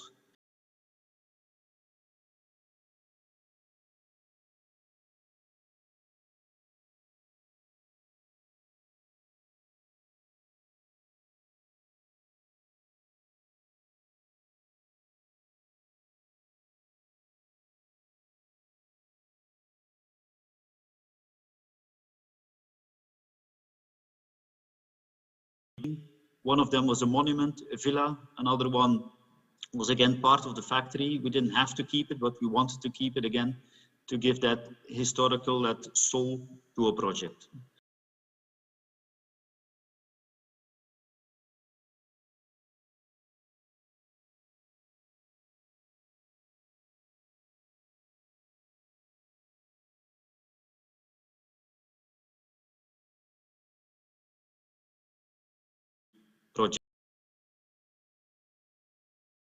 There is well a 15,000 square meter A-class office component, already largely desired by local companies.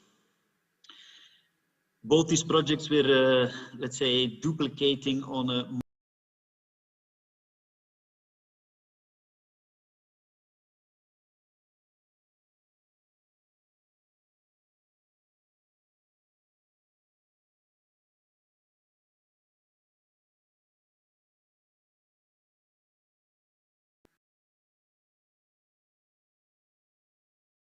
take your breath away, the grandeur of the old historical history. And that's why we decided to actually maintain quite a lot of it. Again, stepping away from the tabula rasa principle.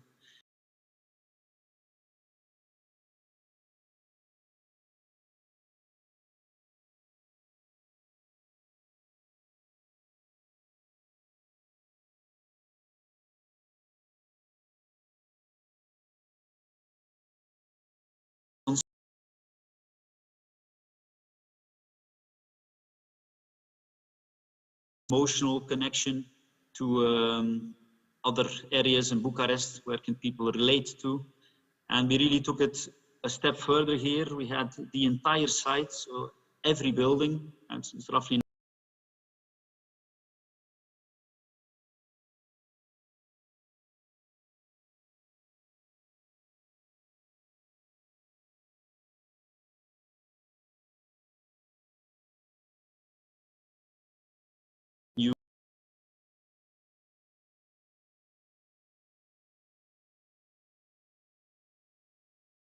people in from the front, from Caligarivice all the way, have lots of open spaces where an ambience can be created. So not just the front part and a back part, but everybody has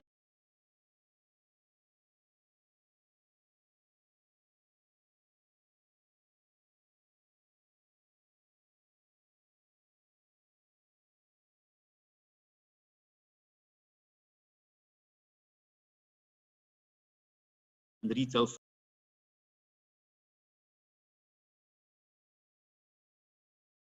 and actually a railroad park along the railroad as well of several hectares. This results in this master plan, but maybe easier to show you a few beautiful renders.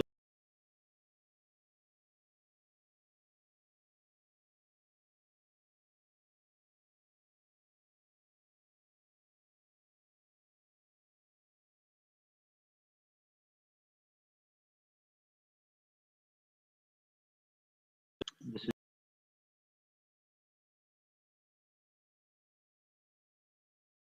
of the mayor of Bucharest.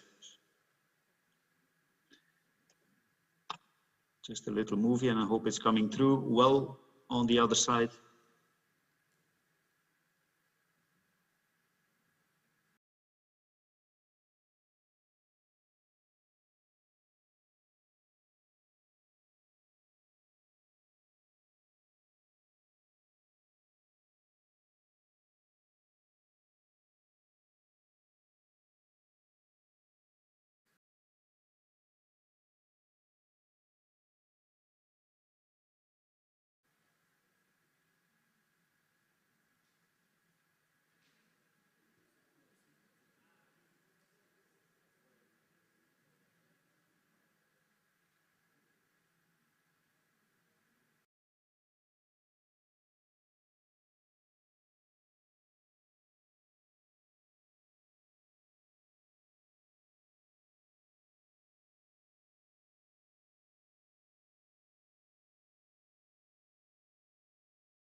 I would like to thank you, Didier,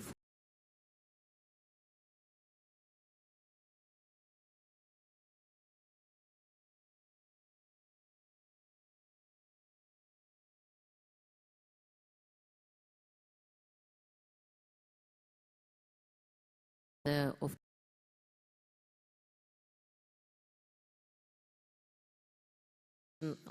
the development company to be able to develop such a project. And my question is, what will be your recommendation to the office developer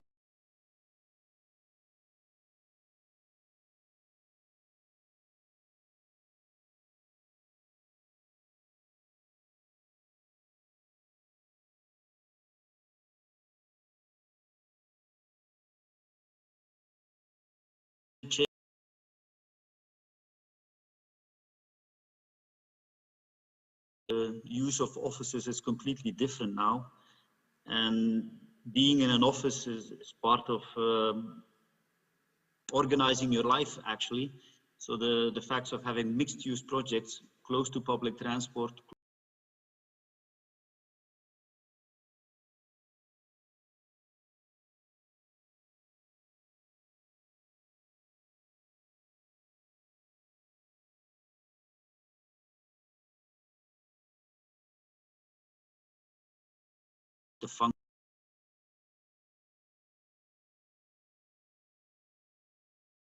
the limit between working and living is no longer there. It's all a zone that overlaps, and this is what we're trying to create.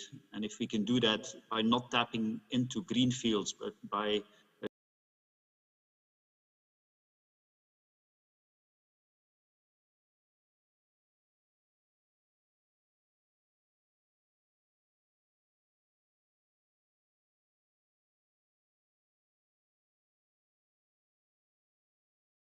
be out?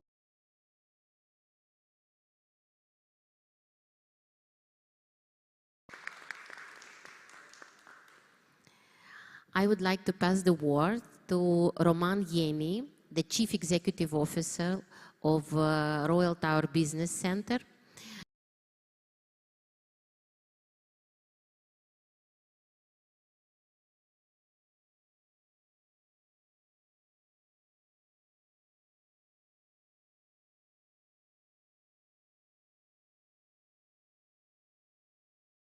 Royal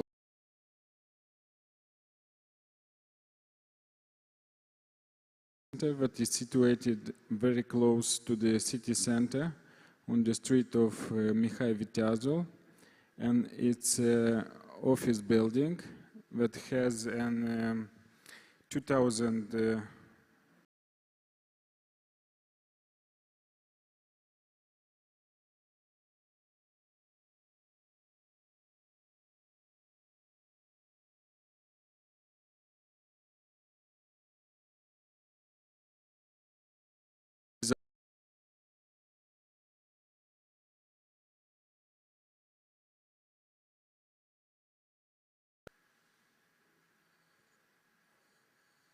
that is designed for our tenants and for the companies that choose our building.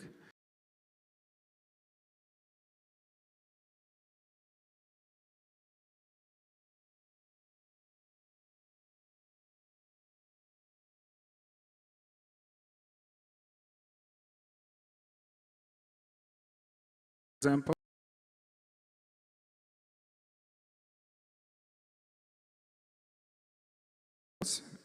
which is one of the most massive glass facade that is made before here in Chisinau, that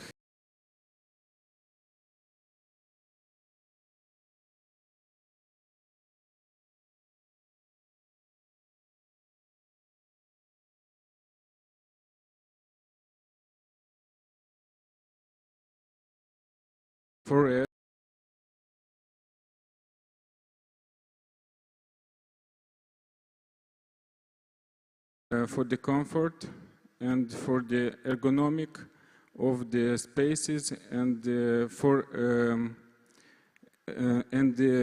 it has a very high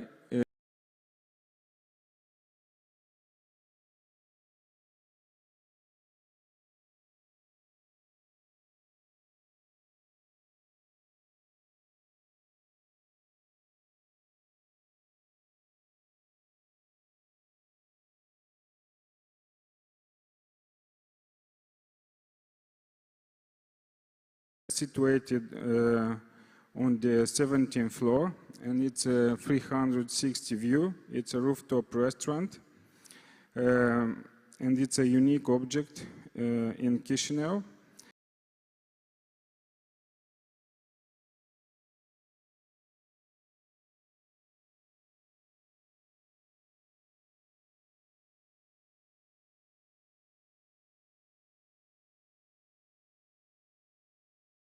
Efficient.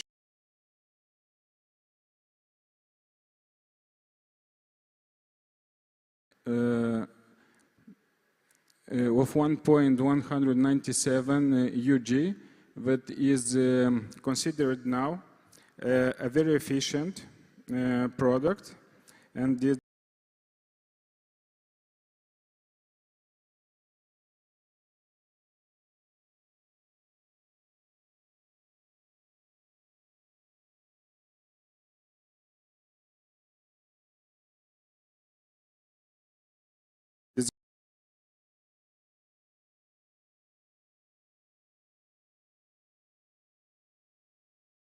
glass for the glass facades that makes the facade on 15% more ergonomic, more efficient, and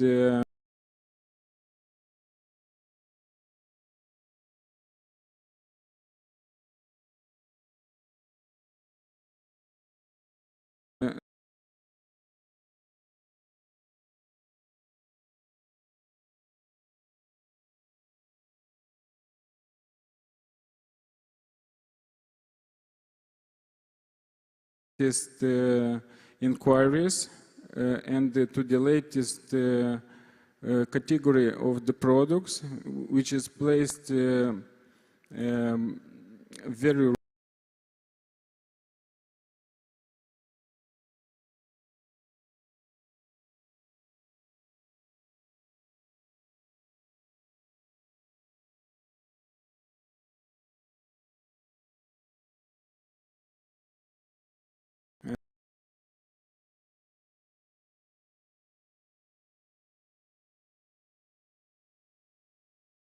for example, the high-quality security system, control access with face recognition, fire extinguishing system, according to the latest standards, and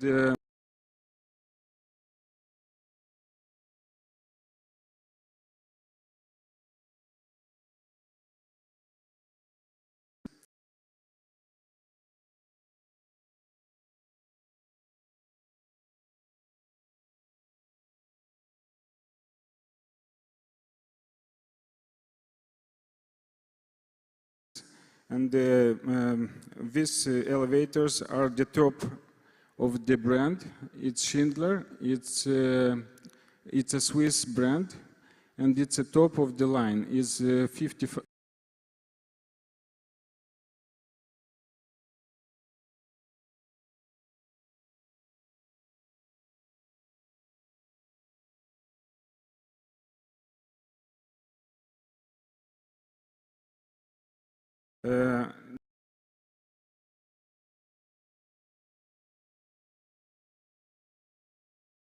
By our MEC, produced in Italy, ventilation system with the recuperation system also designed in Italy by company Loran, heating system.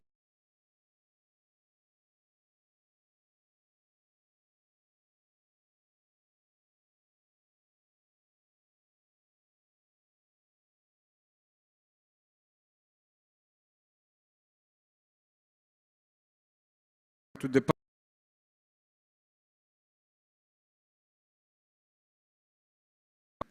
a very very efficient because we provided a special heating equipment, and we are connected to the first source.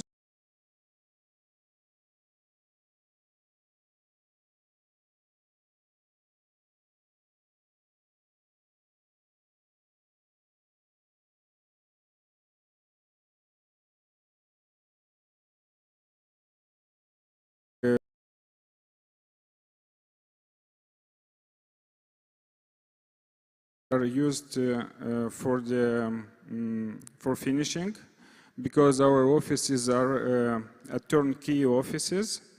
We provided only Europe.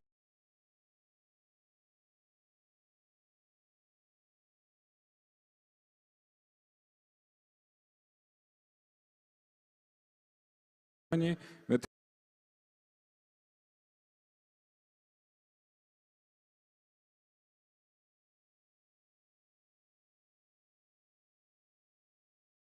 these spaces.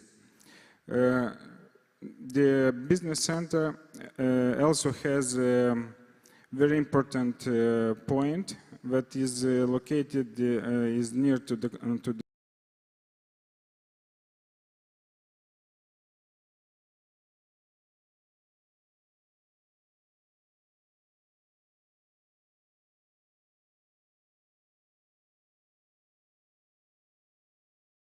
when we have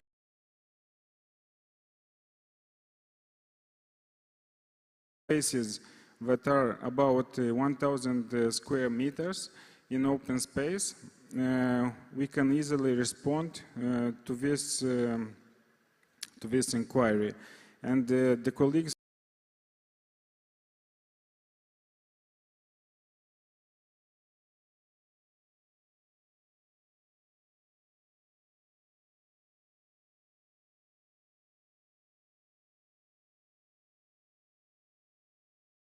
sorry.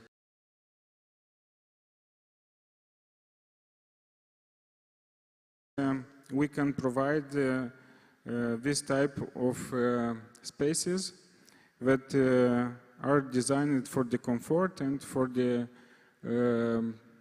commodity of our tenants.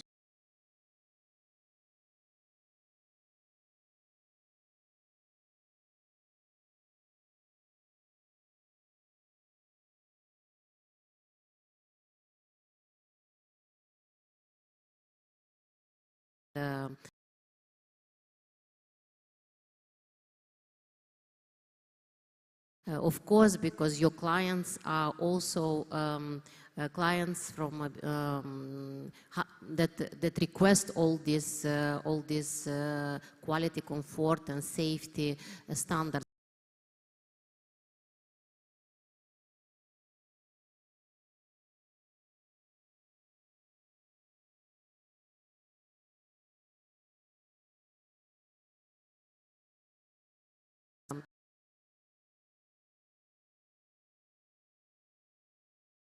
The organizer, Invest Moldova, and all the strategic partners, and also the audience to be present here, and the people that are looking us online. And of course, we are waiting investors in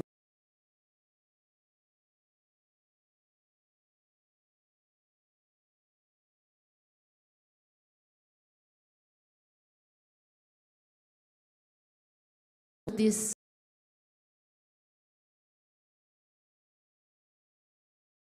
industry. That was a theme actually during our last forum. They also need residential spaces. And when an industry is developed, for example, we hear during Moldova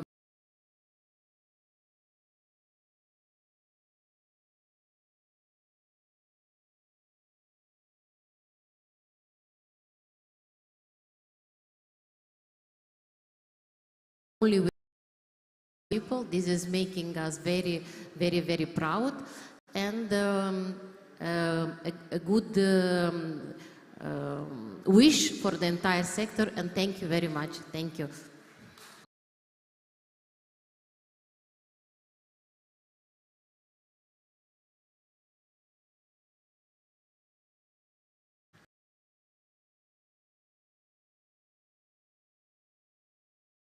our forum this year. The second, I hope to see you, all of you, next year at the third real estate forum. I would like to thank a lot the Invest Moldova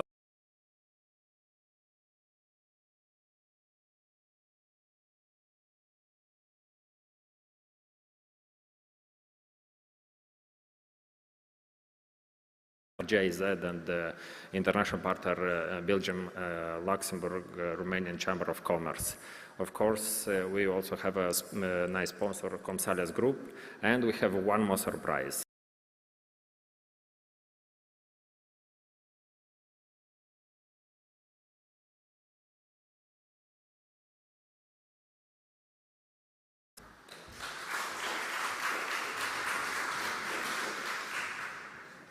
I will not talk too much. I know you've had a long, long day. I'm just here to let you know that today is Saturday.